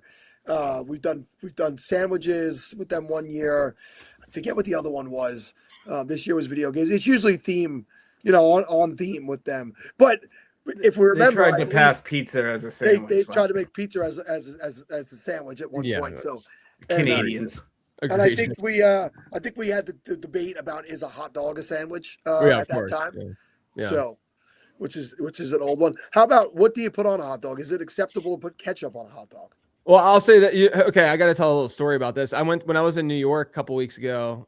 We went to a Yankee game because I'd never been to Yankee Stadium before, and so we went. We had some adult beverages. It was a guys' weekend. We were having a good time. But I eat, like I said at the top, like I eat gluten free, right? So I don't eat buns anymore, really, especially in that environment. You can get like gluten free buns and stuff. So I've had like at least like that, but in that environment you can't. And there's not that much food that's like readily available at like a game like that if you're eating gluten free, right? And so my dinner that night was I got a foot-long hot dog and I unwrapped it and I took the bun off and then I did a little bit of this around the hot dog to get all the crumbs off of the foot-long dog. And then I'll put like some ketchup and mustard basically is the go-to off of that, but no bun. I'm a naked hot dog guy. Well, I'll tell you what. You go to Minnesota, go to a game because their gluten-free menu was huge. Nice. And they actually had a whole separate menu for gluten-free. Nice. I have a friend that thinks it's absolute blasphemy to put ketchup anywhere near a hot dog. So every time I get a hot dog, I put ketchup on it and send him a video of me eating it, just to annoy the hell out of him. Is that a cultural so I grew up in Pittsburgh where Heinz is, right? So like you ketchup is everything, and we put fries on everything too. But like, is that I've heard the no ketchup on hot dog take before. Is that like is that a New York thing at all, or is that just? I think it's people who try to pretend they're high end. I think it's Chicago. I think it's a Chicago thing. I was about to say it might be a Chicago thing because President Obama came out and said that only children should be putting ketchup on hot dogs. Oh yeah, maybe it is Chicago. I thought it was a major city thing. I couldn't remember which one though. Well, JJ, all day I've been bringing in the new guests with the old guests. So say hello to Kluge and Jim. Good pals. How you guys doing? Thrilled we can be here to talk about the ketchup on hot dog debate because I think it's very overblown as a Chicago, and I have no problem with ketchup on my hot dog. So is it Chicago though? Is that official? Like it's a Chicago thing that people get mad at? Oh yeah. Like you ask my stepdad, who's like a longtime South Side guy, and he will like puke at the thought of Chicago on a hot dog. It's really weird how people act about it. Yeah, bizarre. Well, I'm from Chicago. Oh, go ahead, Jim. I'm sorry. I'm from Chicago as well, but if you get a Chicago style hot dog, there ain't no ketchup on it. But I eat ketchup on it as well. Would you do the bad thing and put the ketchup on the Chicago style just to mess with people? Oh yeah, I don't care what anybody thinks. Oh yeah, I'd like to get them a little bit riled up. I mean, come on, Chicago, we need to get riled up. Yeah, why not? That's what I love about you, Jim. You don't care. You're who you are. But JJ, we'll give you an opportunity to say some parting words before we let you get out of here. Yeah, no, I appreciate you guys not only having me on, but just doing this every year. It's awesome. You guys are beasts. And so thank you for that. Yeah, I mean, hopefully everybody crushes some Scott Fishbowl drafts, but it's not, your drafts aren't as good as mine. That's the end goal. Right? In the end, there can only be one. That's right. Hope you come in second. We'll see you over the summer somewhere, JJ. Be well. Yeah, take care, guys. Bye, Jim. Oh, that brings us to our two current guests. By the way, Jim, we were having a conversation about how us, bald white guys get, mistaken for bald white guys all the time. And oftentimes you and I get mistaken for each other, right? So it's just I'm the other version of Jim Coventry, and it's not a bad place to be. I don't mind the comparison. For you, getting called me is an insult. For me, getting called you, it's a compliment. So I kind of like it that way. I think that it's the opposite, but that's us both being very, crediting to the other one. Dave, you've been mentioned on this Podathon a few times because you put out a really good tweet a couple of days, maybe a week ago or whatever it was, and I saw it. I screenshot it and sent it to my son who plays in the Scott Fish Bowl, as well as my good friend Josh, who also plays in the Scott Fish Bowl. And let's before we even introduce you guys, we're going to jump right into that tweet because we got an hour and 30 minutes left of this here, and we've debated back and forth. Is it balanced? Is it wide receiver heavy? Does the tight end premium? What says you according to that tweet? Well, I think wide receivers are where you get the best value in this. If you look, you get some of those high volume, big play guys, your Bijan Robinson, Jameer Gibbs, Christian McCaffrey. They're going to show up near the top of scoring. But when I look, a 20-yard reception is just so much more common than a 40-yard rush. And I know that when setting this league up, we were kind of stuck with what Sleeper gave us available for scoring settings. But I just see 1,551 receptions last year, getting a 10-yard bonus. So when I was going in my draft, I was just aggressively targeting wide receivers because I think those are the players that end up getting those bonuses way more than running backs. Oh, and with all the people in the chat who want to say hello to you guys, jumping in here. So, yeah, I mean, it opened my eyes up because the way I've gotten these the last few years is I do all my preparation within 24 hours of a draft. Like I don't look at anything ahead of time anymore. I don't have the time for it. I'm too busy with my regular job. I'm too busy with doing this stuff. I'm too busy with the kids and trying to live a healthy lifestyle. So that I just decide I'm going to wait till the last possible minute. But when I see stuff like that and it jumps off of me, I save it. I am picking 12, so I'm going to have to see what falls to me in 12, but I'm hoping there's some wide receiver value. If not, I could shift to the tight ends, and I've spoken about it a lot here. I think that guy that's going to probably be undervalued based on his season was Aston Genty, and pass-catching running backs who could break big receptions are going to be important here. So it's not a guy I'll look away from either in that position. So. Yeah, I think there's multiple ways to get it done, and I think that tight ends are also very valuable. It just so happened in my draft specifically, there was one guy on the left side of the board. I was picking 10th, and the guy who was picking 3rd all the way on the left side of the board, who right here, Greg Quirk in the comments, he was getting all of the good tight ends. So he was kind of on the left side of the board, eating up the tight end value. I was on the right side of the board, getting the wide receivers, but he started off with Bowers, Warren, Fannin, Laporta, Pitts, Andrews, and Goddard. Those were all targets of mine as well, but with them all getting drafted, I didn't have an opportunity to get them.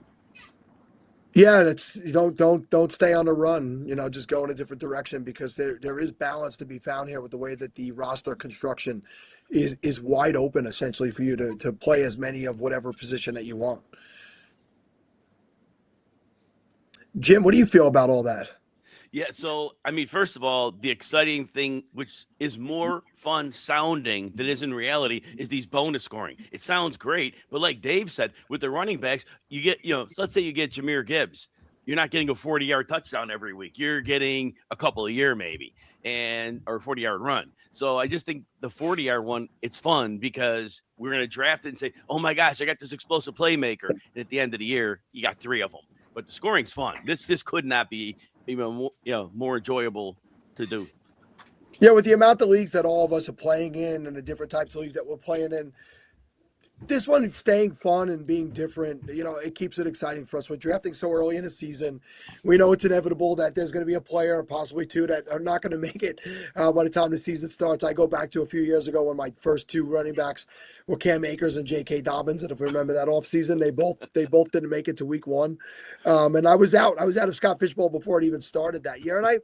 But a key thing I'll say to those of you who are maybe playing in your first one or haven't been in it that long is A, you're never out of it. B, don't be out of it. Like, you have to continue to compete and play. There are about 50,000 people that try to get into this every year, and only about 5,000 get in. So it's important that you don't just basically coast and give up and not sign in. And also, you will likely not be invited back if it's seen that you're doing that, because we want this to be a community-based, fun interaction. And even if you can't win it, you could still compete at it. And being in those group chats and the way we have the Discord set up now with the draft position chats, the league chats, the city chats, there's so many ways to stay a part of SFB and Fantasy Cares. Don't be the guy who loses the first couple weeks and decides, I don't got to set a lineup anymore. Absolutely. Yeah, there's no doubt. Like you said, this is all about fun. It's all about everybody being involved. And just if you're happy to be here, then be happy to be here. Don't say I'm not happy when my record is, 2-8. Maybe you'll win a bunch down the road. But that said, this is a great, great outreach opportunity that Scott Fishbowl has brought out for all of us. So yeah, let's have fun all year. So we jumped right into topics, information, but let's go back to. I mean, I don't think people need to be introduced to who you are and what your names are, but let's talk about what it is that you guys are doing over at Football Guys and RotoWire. So we'll start with you, Dave. What's going on at Football Guys? You know, we're staying busy over here. It seems like the NFL season's sneaking up on us really, really quickly this year. So we've got all of your normal stuff that you'd expect, you know, rankings, projections, all that. Jeff Bell and I, next week, we are wrapping up a massive divisional preview series that we do every single offseason. So we have those episodes recorded, but they're going to be coming out Wednesday and Thursday. And then after that, we turn into our positional rankings, and then training camp is here. And by the time training camp comes around, then we're doing our training camp previews and going through all of the news that comes along with that. So just your typical preseason stuff. It seems like it comes up quicker and quicker on us every single offseason. Awesome. And Jim. Yeah, things at RotoWire are fun. We've had a lot of shakeup, I should say, and we're going to have a lot more activity on our social media channels. That's going to be great. We've never had individual analysts have their rankings on our site. This year we changed that, and I'm really excited about that. So we have the site rankings, but now we all get our own rankings up there for every scoring system. So I'd like to be able to have those up there. That'd be a lot of fun. Doing social media stuff, two videos a day. It used to be funny because people say, "Oh, the videos look good." I go, "Yeah, a video editor takes care of them." Now with AI, they edit my video, and I got to do like 3 to 4 minutes. I can have my video edited and out. But anyway, videos are. But yeah, really pumping the social media stuff, keeping a lot of threads out there. These ADP battles I love, like who you got. Two guys that are like next to each other on the clock. That's a series always right up for RotoWire. So last thing, this summer I'll be on XM, the RotoWire show. Was it 2 to 4 Eastern, be on 5 days a week. I'm only off Tuesday, Wednesday. So I'm real excited about that. And Dave, you're going to be on XM. Yeah, starts this Wednesday. I'm going to be with Tom Kosenik, and we're going to be doing the high stakes show. So that's at 8 p.m. Eastern. Next week it goes over to 10 p.m. Eastern. But every Wednesday through the preseason, and then in season, we'll be doing Thursday nights as well. So pretty exciting opportunity that I get to start this week. Dave, I hate to say it because I know I'm getting old, but I think you're a little low, a little bit low. So I don't know if there's anything you could turn up. I'm glad you mentioned that. I just got a new audio interface in yesterday, and I'm still kind of tweaking the levels here, trying to get it figured out a little bit. Just got this delivered yesterday. My old one, after about 5 years, crapped out on me. So should have done an audio test beforehand, but didn't have an opportunity to do that. Sounding a little bit better now, Sal? It is better. It actually Right, is. good. Immediately after I said it, you started to touch it, and it was better. And I am like 20% hearing loss from all the years of construction, so it doesn't help. But Jim, that makes a lot of sense now that people mistake you for me because AI is making you better looking. Right. So I only up. The only place to go is up.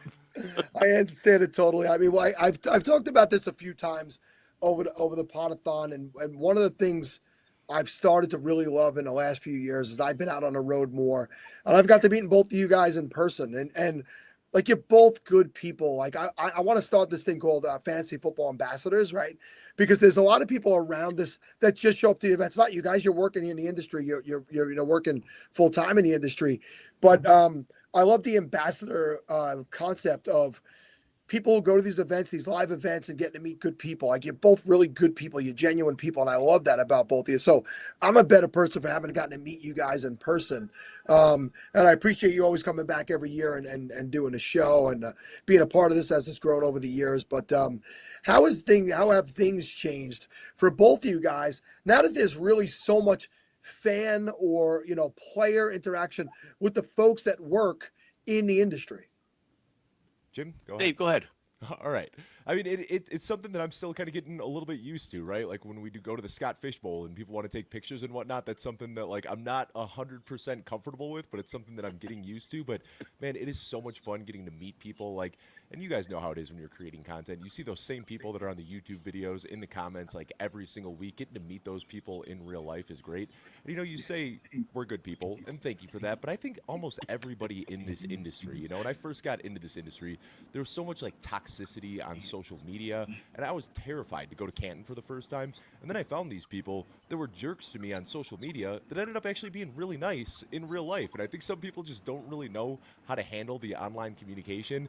I might lose some people here, but there's an episode of Bob's Burgers where Bob, the main character from Bob's Burgers, goes to this convention where he meets all of his internet friends for the first time, and he walks in the room and everybody hates him because of how he interacts with them on life. He's the nicest guy in the world. He just has his caps lock button broken on his t-shirt, so everybody thinks that he's rude. And I think that that's such a perfect kind of just like encapsulation of this industry. More often than not, when you go to these events, when you get to meet people, you realize that we are all just nerds who love fantasy football, and there's a lot more similarities than there are differences. You know, so many things that you said. First of all, Bob's Burgers is an underrated show. If you don't watch it, it's 100%. so very, very good.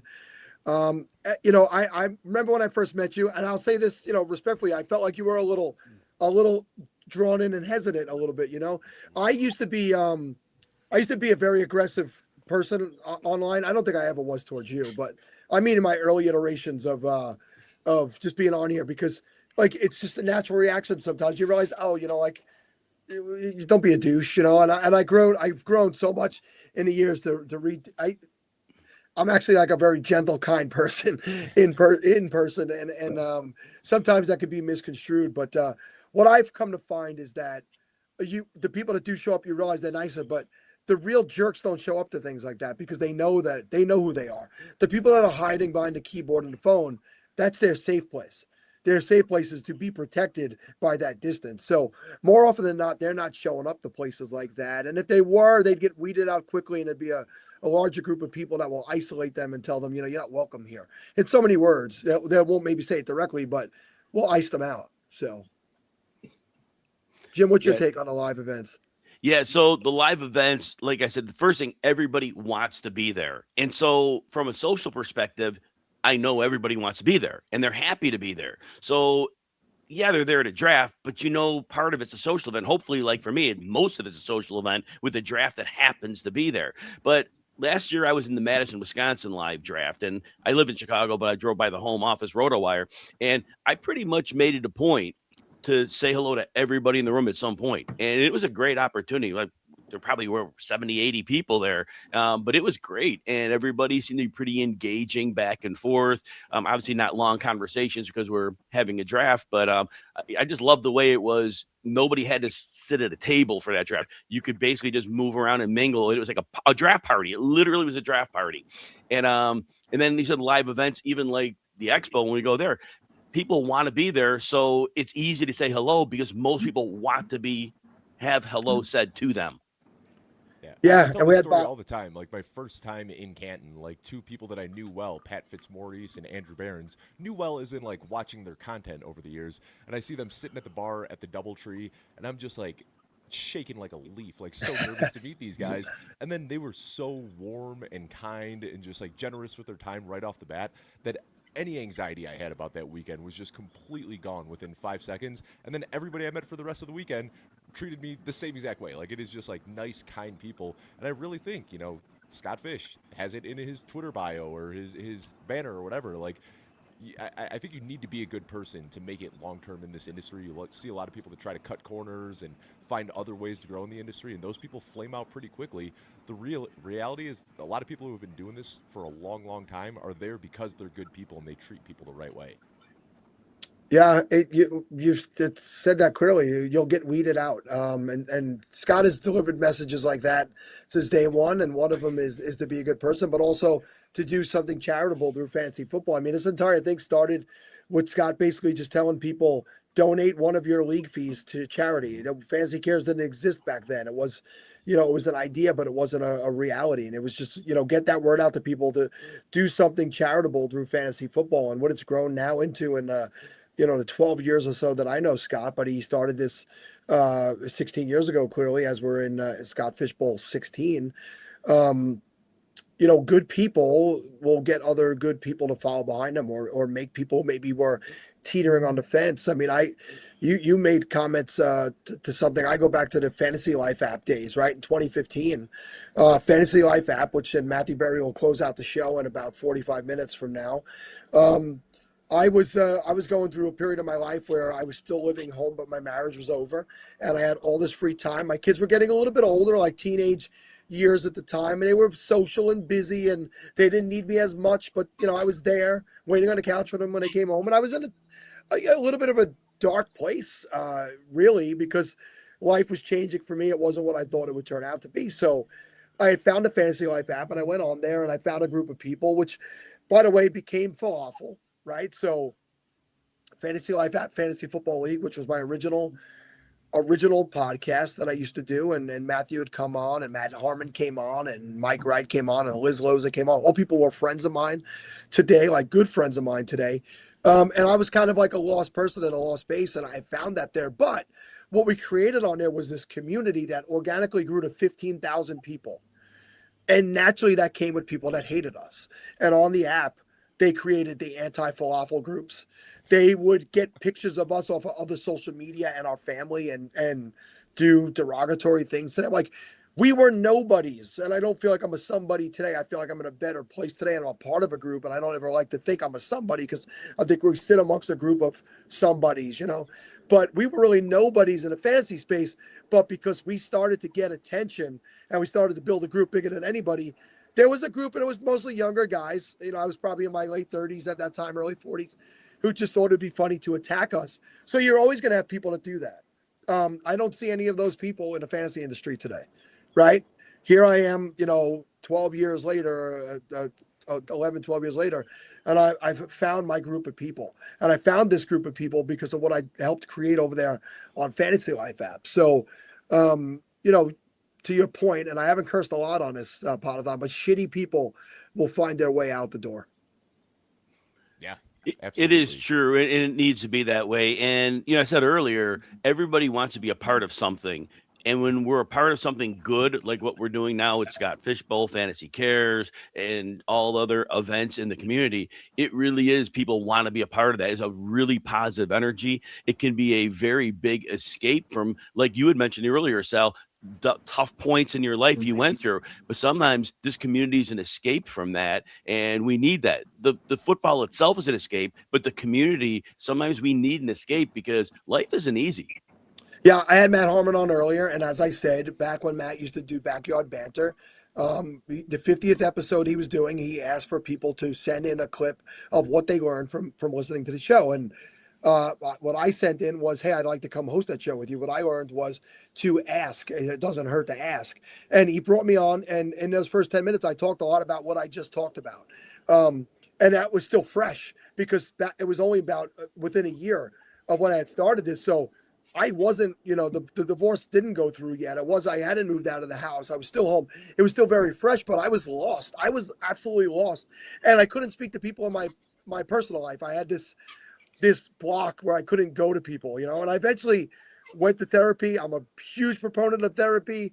I broke down the walls of that ego, that male ego, that pride, that machismo, that macho-ness. Like, I couldn't have these conversations back 10 years ago. I couldn't be open like this 10 years ago, because I would have been like, oh, I mean, that's not manly. You know, I don't think of any of that stuff anymore. But speaking to my fantasy football friends, or being in those chats where they organically spoke about not just fantasy football, but families and being a father, and knowing there were other people that were struggling, or knowing that there was other people that looked to me for advice. And I went and spoke on that on back. So if you have, it's still probably available out there, Backyard Banter episode 50. And I spoke about Mike Wright, and Mike. I remember Mike reaching out and saying, I got the Salito bump last night, which was great as far as follows, which might have been one or two people. But back then I was a lot. You know, you get two people a day on Twitter. But yeah, this place, this community, I call this place, this community has helped me to grow in a time where you think you stop growing. I'll be 52 in a couple of weeks, in early August. And I've grown more in the last 10 years than I did 40 years before I was on Earth. So, and I owe a lot to so many people in this community. And finding Fantasy Cares, you know, I think I said it again on that Backyard Banter. If I never make $1 in fantasy sports, and I've made some money, I've never worked full time, but finding my spot, which is charity and my time and volunteering my time, that is my honey spot. Like, that is where I belong. I know it. And I could work my regular job and have this part of my life where I've got to still be a part of the community and the industry.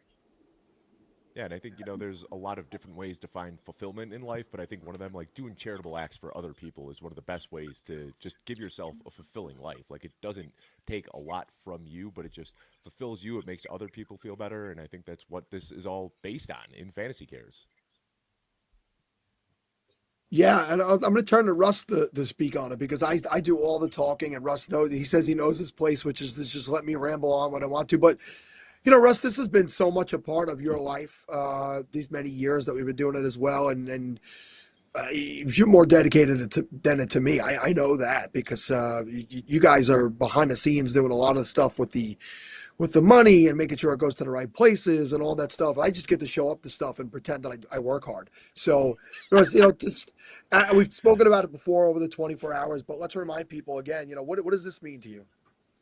Everything. Literally just everything. Fantasy Cares is literally a dream of mine being part of it. I grew up from a young age knowing that I would never really find fulfillment in my day job, because it's just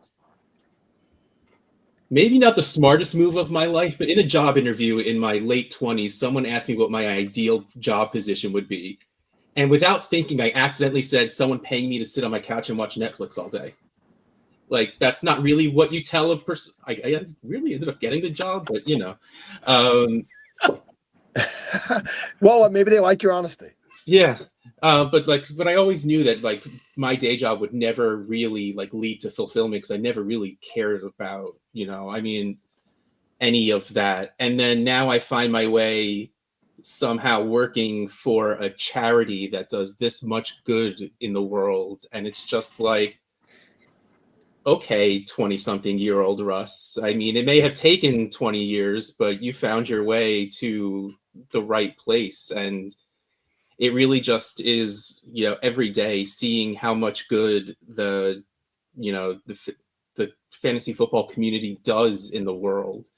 You talk about, the goodness of the people in the community. Fantasy Cares is nothing without the goodness of the people of the fantasy community. So thank you, everyone, as always, for being part of, I don't know what the glaze is, but I'm hoping that's a good thing. Oh, it's good. It's good.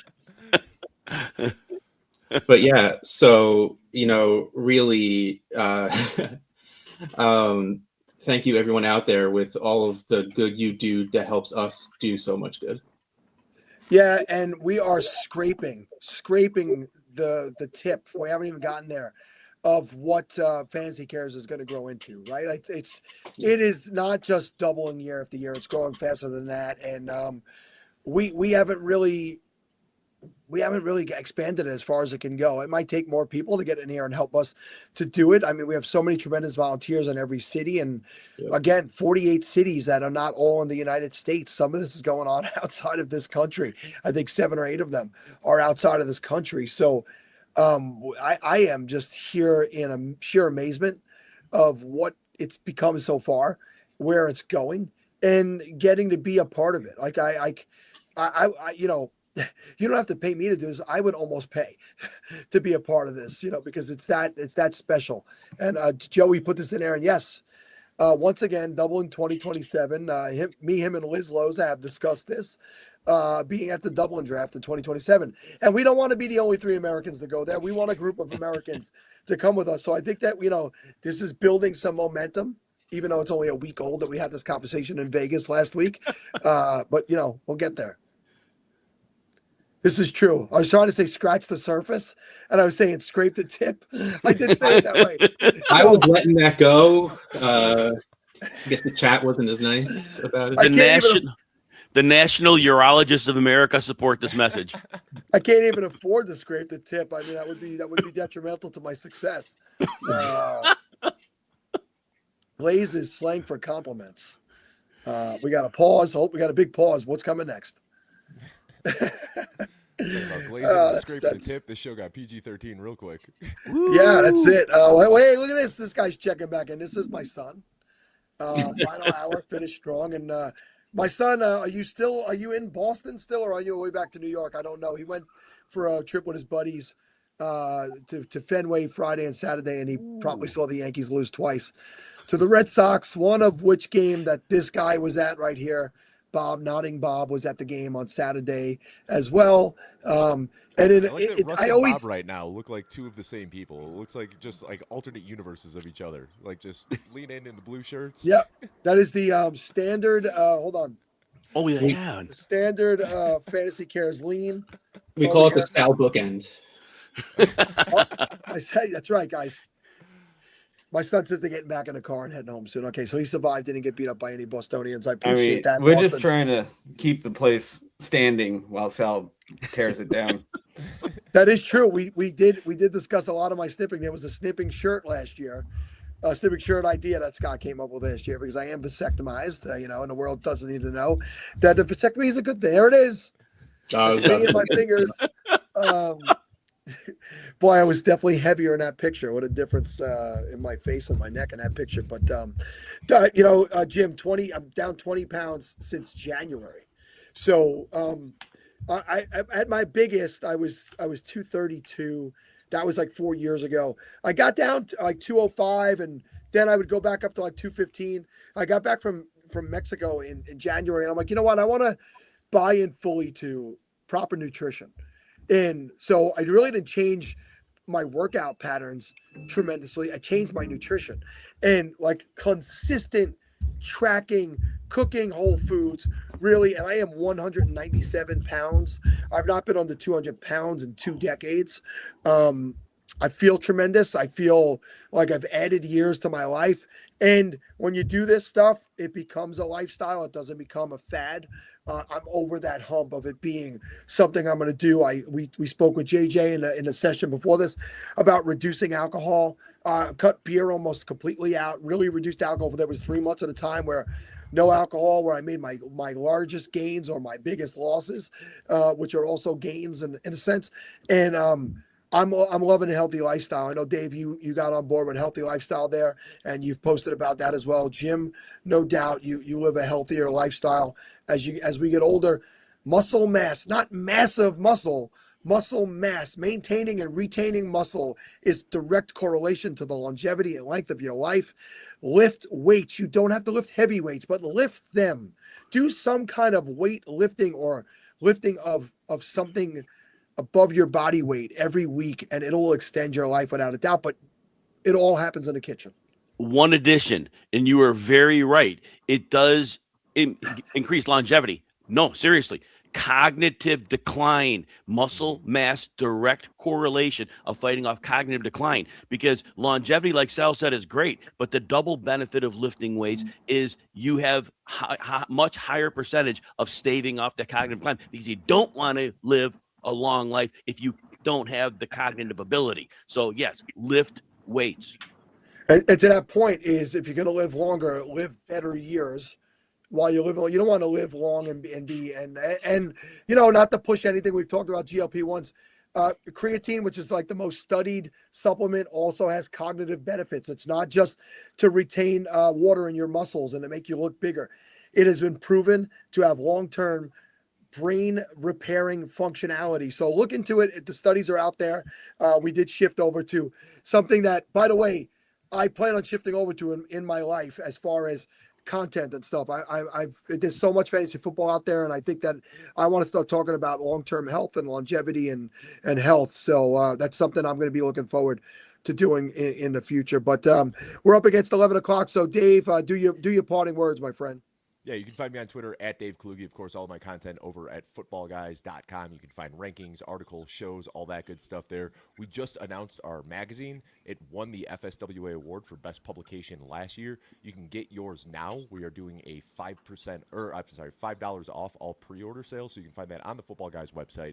Just an awesome, awesome magazine that we put a lot of work into. I see Bob Harris in the chat. This magazine wouldn't have been possible without the sleepless nights that he spent putting this thing together, and it did come together. So absolutely order yours if you haven't yet. And you could catch me over on the X at Jim Coventry NFL, any social media actually, but at rotowire.com, 15% off a subscription. Just use the code Jim. Nice and easy, but all articles sit there. My rankings will go live there. This is the first time we're doing the rankers that are analysts. Those are going like July 1st, so they'll be right up there. But yeah, thanks for having me. Wonderful show, wonderful cause. Love Scott Fishbowl. I want to be clear on something. We were talking about working out. That's JIM, not GYM. Promo code JIM for that there. Thank you, guys. Be well. Thank you. See ya. Thanks, guys. All right, guys. We are in the final hour, and this guy popped back in with a throwback SFB 14, the Scott Fishbowl Podathon T-shirt. JB helped carry the overnights tremendously, like he has done in many years past. But he was very saddened by the fact that we were not on the air together at any point. So to that, JB, I'm going to bring in our next two guests, and I'm going to go up and use the bathroom because I don't want to be on the air with you. No, because I want to make it through this final hour strong. But I want to bring in Mike, and I want to bring in Joe Bond. Of course, how can I forget Joe? You know, I made this comment yesterday. I forget who we had on, but it's somebody that works with you over there. Maybe it was Rachel. Rachel, yeah, probably. I think it was Rachel. That I got up this morning and I got Eric Moody, I got Pat Fitzmaurice, Joey Wright, I got Andy Behrens, Matt Harmon, JJ Zacharias, and we closed the show. Well, we had just Jim and Dave and Matthew Berry, and somehow Joe Bond slipped in here. I said, who does Joe Bond know? We get this guy a premium spot. You?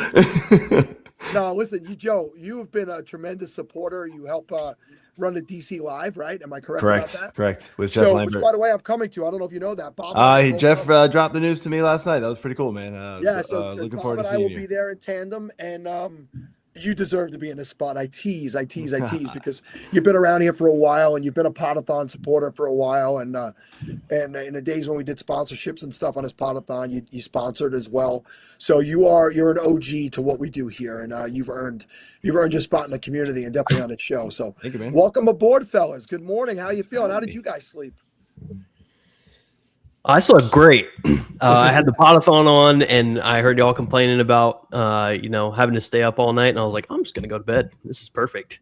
So I got a nice 7-8 hours. I'm feeling good. I put it on when I jumped off of it last night. I had it on my computer, and I had it in the bed with me. And it only took a few minutes, but I'm like, I can't listen to this guy JB anymore. I got to go to bed. And I shut it off. And I wanted to keep the numbers up, but I had to go to sleep, and I wouldn't have slept. If I left it on, I would not have. I would have been listening. That's all right. Your son jumped into the chat. We had the better Sal here on the overnight anyway. We were good.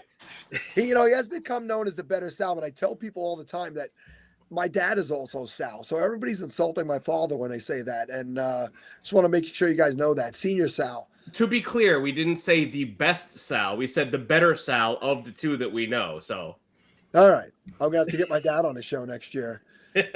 All right, so real quick, I am going to go take a little break, but I'll be right back. I'll be here for most of the segment.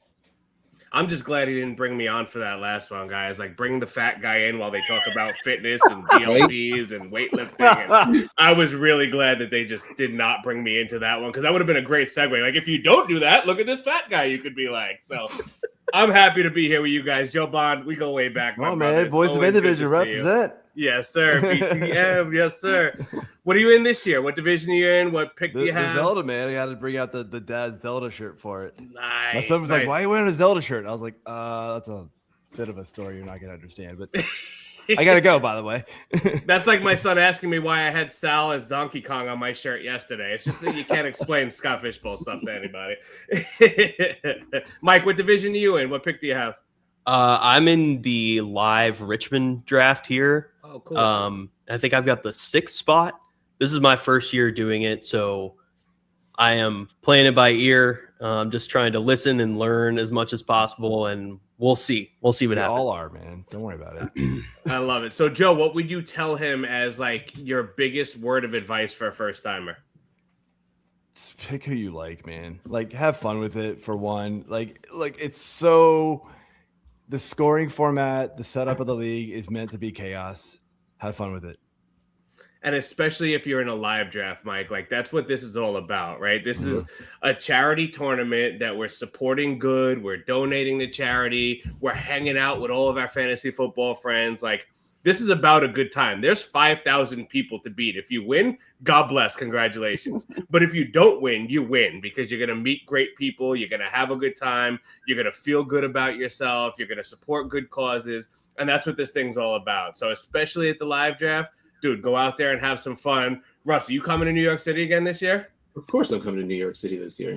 See, like that's the type of stuff. Like I don't get to see Russ in person, but a couple years ago when we were at the New York City draft, I got to hug Russ. I got to hang out with Russ. Like I get to do that again this year. That's what this is all about. It's about that good time. So enjoy yourself there.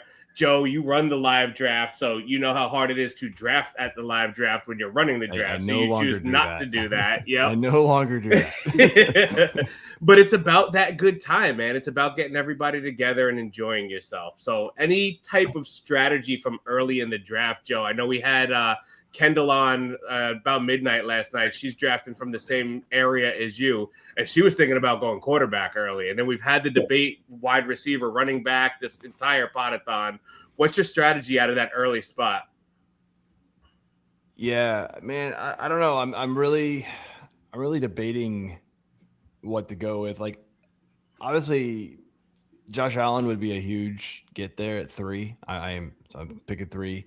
But man, it's the receivers at the top are actually projected to score a little bit higher than some of the running backs, despite the running backs like Bijan and Gibbs ADP right now is higher than all of them. But like your top end receivers, Puka and Chase and Jason, they're projected to score higher than both those guys. So I probably will lean one of the receivers if Allen's not there. And if Allen's there, that's going to be a tough pass because he is projected to score quite a bit more than the next quarterback on the list. Yeah, Mike, do you have any ideas on a quarterback that, because we had the winner of last year, Scott Fishbowl, on to kick off the Podathon, and he said, I didn't draft a quarterback until like round 8 or round 9 last year, and he was able to win the Scott Fishbowl. So any of those like mid-round quarterbacks that you think might be solid for you in this format? Yeah. So people that follow my website and my writing know that it started out as a bit that I'm like a Caleb Williams homer. And it has just become true. I am a believer. So I'm going to see if I can scoop him up. But yeah, that's the goal. I love it. Sal, I heard you talking about Genty before, and I kind of want to get these guys' opinions because I was talking about it a little bit on the overnight. Like, he's got a quarterback now. They improved the offensive line. I mean, I don't think it's quite there yet, but it's definitely better than it was last year. So just kind of wanted to get your opinions. I'll start with you, Mike, like, because it seems like everyone's on those first 2 running backs right at the top of the draft, right? And then it's like, all right, nobody's really talking about that next tier of running back. Do you think Genty's a guy that could be a guy?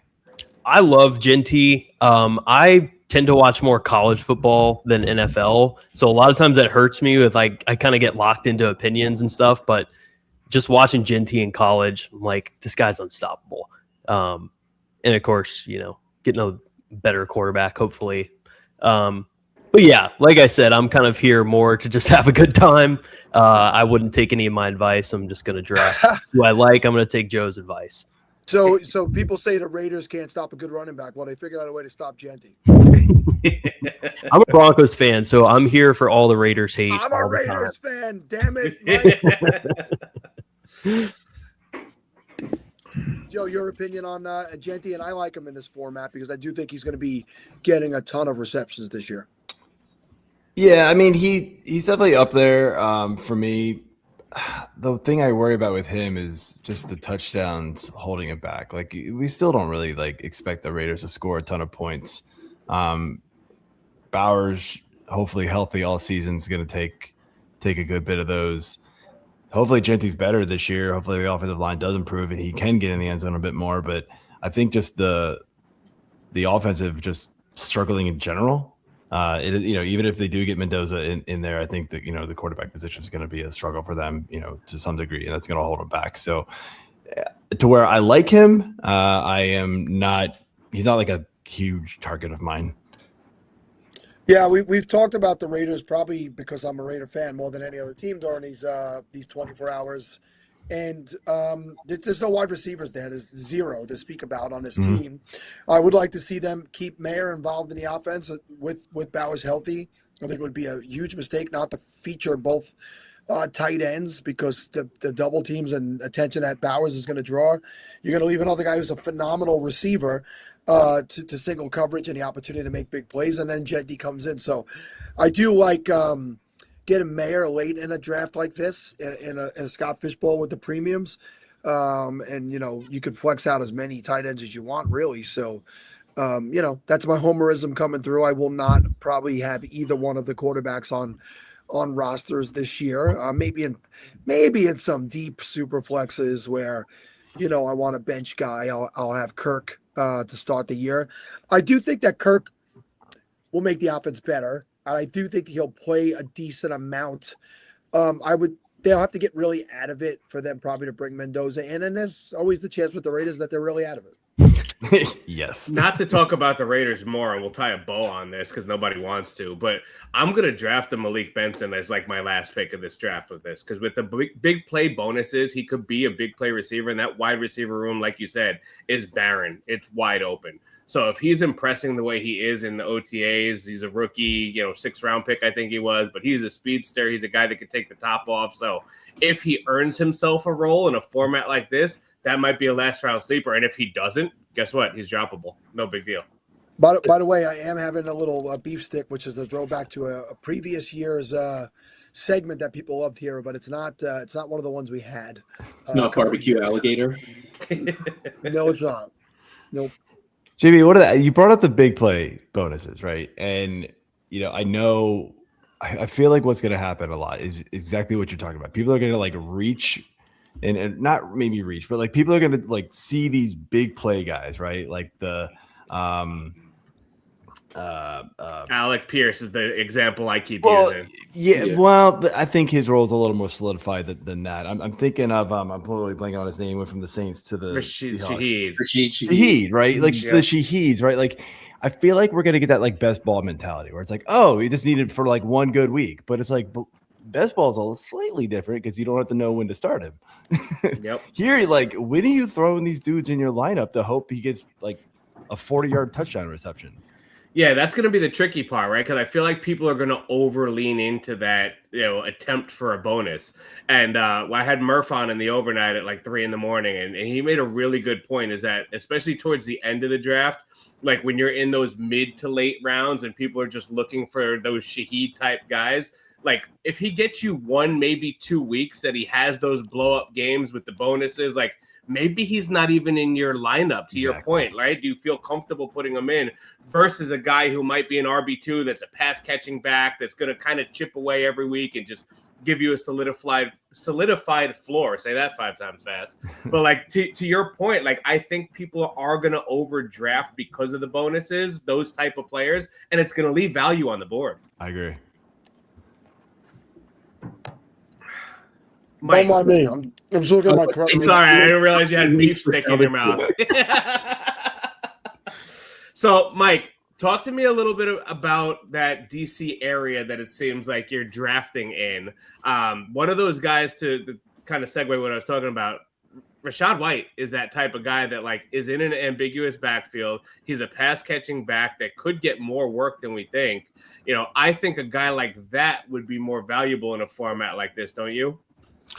Potentially. I probably should have said this earlier, but my site is more like backward focused for leagues. So my advice is going to be terrible, no matter what it is looking forward. So, in fact, I've thought about putting my advice out there and just having people do the opposite. That could be pretty effective.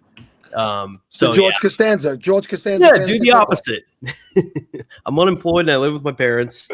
Let's go on a date with me. There's a new up and coming site called Sabotage Fantasy where you root for like bad plays. Maybe you should give your advice for that. Yeah, that's This perfect. Mike was made for this site. What an opportunity. Thank you, Angie. We're not. I mean, I'm not gonna go there. I'm used to the overnight shift, so I'm not gonna take that any further. I'll let you guys go. I was going to say it's got to still be overnight somewhere, but I don't think so. Even on the West Coast, it's like 8:15 in the morning. So poor Bob just took himself off camera last night. He was like, "I'm going to sit on the couch. I'm not dealing with you guys. You guys just do your overnight thing." Bob sent me a very nice falafel. We used to do falafel after dark. SFB Podathon After Dark logo last night. Did you pull that up, Bob? Ooh, pull it up. He sent it just to me. I made it a while ago. What?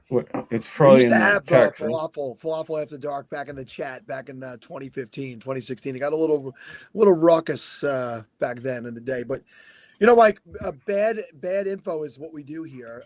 So don't worry about it. You fit right in. Why do you think I host a show for 24 hours with other people so that I could get their information?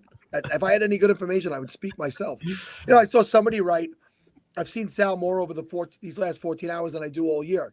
Yes, there it is. Fantasy Ooh, Cares I after like dark. that. Yeah, it's very vampire ish. I feel very I mean, it's Dracula. Batman. The but Batman. Okay. Are we putting that in the merch shop? It never came to become a show. Because I know an overnight host that would buy one instantly. Well, maybe there's a spot, JB, for you and me on the weekly page to start doing Fantasy Cares After Dark. There That we might be a go. thing. So yeah, somebody said I've seen Sal more over the last 14 hours than I do all year. Yes, I tell people I podcast 48 hours a year. It's just all in one weekend. You know, it's like it's it. In 48 segments, I should have said 48 30-minute segments a year, all in one weekend. And I don't miss it. I don't miss podcasting 3 days a week, man. It was a grind. And I used to do RotoViz's Wednesday night. I used to host that Wednesday night DFS show. And I used to tell people like, "Oh, that's cool." I'm like, "Yeah, I get home on Monday when the salaries come out, and I write for 4 hours. I get home on Tuesday from work, and I write for 4 hours, and then I kind of put the show together before we host it, and I got like $40 for that, for all that time, because it's like, I get paid for when I'm on the air. So it's people don't realize the grind it is when you're trying to come up in a fantasy space, and you got to work for free for a while or work for very, very, and if you can't give up that full-time job, which I couldn't, I had kids in college at the time that I was really grinding. I was just like, you know what? It might just be better. Maybe these Fantasy Cares they'll take me and let me just volunteer to do stuff and let me say weird shit for 24 hours straight. Dude, that's why I appreciate you bringing me on with you here, because like I stopped writing when I was doing the wide receiver cornerback article for Fantasy Alarm, and I was doing every matchup, left side, right side, and then I did 10 to 15 slot matchups. And there was one night, it had to be about 3 a.m. I was on my slot matchups. It was Godwin in the slot. I'll never forget it because I literally fell asleep typing and woke up to just letters all over the screen. And I was like, all right, this is getting to be too much. So thank you for letting me stick around here at least. I love hanging out with you guys. Yeah, and seeing my old friends like Joe Bond. You want to talk about some of the stuff that's going on over at the Six Pack, Joe? Yeah, man, we're dropping tons of fantasy football content already. The division outlook preview or team outlook and previews are dropping. Sleepers, busts are starting to roll out here. We've got the draft cheat sheet, of course, the rankings over there, which are live. The Scott Fishbowl version of the draft cheat sheet, which is fully unlocked, is free for everybody. So go ahead and check that out. A little preview as to what you can get with the real thing there. And that does include all the bonuses into the projections. I will be updating it every Friday at some point in the day. And so it will reflect the latest ADP from all the completed and in progress drafts. So that way, those drafts that start on Saturday and Sunday for the lives, and then of course July 5th, I think, is when the online ones start. So they should have very recent data. Yeah, July 6th, Monday. July 6th. That's right. Okay. That's and right. I don't know if you heard when we had Harmon on, about an hour or so ago. I tried to convince him to do a free work for the Scott Fishbowl with reception perception, but somehow still pay me royalties. So, seeing as I let you speak about that here on a Podathon, Joe, I'm going to need some royalties to your free article that you put out. I'll pay you the $5. We don't make a whole lot. Nah, just give them 10% of what you charge for it. Listen, actually, that $5 is better per minute than the $40 I would make for the actual show I used to do. So, so I'll take it. I'll buy you a beer at the draft. How about that? I'll accept that. I mean, I kind of cut back on beer, so make it a gin and tonic, and we're in. Boom, done. Yes. Pay him in barbecue alligator. Meat Yeah, that was. I got to go back and watch that segment, but that was a funny one. There's been a couple of classics. I think. Oh yeah, I just realized that. Jesus, thank God she's not listening because I can't think of. I can't think of her name. Who's not on the show with us this year? Oh God, she'd be so mad at me from Cleveland. Come on, Beth. JB. Oh, Yes. your girlfriend. Yes, don't call her my girlfriend. That's probably insulting to her. Yvette. Yeah. Yvette. Yes. Yvette's not on. That was the first ever Yvette segment on the Podathon. Yep. It was priceless. Off the rails. It was priceless. I've met Yvette in person. She's actually a sweet person. Yes. A really good mom and a hard worker in everything she does. So I don't want to speak flippantly about her. I know you were joking, but yeah, she's not on this year, so I have to find out what happened there, and we'll get it back on next year because she's fun. She's a lot of fun. Yeah, that was a lot of energy in that segment for sure. There's some kind of energy. I had never met her before, so that was also new for me. It was so very awesome. And we talked about this in the last segment. Mike, have you been out to any of the live events or the expo? I've seen Joe out there at things. Have you been out to anything live yet? No, this is my first year for all of this stuff, so this is all new to me and exciting. We're fairly new in the industry. I just went full time doing fantasy stuff last August, so really only now have time to do all this stuff. But went to FSGA back in the spring. Okay. That was kind of an intro to a lot of cool people. But no, this is my first live event, and again, I think I'm just going to take Joe's advice to have a couple beers, hang out, talk some football, and see what happens. Yeah, it's a relaxed atmosphere, and everybody's great. And FSGA, they throw great events. I've been with Bob and Scott in cities where FSGA was taking place, where I've been there maybe the first day, but I had to get out of town, and they stayed for the events. But I've been welcomed into some of the events there, and they really do a great job. I love the camaraderie there, and I think they've also named Fantasy Cares Business of the Year for 2 years in a row. So I really love them for that. But Joe, tell me about the live events and expos and stuff like that, and how that's changed the dynamic.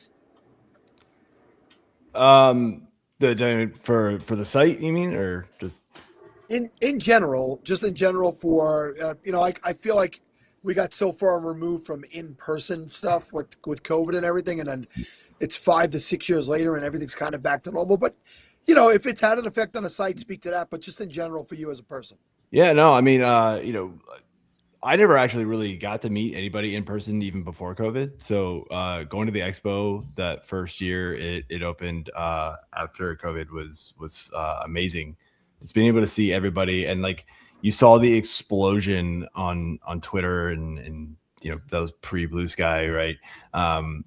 The explosion of just everybody talking about fantasy and getting into this industry during COVID, and then turning around a year later and running into every single one of them at the expo was just incredible. And I had the time of my life, and I can't see me missing a year of the expo ever, because then I feel like I'm missing out on something. And obviously, missing out on seeing everybody that, all the friends that I've met there, including, those of you on this Podathon right now. So it's really changed, and just the friendships and just being able to oh, I know him, let me text him real quick or something like that. If you need something from somebody or just advice in general, it's really changed the game for me, and I think a lot of people in that are involved in the industry. Being able to really put a face to the name. I'm scanning my phone to see if we took a picture together in 2022, and I'm not finding one with you, but I see a couple people in the chat. I think I have one. I'll have to send it Got to Bob Harris right there. Oh, Bob Harris in the Bob chat. Harris is a photo whore. Everybody's got a picture. We've all got that picture. I got Rachel up in here. I'm not going to use the same reference with Rachel. I can guarantee you. But to that point, it was just so cool to see everybody in person. That's when Joey Wright did this little bit. I remember that. Yeah, I mean it's great, and of course, the man, the myth, the legend himself, right? The reason we're all here today. He's mostly myth, yeah. But yeah, I mean, to that point, getting out there and just it's what I want to do more of. Mike, I highly recommend it. The last 3 summers, I've been on these Scott Fishbowl tours and been at the expo. And Joe, I'm having a little FOMO this year because I'm not scheduled to go to the expo this year because my son's turning 25 that weekend. But as luck would have it, my son, it sounds like he might be blowing me off. So I might be able to come. Well, lucky, yes. Normally I would get into town Thursday and enjoy everything, but it sounds like I might just get in there Saturday, early Saturday, and do Saturday, Sunday, come back Monday, which would still get me plenty. I hear that there's going to be a tremendous trophy smack. I like snacks, but I meant trophy smack party on Saturday this year, which has not been a thing recently. That's part of the reason why it's been moved, as per Bob Lung, because Matt Walsh and the crew want to. I don't know if you guys can hear that person in the background. There is somebody. I'm outdoors in Brooklyn. There is somebody making some wild noises in the background, but I think it's out of reach of you guys. But man, it's distracting the crap out of me. So I'll be there in time for that awesome party, and then Sunday is the actual expo, as we know, and then there's always the karaoke on Sunday night. Many different iterations of karaoke. So I think if I get there Saturday, Sunday, I still get to enjoy a lot of good stuff. I am slightly curious, but also slightly afraid of a Matt Walsh party. There's going to be an Olympic style competition with 5 events. Oh, okay. And the winner's going to get a huge trophy smack trophy. So that is fantastic. So yeah, Matt Walsh does not do anything calm or small. Nope. So you could damn well better believe it is going to be something you haven't experienced at. I mean, he's been to the expo before, but not in the last few years. So, yeah, I can't. I don't think I can possibly miss that. So, Good thing your son doesn't like you, huh? Yeah, I mean, raise children that respect you, but also don't necessarily need you. It's the way I look at it. His birthday is Saturday. It's actually that day, but I think we're going to do dinner Friday rather. And then he's got JB would know Fire Island. He's going to go to Fire Island all day Saturday with a group of friends. And I think it's best that I just don't watch those shenanigans. I mean, but he also probably can't be anywhere near as bad as Matt Walsh. So let me go experience the Matt Walsh version of the party. It is something. It is something to watch. So we are approaching the end of the segment here. So we'll start with Mike. Mike, if you want to push out what it is that you're doing again, and any parting words. Yeah, fantasygenius.io, we're a league sync tool. Think about leagues that have been around 10, 15 years, something like that. All your data is kind of in spreadsheets. We compile all that into a website. And one thing that struck me over the Podathon is all the writers that you have here. And we're big on human writers, not using AI, and we deliver recaps and previews for your league written by actual people. So you can find us at fantasygenius.io, and that's the same on the socials too. Can you sync any formats into that? Pretty much. We were around like 96, 97% success rate. You can think about all the different formats and features and stuff, but we're pretty good at syncing almost everything. Ooh, I'm gonna have to check that out. I like that. Yeah. I heard somebody earlier saying they had a league going since 94. I'm like, yes, that's perfect. Give me that data.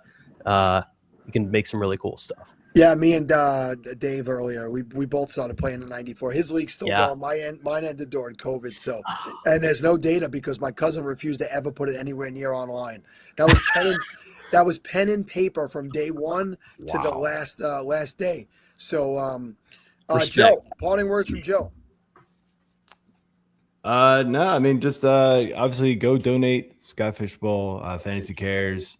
Thanks for having me, guys. Obviously check out the site, the draft cheat sheet, and just have fun with Scott Fish, everybody. It's a great tournament, and again, happy to be here and looking forward to seeing everybody soon. I've been doing this all morning, and why not do it one more time? I'll let you guys say hello to our next guest, who is Matthew, none other than Matthew Berry himself. So, Mike and Joe, say hi to Matthew, and then I'm going to throw you both Go out on, of here. man. Good to see Go you, on, Matthew. What's up? All right, guys. Thank you for being here, and I'm going to let you go, and then we'll continue with Matthew. All right. Appreciate it, y'all. See you guys. Thank you. See ya. Hi, Mike and Joe. Who was that? Joe Bond of Fantasy Six Pack and Mike Barton created a new, and I don't want to mess up the name of it. Fantasy It's called Genius. Fantasy Geniuses. I know the yeah. I don't know what you said. Fantasy Six Pack was the first one. Yep. Yes. I don't know them. That's not an indictment or anything like that. I just don't know them. But I am familiar with the Fantasy Geniuses guys, and they're great. They do a really good job. So that's awesome. Anyway, boys, greetings from Amherst, Massachusetts.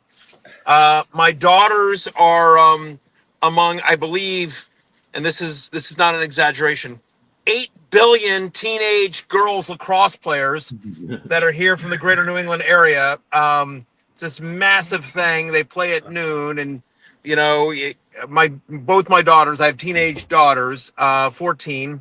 One's an attack, one plays defense, but they're on a travel lacrosse team, and we're here in Amherst, Massachusetts, playing for the New England Cup, and we got a game at noon. So I'm currently in a.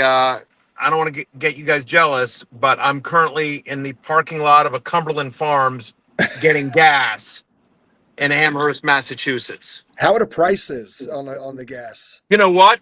I'll tell you, it's a great question because it's actually why I'm at the Cumberland Farms, because we had to drop my daughters off at 11:15, and then my wife and I, like, the game doesn't start till noon. I'm like, I'm doing this Podathon thing at 11:30. Like, why don't we go get gas?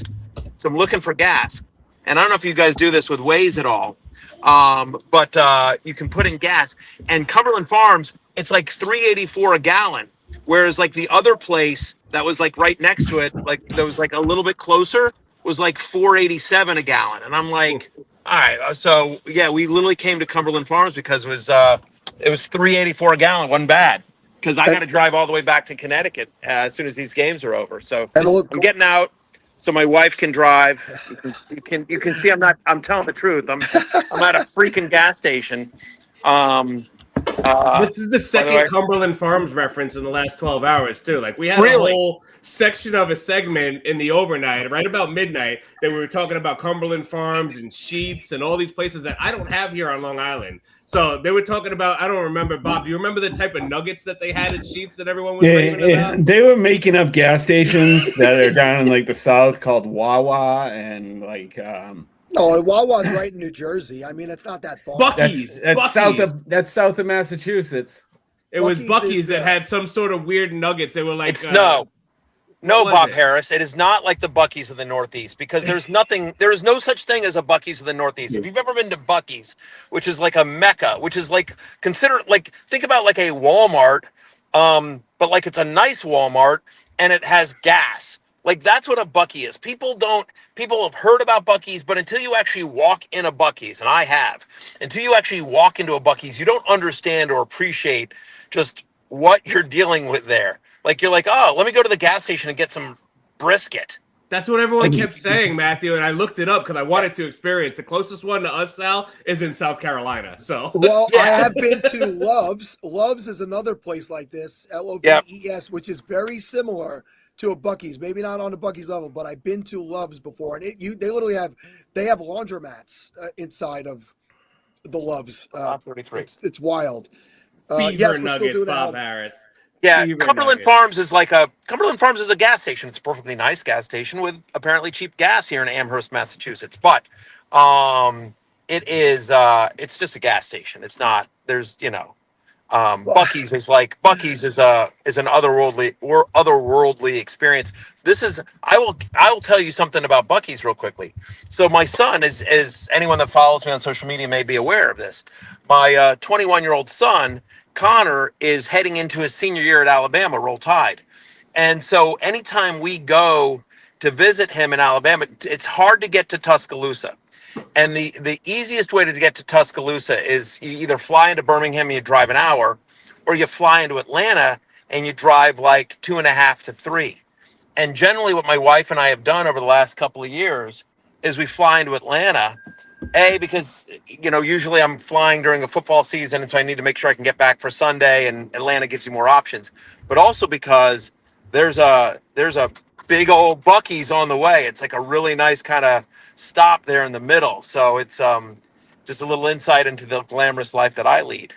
Yeah, and listen, those New England lacrosse tournaments are not cheap, so I understand needing to search out the most reasonable gas. I live in Brooklyn now, Matthew, Yeah. and JB still lives on Long Island. And if I get gas in Brooklyn, it's like $4.70, and I go to Long Island, it's like $3.80. I'm like, what? It's like 20 miles away from each other, but It's crazy. Literally, the difference was like half a mile between like one was like, and again, like I'm like normally when I fill up my gas tank, sometimes in Connecticut, it's $100 to fill up my gas, and this was like $65. So it's like, all right, take that because I gotta literally drive. Like I got a 2-hour drive after this tournament back to Connecticut, back to my home in Connecticut. So. that $35 will definitely get spent on tournament merchandise anyway. Yeah, I just I Yeah. just went to my youngest daughter graduated college about a month ago, but a month before that, she had her final college dance nationals in Orlando, and the amount of money I spent on merchandise. Oh, railroad! Be careful, Mrs. Berry. That's all right. My wife is driving. It's fine. The amount of money I That's spent my on wife. Everyone dance say hi to my nationals. wife. Hey, Hey, guys. I did meet your wife back in the day at one of the ESPN events. Wonderful lady, questionable taste, but Everyone say. That's what. That's what they say. Yeah. I think he's just trying to keep me drunk the past 20 years. So. Well, hopefully not Not now. try. that I you're have. driving. I've kept her drunk for 20 years. It's the only way she's still married to me. She's You know, constantly buzzed. I got a question, Matthew. Yeah. And I hope Ask the anything. answer is. I hope the answer is yes. A good friend of yours and a guy who I've been a fan of forever, Darius Rucker's playing in Connecticut in July 17th. I'll be in attendance, and I actually have backstage. Will you be there? We have a tournament. My wife is telling me it's a tournament. I'm going to try. We have another tournament. I'm hopeful. I've seen Darius many times, met him many times. He is as good a human being as you'll ever meet. And by the way, he's a hardcore fantasy player. Like I'm in two different leagues with Darius. I mean, it's how him and I became friends was literally like his management reached out. This is like a decade ago. His management reached out and said, that he was a fan and he wanted to be in a league with me. And I'm like, yeah, we can make that happen. And so anyway, I'm going to try because I think that concert's at Bridgeport, right? It is. Yep. The amphitheater. The Darius show. That is we saw, my wife and I actually saw him there last year. And it's a great concert. There's not a bad seat in the place. It's a great venue, not a bad seat in place. And you'll go backstage, you'll meet Darius, who is like, again, you should by all means, if I'm not there, by all means, tell him we're friends and tell him you play fantasy, and he'll give you a hug. He is the best human being. So I'll tell you a quick story, and oddly enough, all these years later, I'm involved with Fantasy Cares, where we shop for Toys for Tots. 2012, right after Hurricane Sandy, he did his online contest, and the town that I raised my kids in won because we were devastated. Lindenhurst, Long Island, was devastated by Hurricane Sandy, and he came to Long Island to do Toys for Tots shopping. So I showed up. And there weren't a lot of people there. And he came over and introduced himself to me and asked me if I wanted to shop with him. So I spent 2 hours with him shopping at a Toys R Us.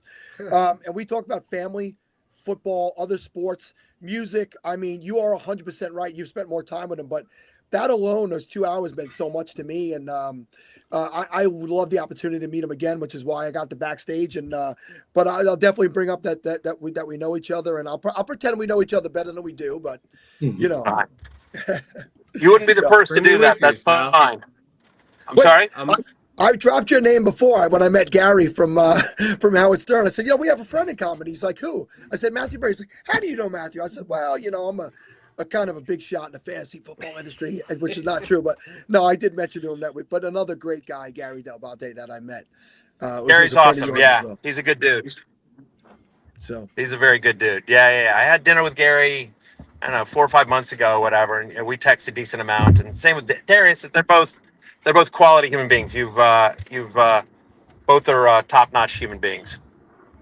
Yeah, I look forward to that show every year. I've seen him probably a dozen times between that and Hootie. And I did see him with Hootie 2 years ago, a little reunion tour at Jones Beach on Long Island, which was true. I will go every single time he gets in the vicinity of where I am, and I'll travel if I have to because just my favorite of all time. But JB, you got anything? I Yeah, don't want to take cool. up all the Matthew time. No, I mean, we've had so many great fantasy life people just on the show in the past 24 hours. Jake was on, Kendall was on, Cooter was on, and you have such a phenomenal team there. Everything that you guys do, the content you put out, the daily newsletters that come out. I mean, is there anything that you wanted to share with everybody listening? Anything that's coming out for the season? Anything new this year? I mean, it's just you guys just continue to crank out great content. I really appreciate that. That's very kind words. And those are three of my favorites that you just mentioned, Jake, Cooter, and Kendall. The fact that Cooter has become a thing is, I love her. I love all my people, but as I've said to Amanda, which is her real name, I've said to Amanda many times, I said, you are either the best hire I've ever made in my life or the absolute worst. And I'm still not sure which it is, but I adore her. She's amazing. They all do great jobs for us. Jake, if you're not following Jake on social media, Jake is hilarious. And Kendall's a rock star. Kendall is she's just an absolute rock star, and every single thing we put her in front of, like, we do at Fantasy Life, we do a fast channel for LG. We're the third highest rated fast channel on LG. We're on every LG television set across the country. We're in their sports tier. Only the official NFL channel and the official NCAA channel rate higher than Matthew Berry's Fantasy Life on LG TV. And we've done so well for them. It's been such a great partnership that over this past, like about 6 weeks ago, Kendall and I were guests of LG, and we presented at their new fronts with their big thing that they do in front of all the advertisers, where they say, hey, come advertise on our stuff. And so Kendall and I were there, and so which is a real credit to Kendall that they wanted Kendall there, not just me, because Kendall's the host of that show, and she does a great job, and the partnership's only continued to expand. In terms of new stuff, here's what I will say. Nothing that I want to share right now, but other than the fact that, like, you should follow my social media if you don't, because we've got some really, really fun announcements coming up here in the near future. So I'm very excited about. I'll just sort of say that.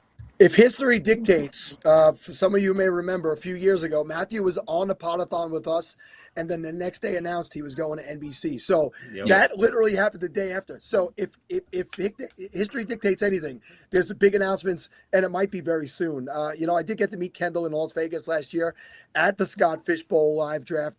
There, she is a wonderful person in person as well as running into her online. Cooter did say that she loves that you let her be who she is. Call herself Cooter and do that. I got to tell you one thing, Matthew. I've never given her a note. I've never once given her a note. And I think In fact, to be honest with you, I've never given any of them a note. I've never given Jake a note. He does his thing. I never given Kendall a note. Like, if you hire good people, this is just a general thing about business in general, but specifically in the fantasy industry. I think if you hire good people and let them do what they do, and you trust that they understand, if they understand the assignment, they'll do good work for you. And, listen, I don't think that every single person we've hired has been a home run. We've had some people move on. But generally speaking, I'm very proud of the culture that we have. People really like working there. We treat people well. We pay them well. And they do good work for us. And we've been, incredibly gratified and flattered how the community has embraced us.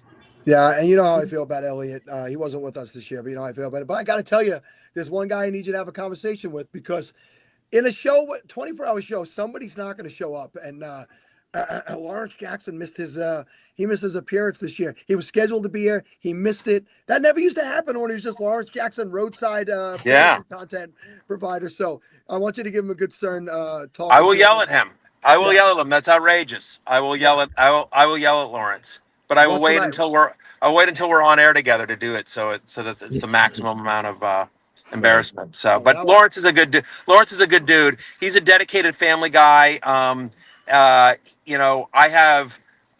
We had we had our wrap party, the other night, and so we're all hanging out like just the season was over, and so we had a wrap party for all the cast and crew and executives that work on the show. And Lawrence was like, "I got to leave," and I'm like, "Dude, you've been here only an hour. Like, we still got a couple hours." And he's just like, "I got to pick my daughter up." He goes, "I'm not missing. She had some game or something. He didn't want to miss the game." And so my guess is, without having talked to Lawrence, my guess is that it was something kid related, knowing him. Yeah, we're not mad. And we love Lawrence is tremendous. And another guy I met in person at SFB Boston a couple of years ago. Just salt of the earth guy too. And we talked to JJ Zachariasen earlier about family stuff, and he talked about how he put limits on things. If people can't wait 6 more hours because he's got to go to a dance competition for his daughters, then if he loses that follow, he loses that follow. But so nothing but respect for people who put family first. Yeah, I mean, JJ's really good about that kind of stuff. I know specifically, I don't want to talk out of school here, but I know that JJ has specifically turned down opportunities that would have probably made him more money and been quote unquote better for his career. I'm using air quotes for people listening to this, but that would have harmed his work-life balance and his ability to live in North Carolina where he does, with his wife, with his family, with his kids. And so, yeah, much respect to him. He told me that one of his kids is starting to call him Unc, or he's getting to that age where he's Unc or something like that. So he's getting older, JJ. He's not the young man he once was. But Matthew, you and I. You know me. I'm never gonna give anyone a grief about their age. I can never do that. That's why I keep you around, my friend, because I'm definitely younger than you, but not much. But it's always tremendous that you come back year after year and do this, and you never miss. You've been there literally since year one that we've been doing the Podathon, and I don't know if that's more about Scott than me, but I'm going to make it about me. No, I think you guys do a great job, and you always raise a ton of money, and it's great for the community. It's great for the event as well, and so it's an important thing. It's an important thing, and I'm happy to be a small part of it. Year 9 of the SFB Podathon, believe it or not. We've been doing it. Going to do the big 10-year celebration next year. You do, we've talked to a lot of people about the live events and the expo, and you're a super busy man. And as evidenced by the fact that you're literally talking to us in a car between doing your own family stuff. We thank that. Do you get to get out to the people as much as you once did? And if you don't, do you miss it? And if you do, okay, so do you miss that? Yeah, I do. It's always fun to get out and just, meet people, take pictures, do trash talk videos, whatever. I try to do it when I can. It's tough, man. It's, we just talked about family again. Like I have twin 14-year-old daughters, right? And I have 3 adult sons as well, but they're around. And so you want to spend that time with them and spend time with your wife. And I sort of have 2 jobs really when you think about it, right? Obviously all the stuff that I do for NBC Sports, and then obviously as the founder of Fantasy Life and everything that we've got going on over there. And so it's just the schedule is busy, and you try to balance what's important. There was a tweet that I saw, it's very funny, which said, Sal, I think you'll appreciate this. It says, the tweet was, "The older I get, the heller the no." And I was just like, oh my God, I relate to that so much. And so it's, yes, so it's a long way of saying yes, but it also, I don't want to get, it's going down a rabbit hole, but there's a limit to how much time you can have, right? Because people are like, well, just come by for an hour. And you're like, no. It's not an hour. I got to get on a plane, or I got to get in a car. I got to drive there. I got to prepare. I got to do it. It's never an hour, because people, and I always, if people come out to see me, or they want an autograph, they want a picture, they want a trash talk video, they want to just talk to me, they just want to tell me there's a love-hate article that meant something to them. Like, if they've made the effort to come out, then I'm going to stay there. And I'll stay there as long as I, so it's never just an hour. And then you got to travel back. And then it's also like, okay, so by doing that chunk of time, what else am I missing? And so it's not that I'm trying to be precious or keep myself in some sort of tower. It's just you have to sort of pick and choose, right? You just have to kind of be smart about how you spend your time. And I'm not always smart about how I spend my time. So that's, so that's something I'm trying to be smarter about. right? Yeah, and I think what we touched on with JJ was, good people will understand that, and those are the people you want following and being your fans anyway. And I was there 3 years in a row when you did those ESPN shows live in New York City. I got to meet you multiple times, and you're always gracious with your time. I look back and say that was 2016, the first one, so 10 years Yeah. ago that I had met you there, and I look back at those pictures of how I've grown, my son has grown, where you're at. You've done it. You've been out there. You have nothing to apologize for in that sense. I don't think that's the point behind it. But we miss seeing Well, you out thank there. you. But I hope to catch No, you I'm at just the walking to Conway. it's 10 minutes till Oh, my daughter's game starts. So I'm going to, hopefully you guys can still see me. It's very sunny can. out, but I'm going to walk to my daughter's game right now. Matthew, I do want to ask you one Ask me player-related anything. question because Yeah. there's a guy I've been talking about throughout this Podathon, and I think that, as a Washington fan that you are, I got to get your opinion. Rachaad White is a guy who I think not only in this format as a pass-catching back, but in that backfield that it's kind of wide open because, Bill didn't do great in the red zone last year, so maybe White could be a red zone guy. Like, do you see a tremendous value in Rachaad White this year the way that I do? I think potentially, right? I don't think Washington knows what their running back is. And I think, I've made this point. I think Ian Harditz, who does a great job for us as well, has made this point as well. And I'm sure we're not the only ones. But you're like, if you're looking for this year's Javonte Williams, and by that I mean a boring running back that oh, I'm good. Okay, sorry. Respect the authority. Cop is telling me I'm okay to walk across the street. So by the Javonte Williams thing, I mean the idea that it's someone that is boring, no one's excited about. It's going to have a mid-round ADP.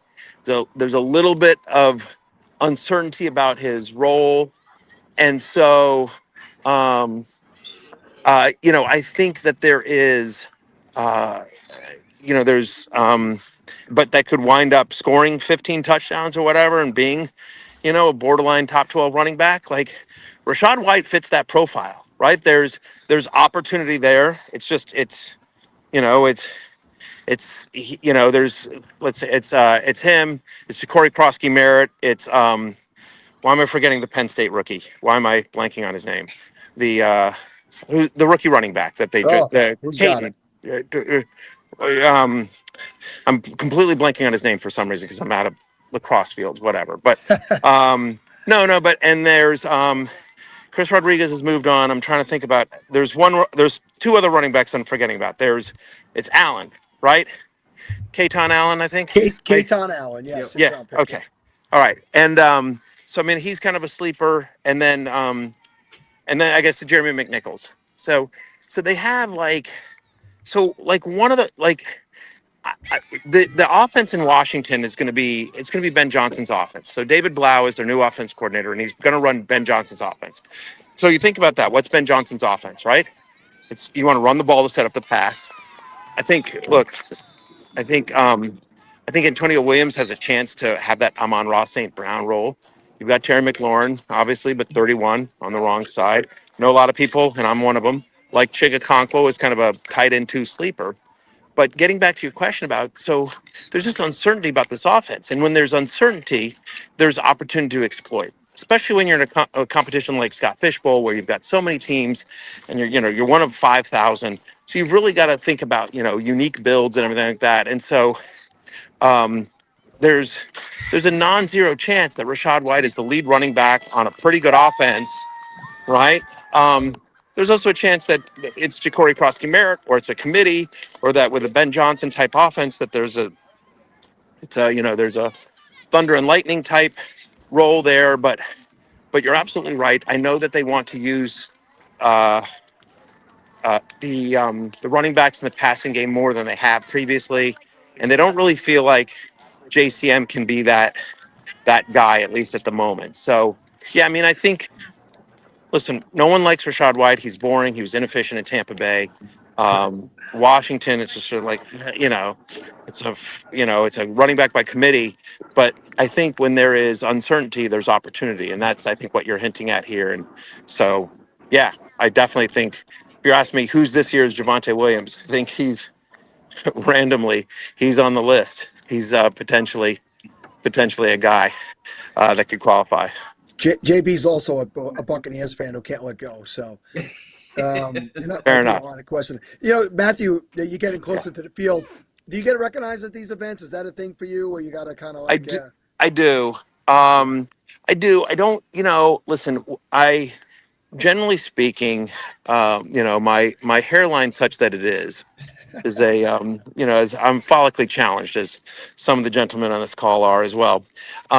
It's a it's a curse and a blessing, and the blessing part of it is just that it makes me fairly recognizable, so that when I am in a hat and sunglasses, I don't get recognized nearly as much.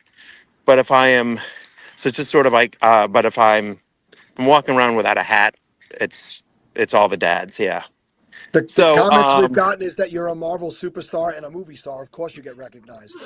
Yeah, well, I mean, listen, I'm the highest grossing actor all time on a worldwide basis, on a per movie basis, I should say. So, yeah. And by the way, did you see? I don't know if you saw this, but Avengers Endgame is being re-released, which is very exciting. So I'll be back on the big screen with new footage from the Russo brothers leading into Doomsday. So, very excited about that. Very That's excited. amazing. You're going to be able to afford more gas. You can go to a more expensive gas station soon. Right?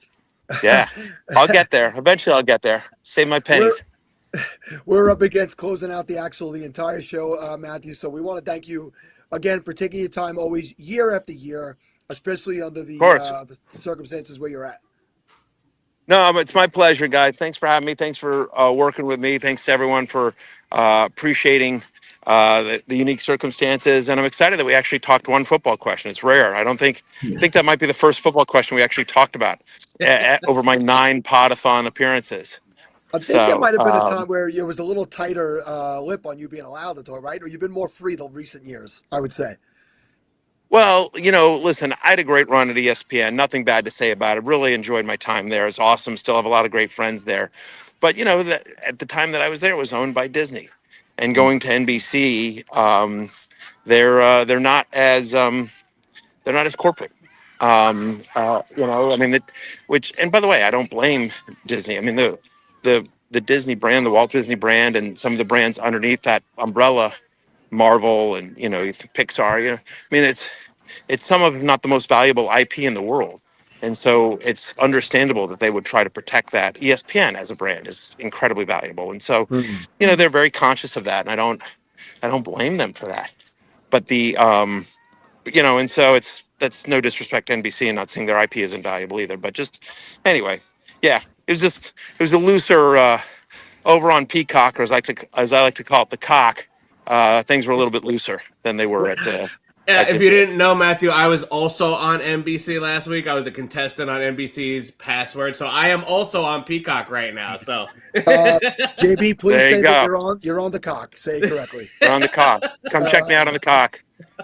Thank you I'll see you again, at the Matthew. cock. Good See you luck guys. to your daughters today, and enjoy the rest of your afternoon. Appreciate it. And I just, you bet, guys. Everyone donate to Fantasy Cares. Much love, everyone. Bye, Matthew. Fellas, I mean, we made it. We had help from some others along the way, Jorge and Zach and Stacy jumping in, Stacy Perez jumping in to host for a few hours yesterday. We could not have accomplished everything that we've accomplished without everybody that's been here for the 24 hours. I mean, thank you to everyone who's worked in the backgrounds, Mike Fiella, who's booked every one of these guests and got all the links out and make sure everybody was here, except for Lawrence. Just kidding. I know Matthew's still in the background listening. That's why I said that. But I can't thank you guys enough. This was a vision 9 years ago that I had come up with, and it was not easy the early years. Now it's seemingly easier because the people love it so much, and that's because of the heart of what has been put together here. So thank you to everybody over 9 years who have helped me to accomplish. I don't know if it was a dream, but it became one, and then it became a reality. So thank maybe you you should guys. give a spot away to end the Podathon style. What do you think about that? Is that a thing? Am I allowed to do that? Has somebody written that in the chat somewhere? Is JB unauthorizedly putting a spot away, Bob? I mean, somebody from actual fantasy. So Bob tried to in the overnight, and we didn't have a hopeful there at the time. So I don't know. It might be an option. We got one. It just took a little longer than I expected. Oh, so you Oh, gave that's one right. That's I'm right. thinking almost everybody that's in the chat right now is probably Well, in. I mean, if there's somebody that is, Raise your looking to get hand in. if you're not in the Scott Fishbowl this year. Raise your hand. Put a hand raise up. If you're in the chat and you're not in the Scott Fishbowl. In the meantime, Sal, we had a question. Right away, we got Gil right here saying I'm not in yet.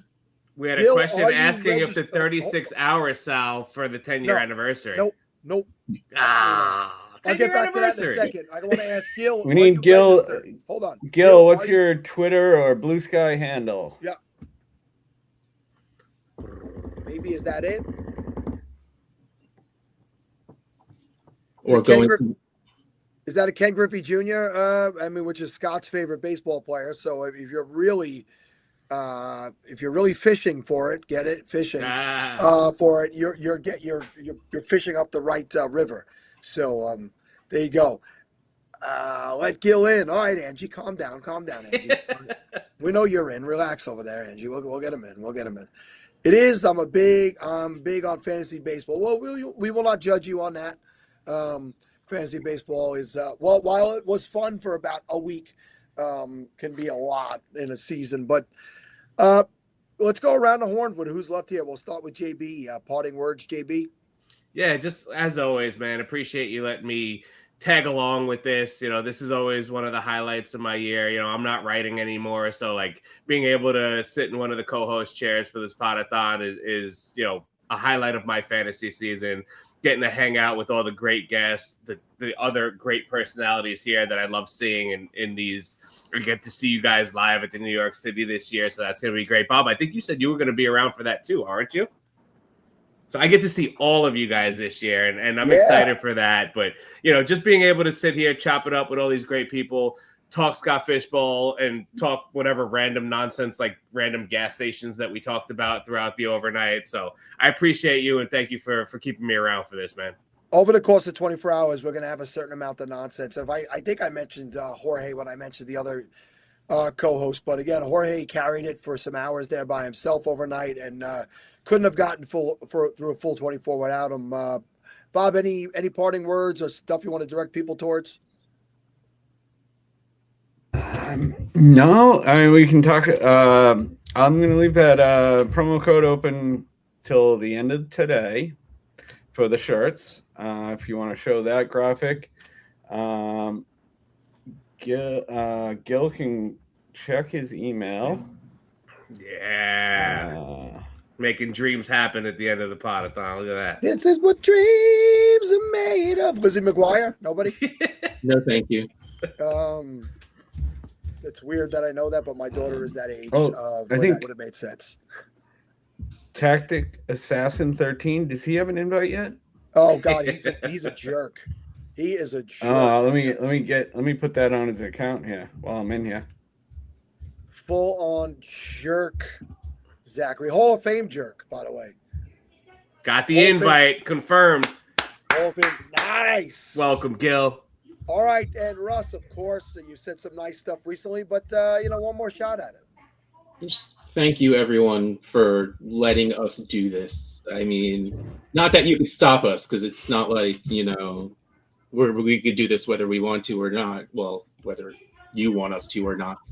But to be part, the chat rolling the entire 24 hours, the support we get from all of you, it is very life affirming. It is very, keeps us moving. So thank you so much for being as awesome as all of you are. Fantasy Cares thanks you. I thank you. And just keep being awesome. I've said a lot of my good things already, but I'll address the 24-hour, 36-hour thing. Honestly, it was never my idea to go to 36 hours. It was John's. Maybe Bob had some role in that too. I don't know. It is extremely difficult to put together a 24-hour show with guests and booking. 36 hours makes it that much more difficult. I don't want to put that kind of stress level on anybody. I think the 24 hours is really the pocket. And I said that when we returned to 24 hours, it was really because we didn't have the live drafts when we went to 36. We have these live drafts out there. We're out there meeting the people. We're out there in the public. And I think that there's room for this show at 24 hours and the live drafts coupled together that makes the Fantasy Cares experience what it is. So whether I have the full say on it or not, I currently say it will remain 24 hours. We went back to that for a reason. But I love the fact that people want more. But always leave the people wanting more. That is the key to success, JB. Don't overdo it. So bless everyone. Thank you to Scott. Thank you to Ryan. Thank you to John Bosch. Thank you for anybody who I have failed to mention. It's not because I forgot about you. It's because I am old. Oh, wait, that means I did forget about you. Love you all. Be well and goodbye.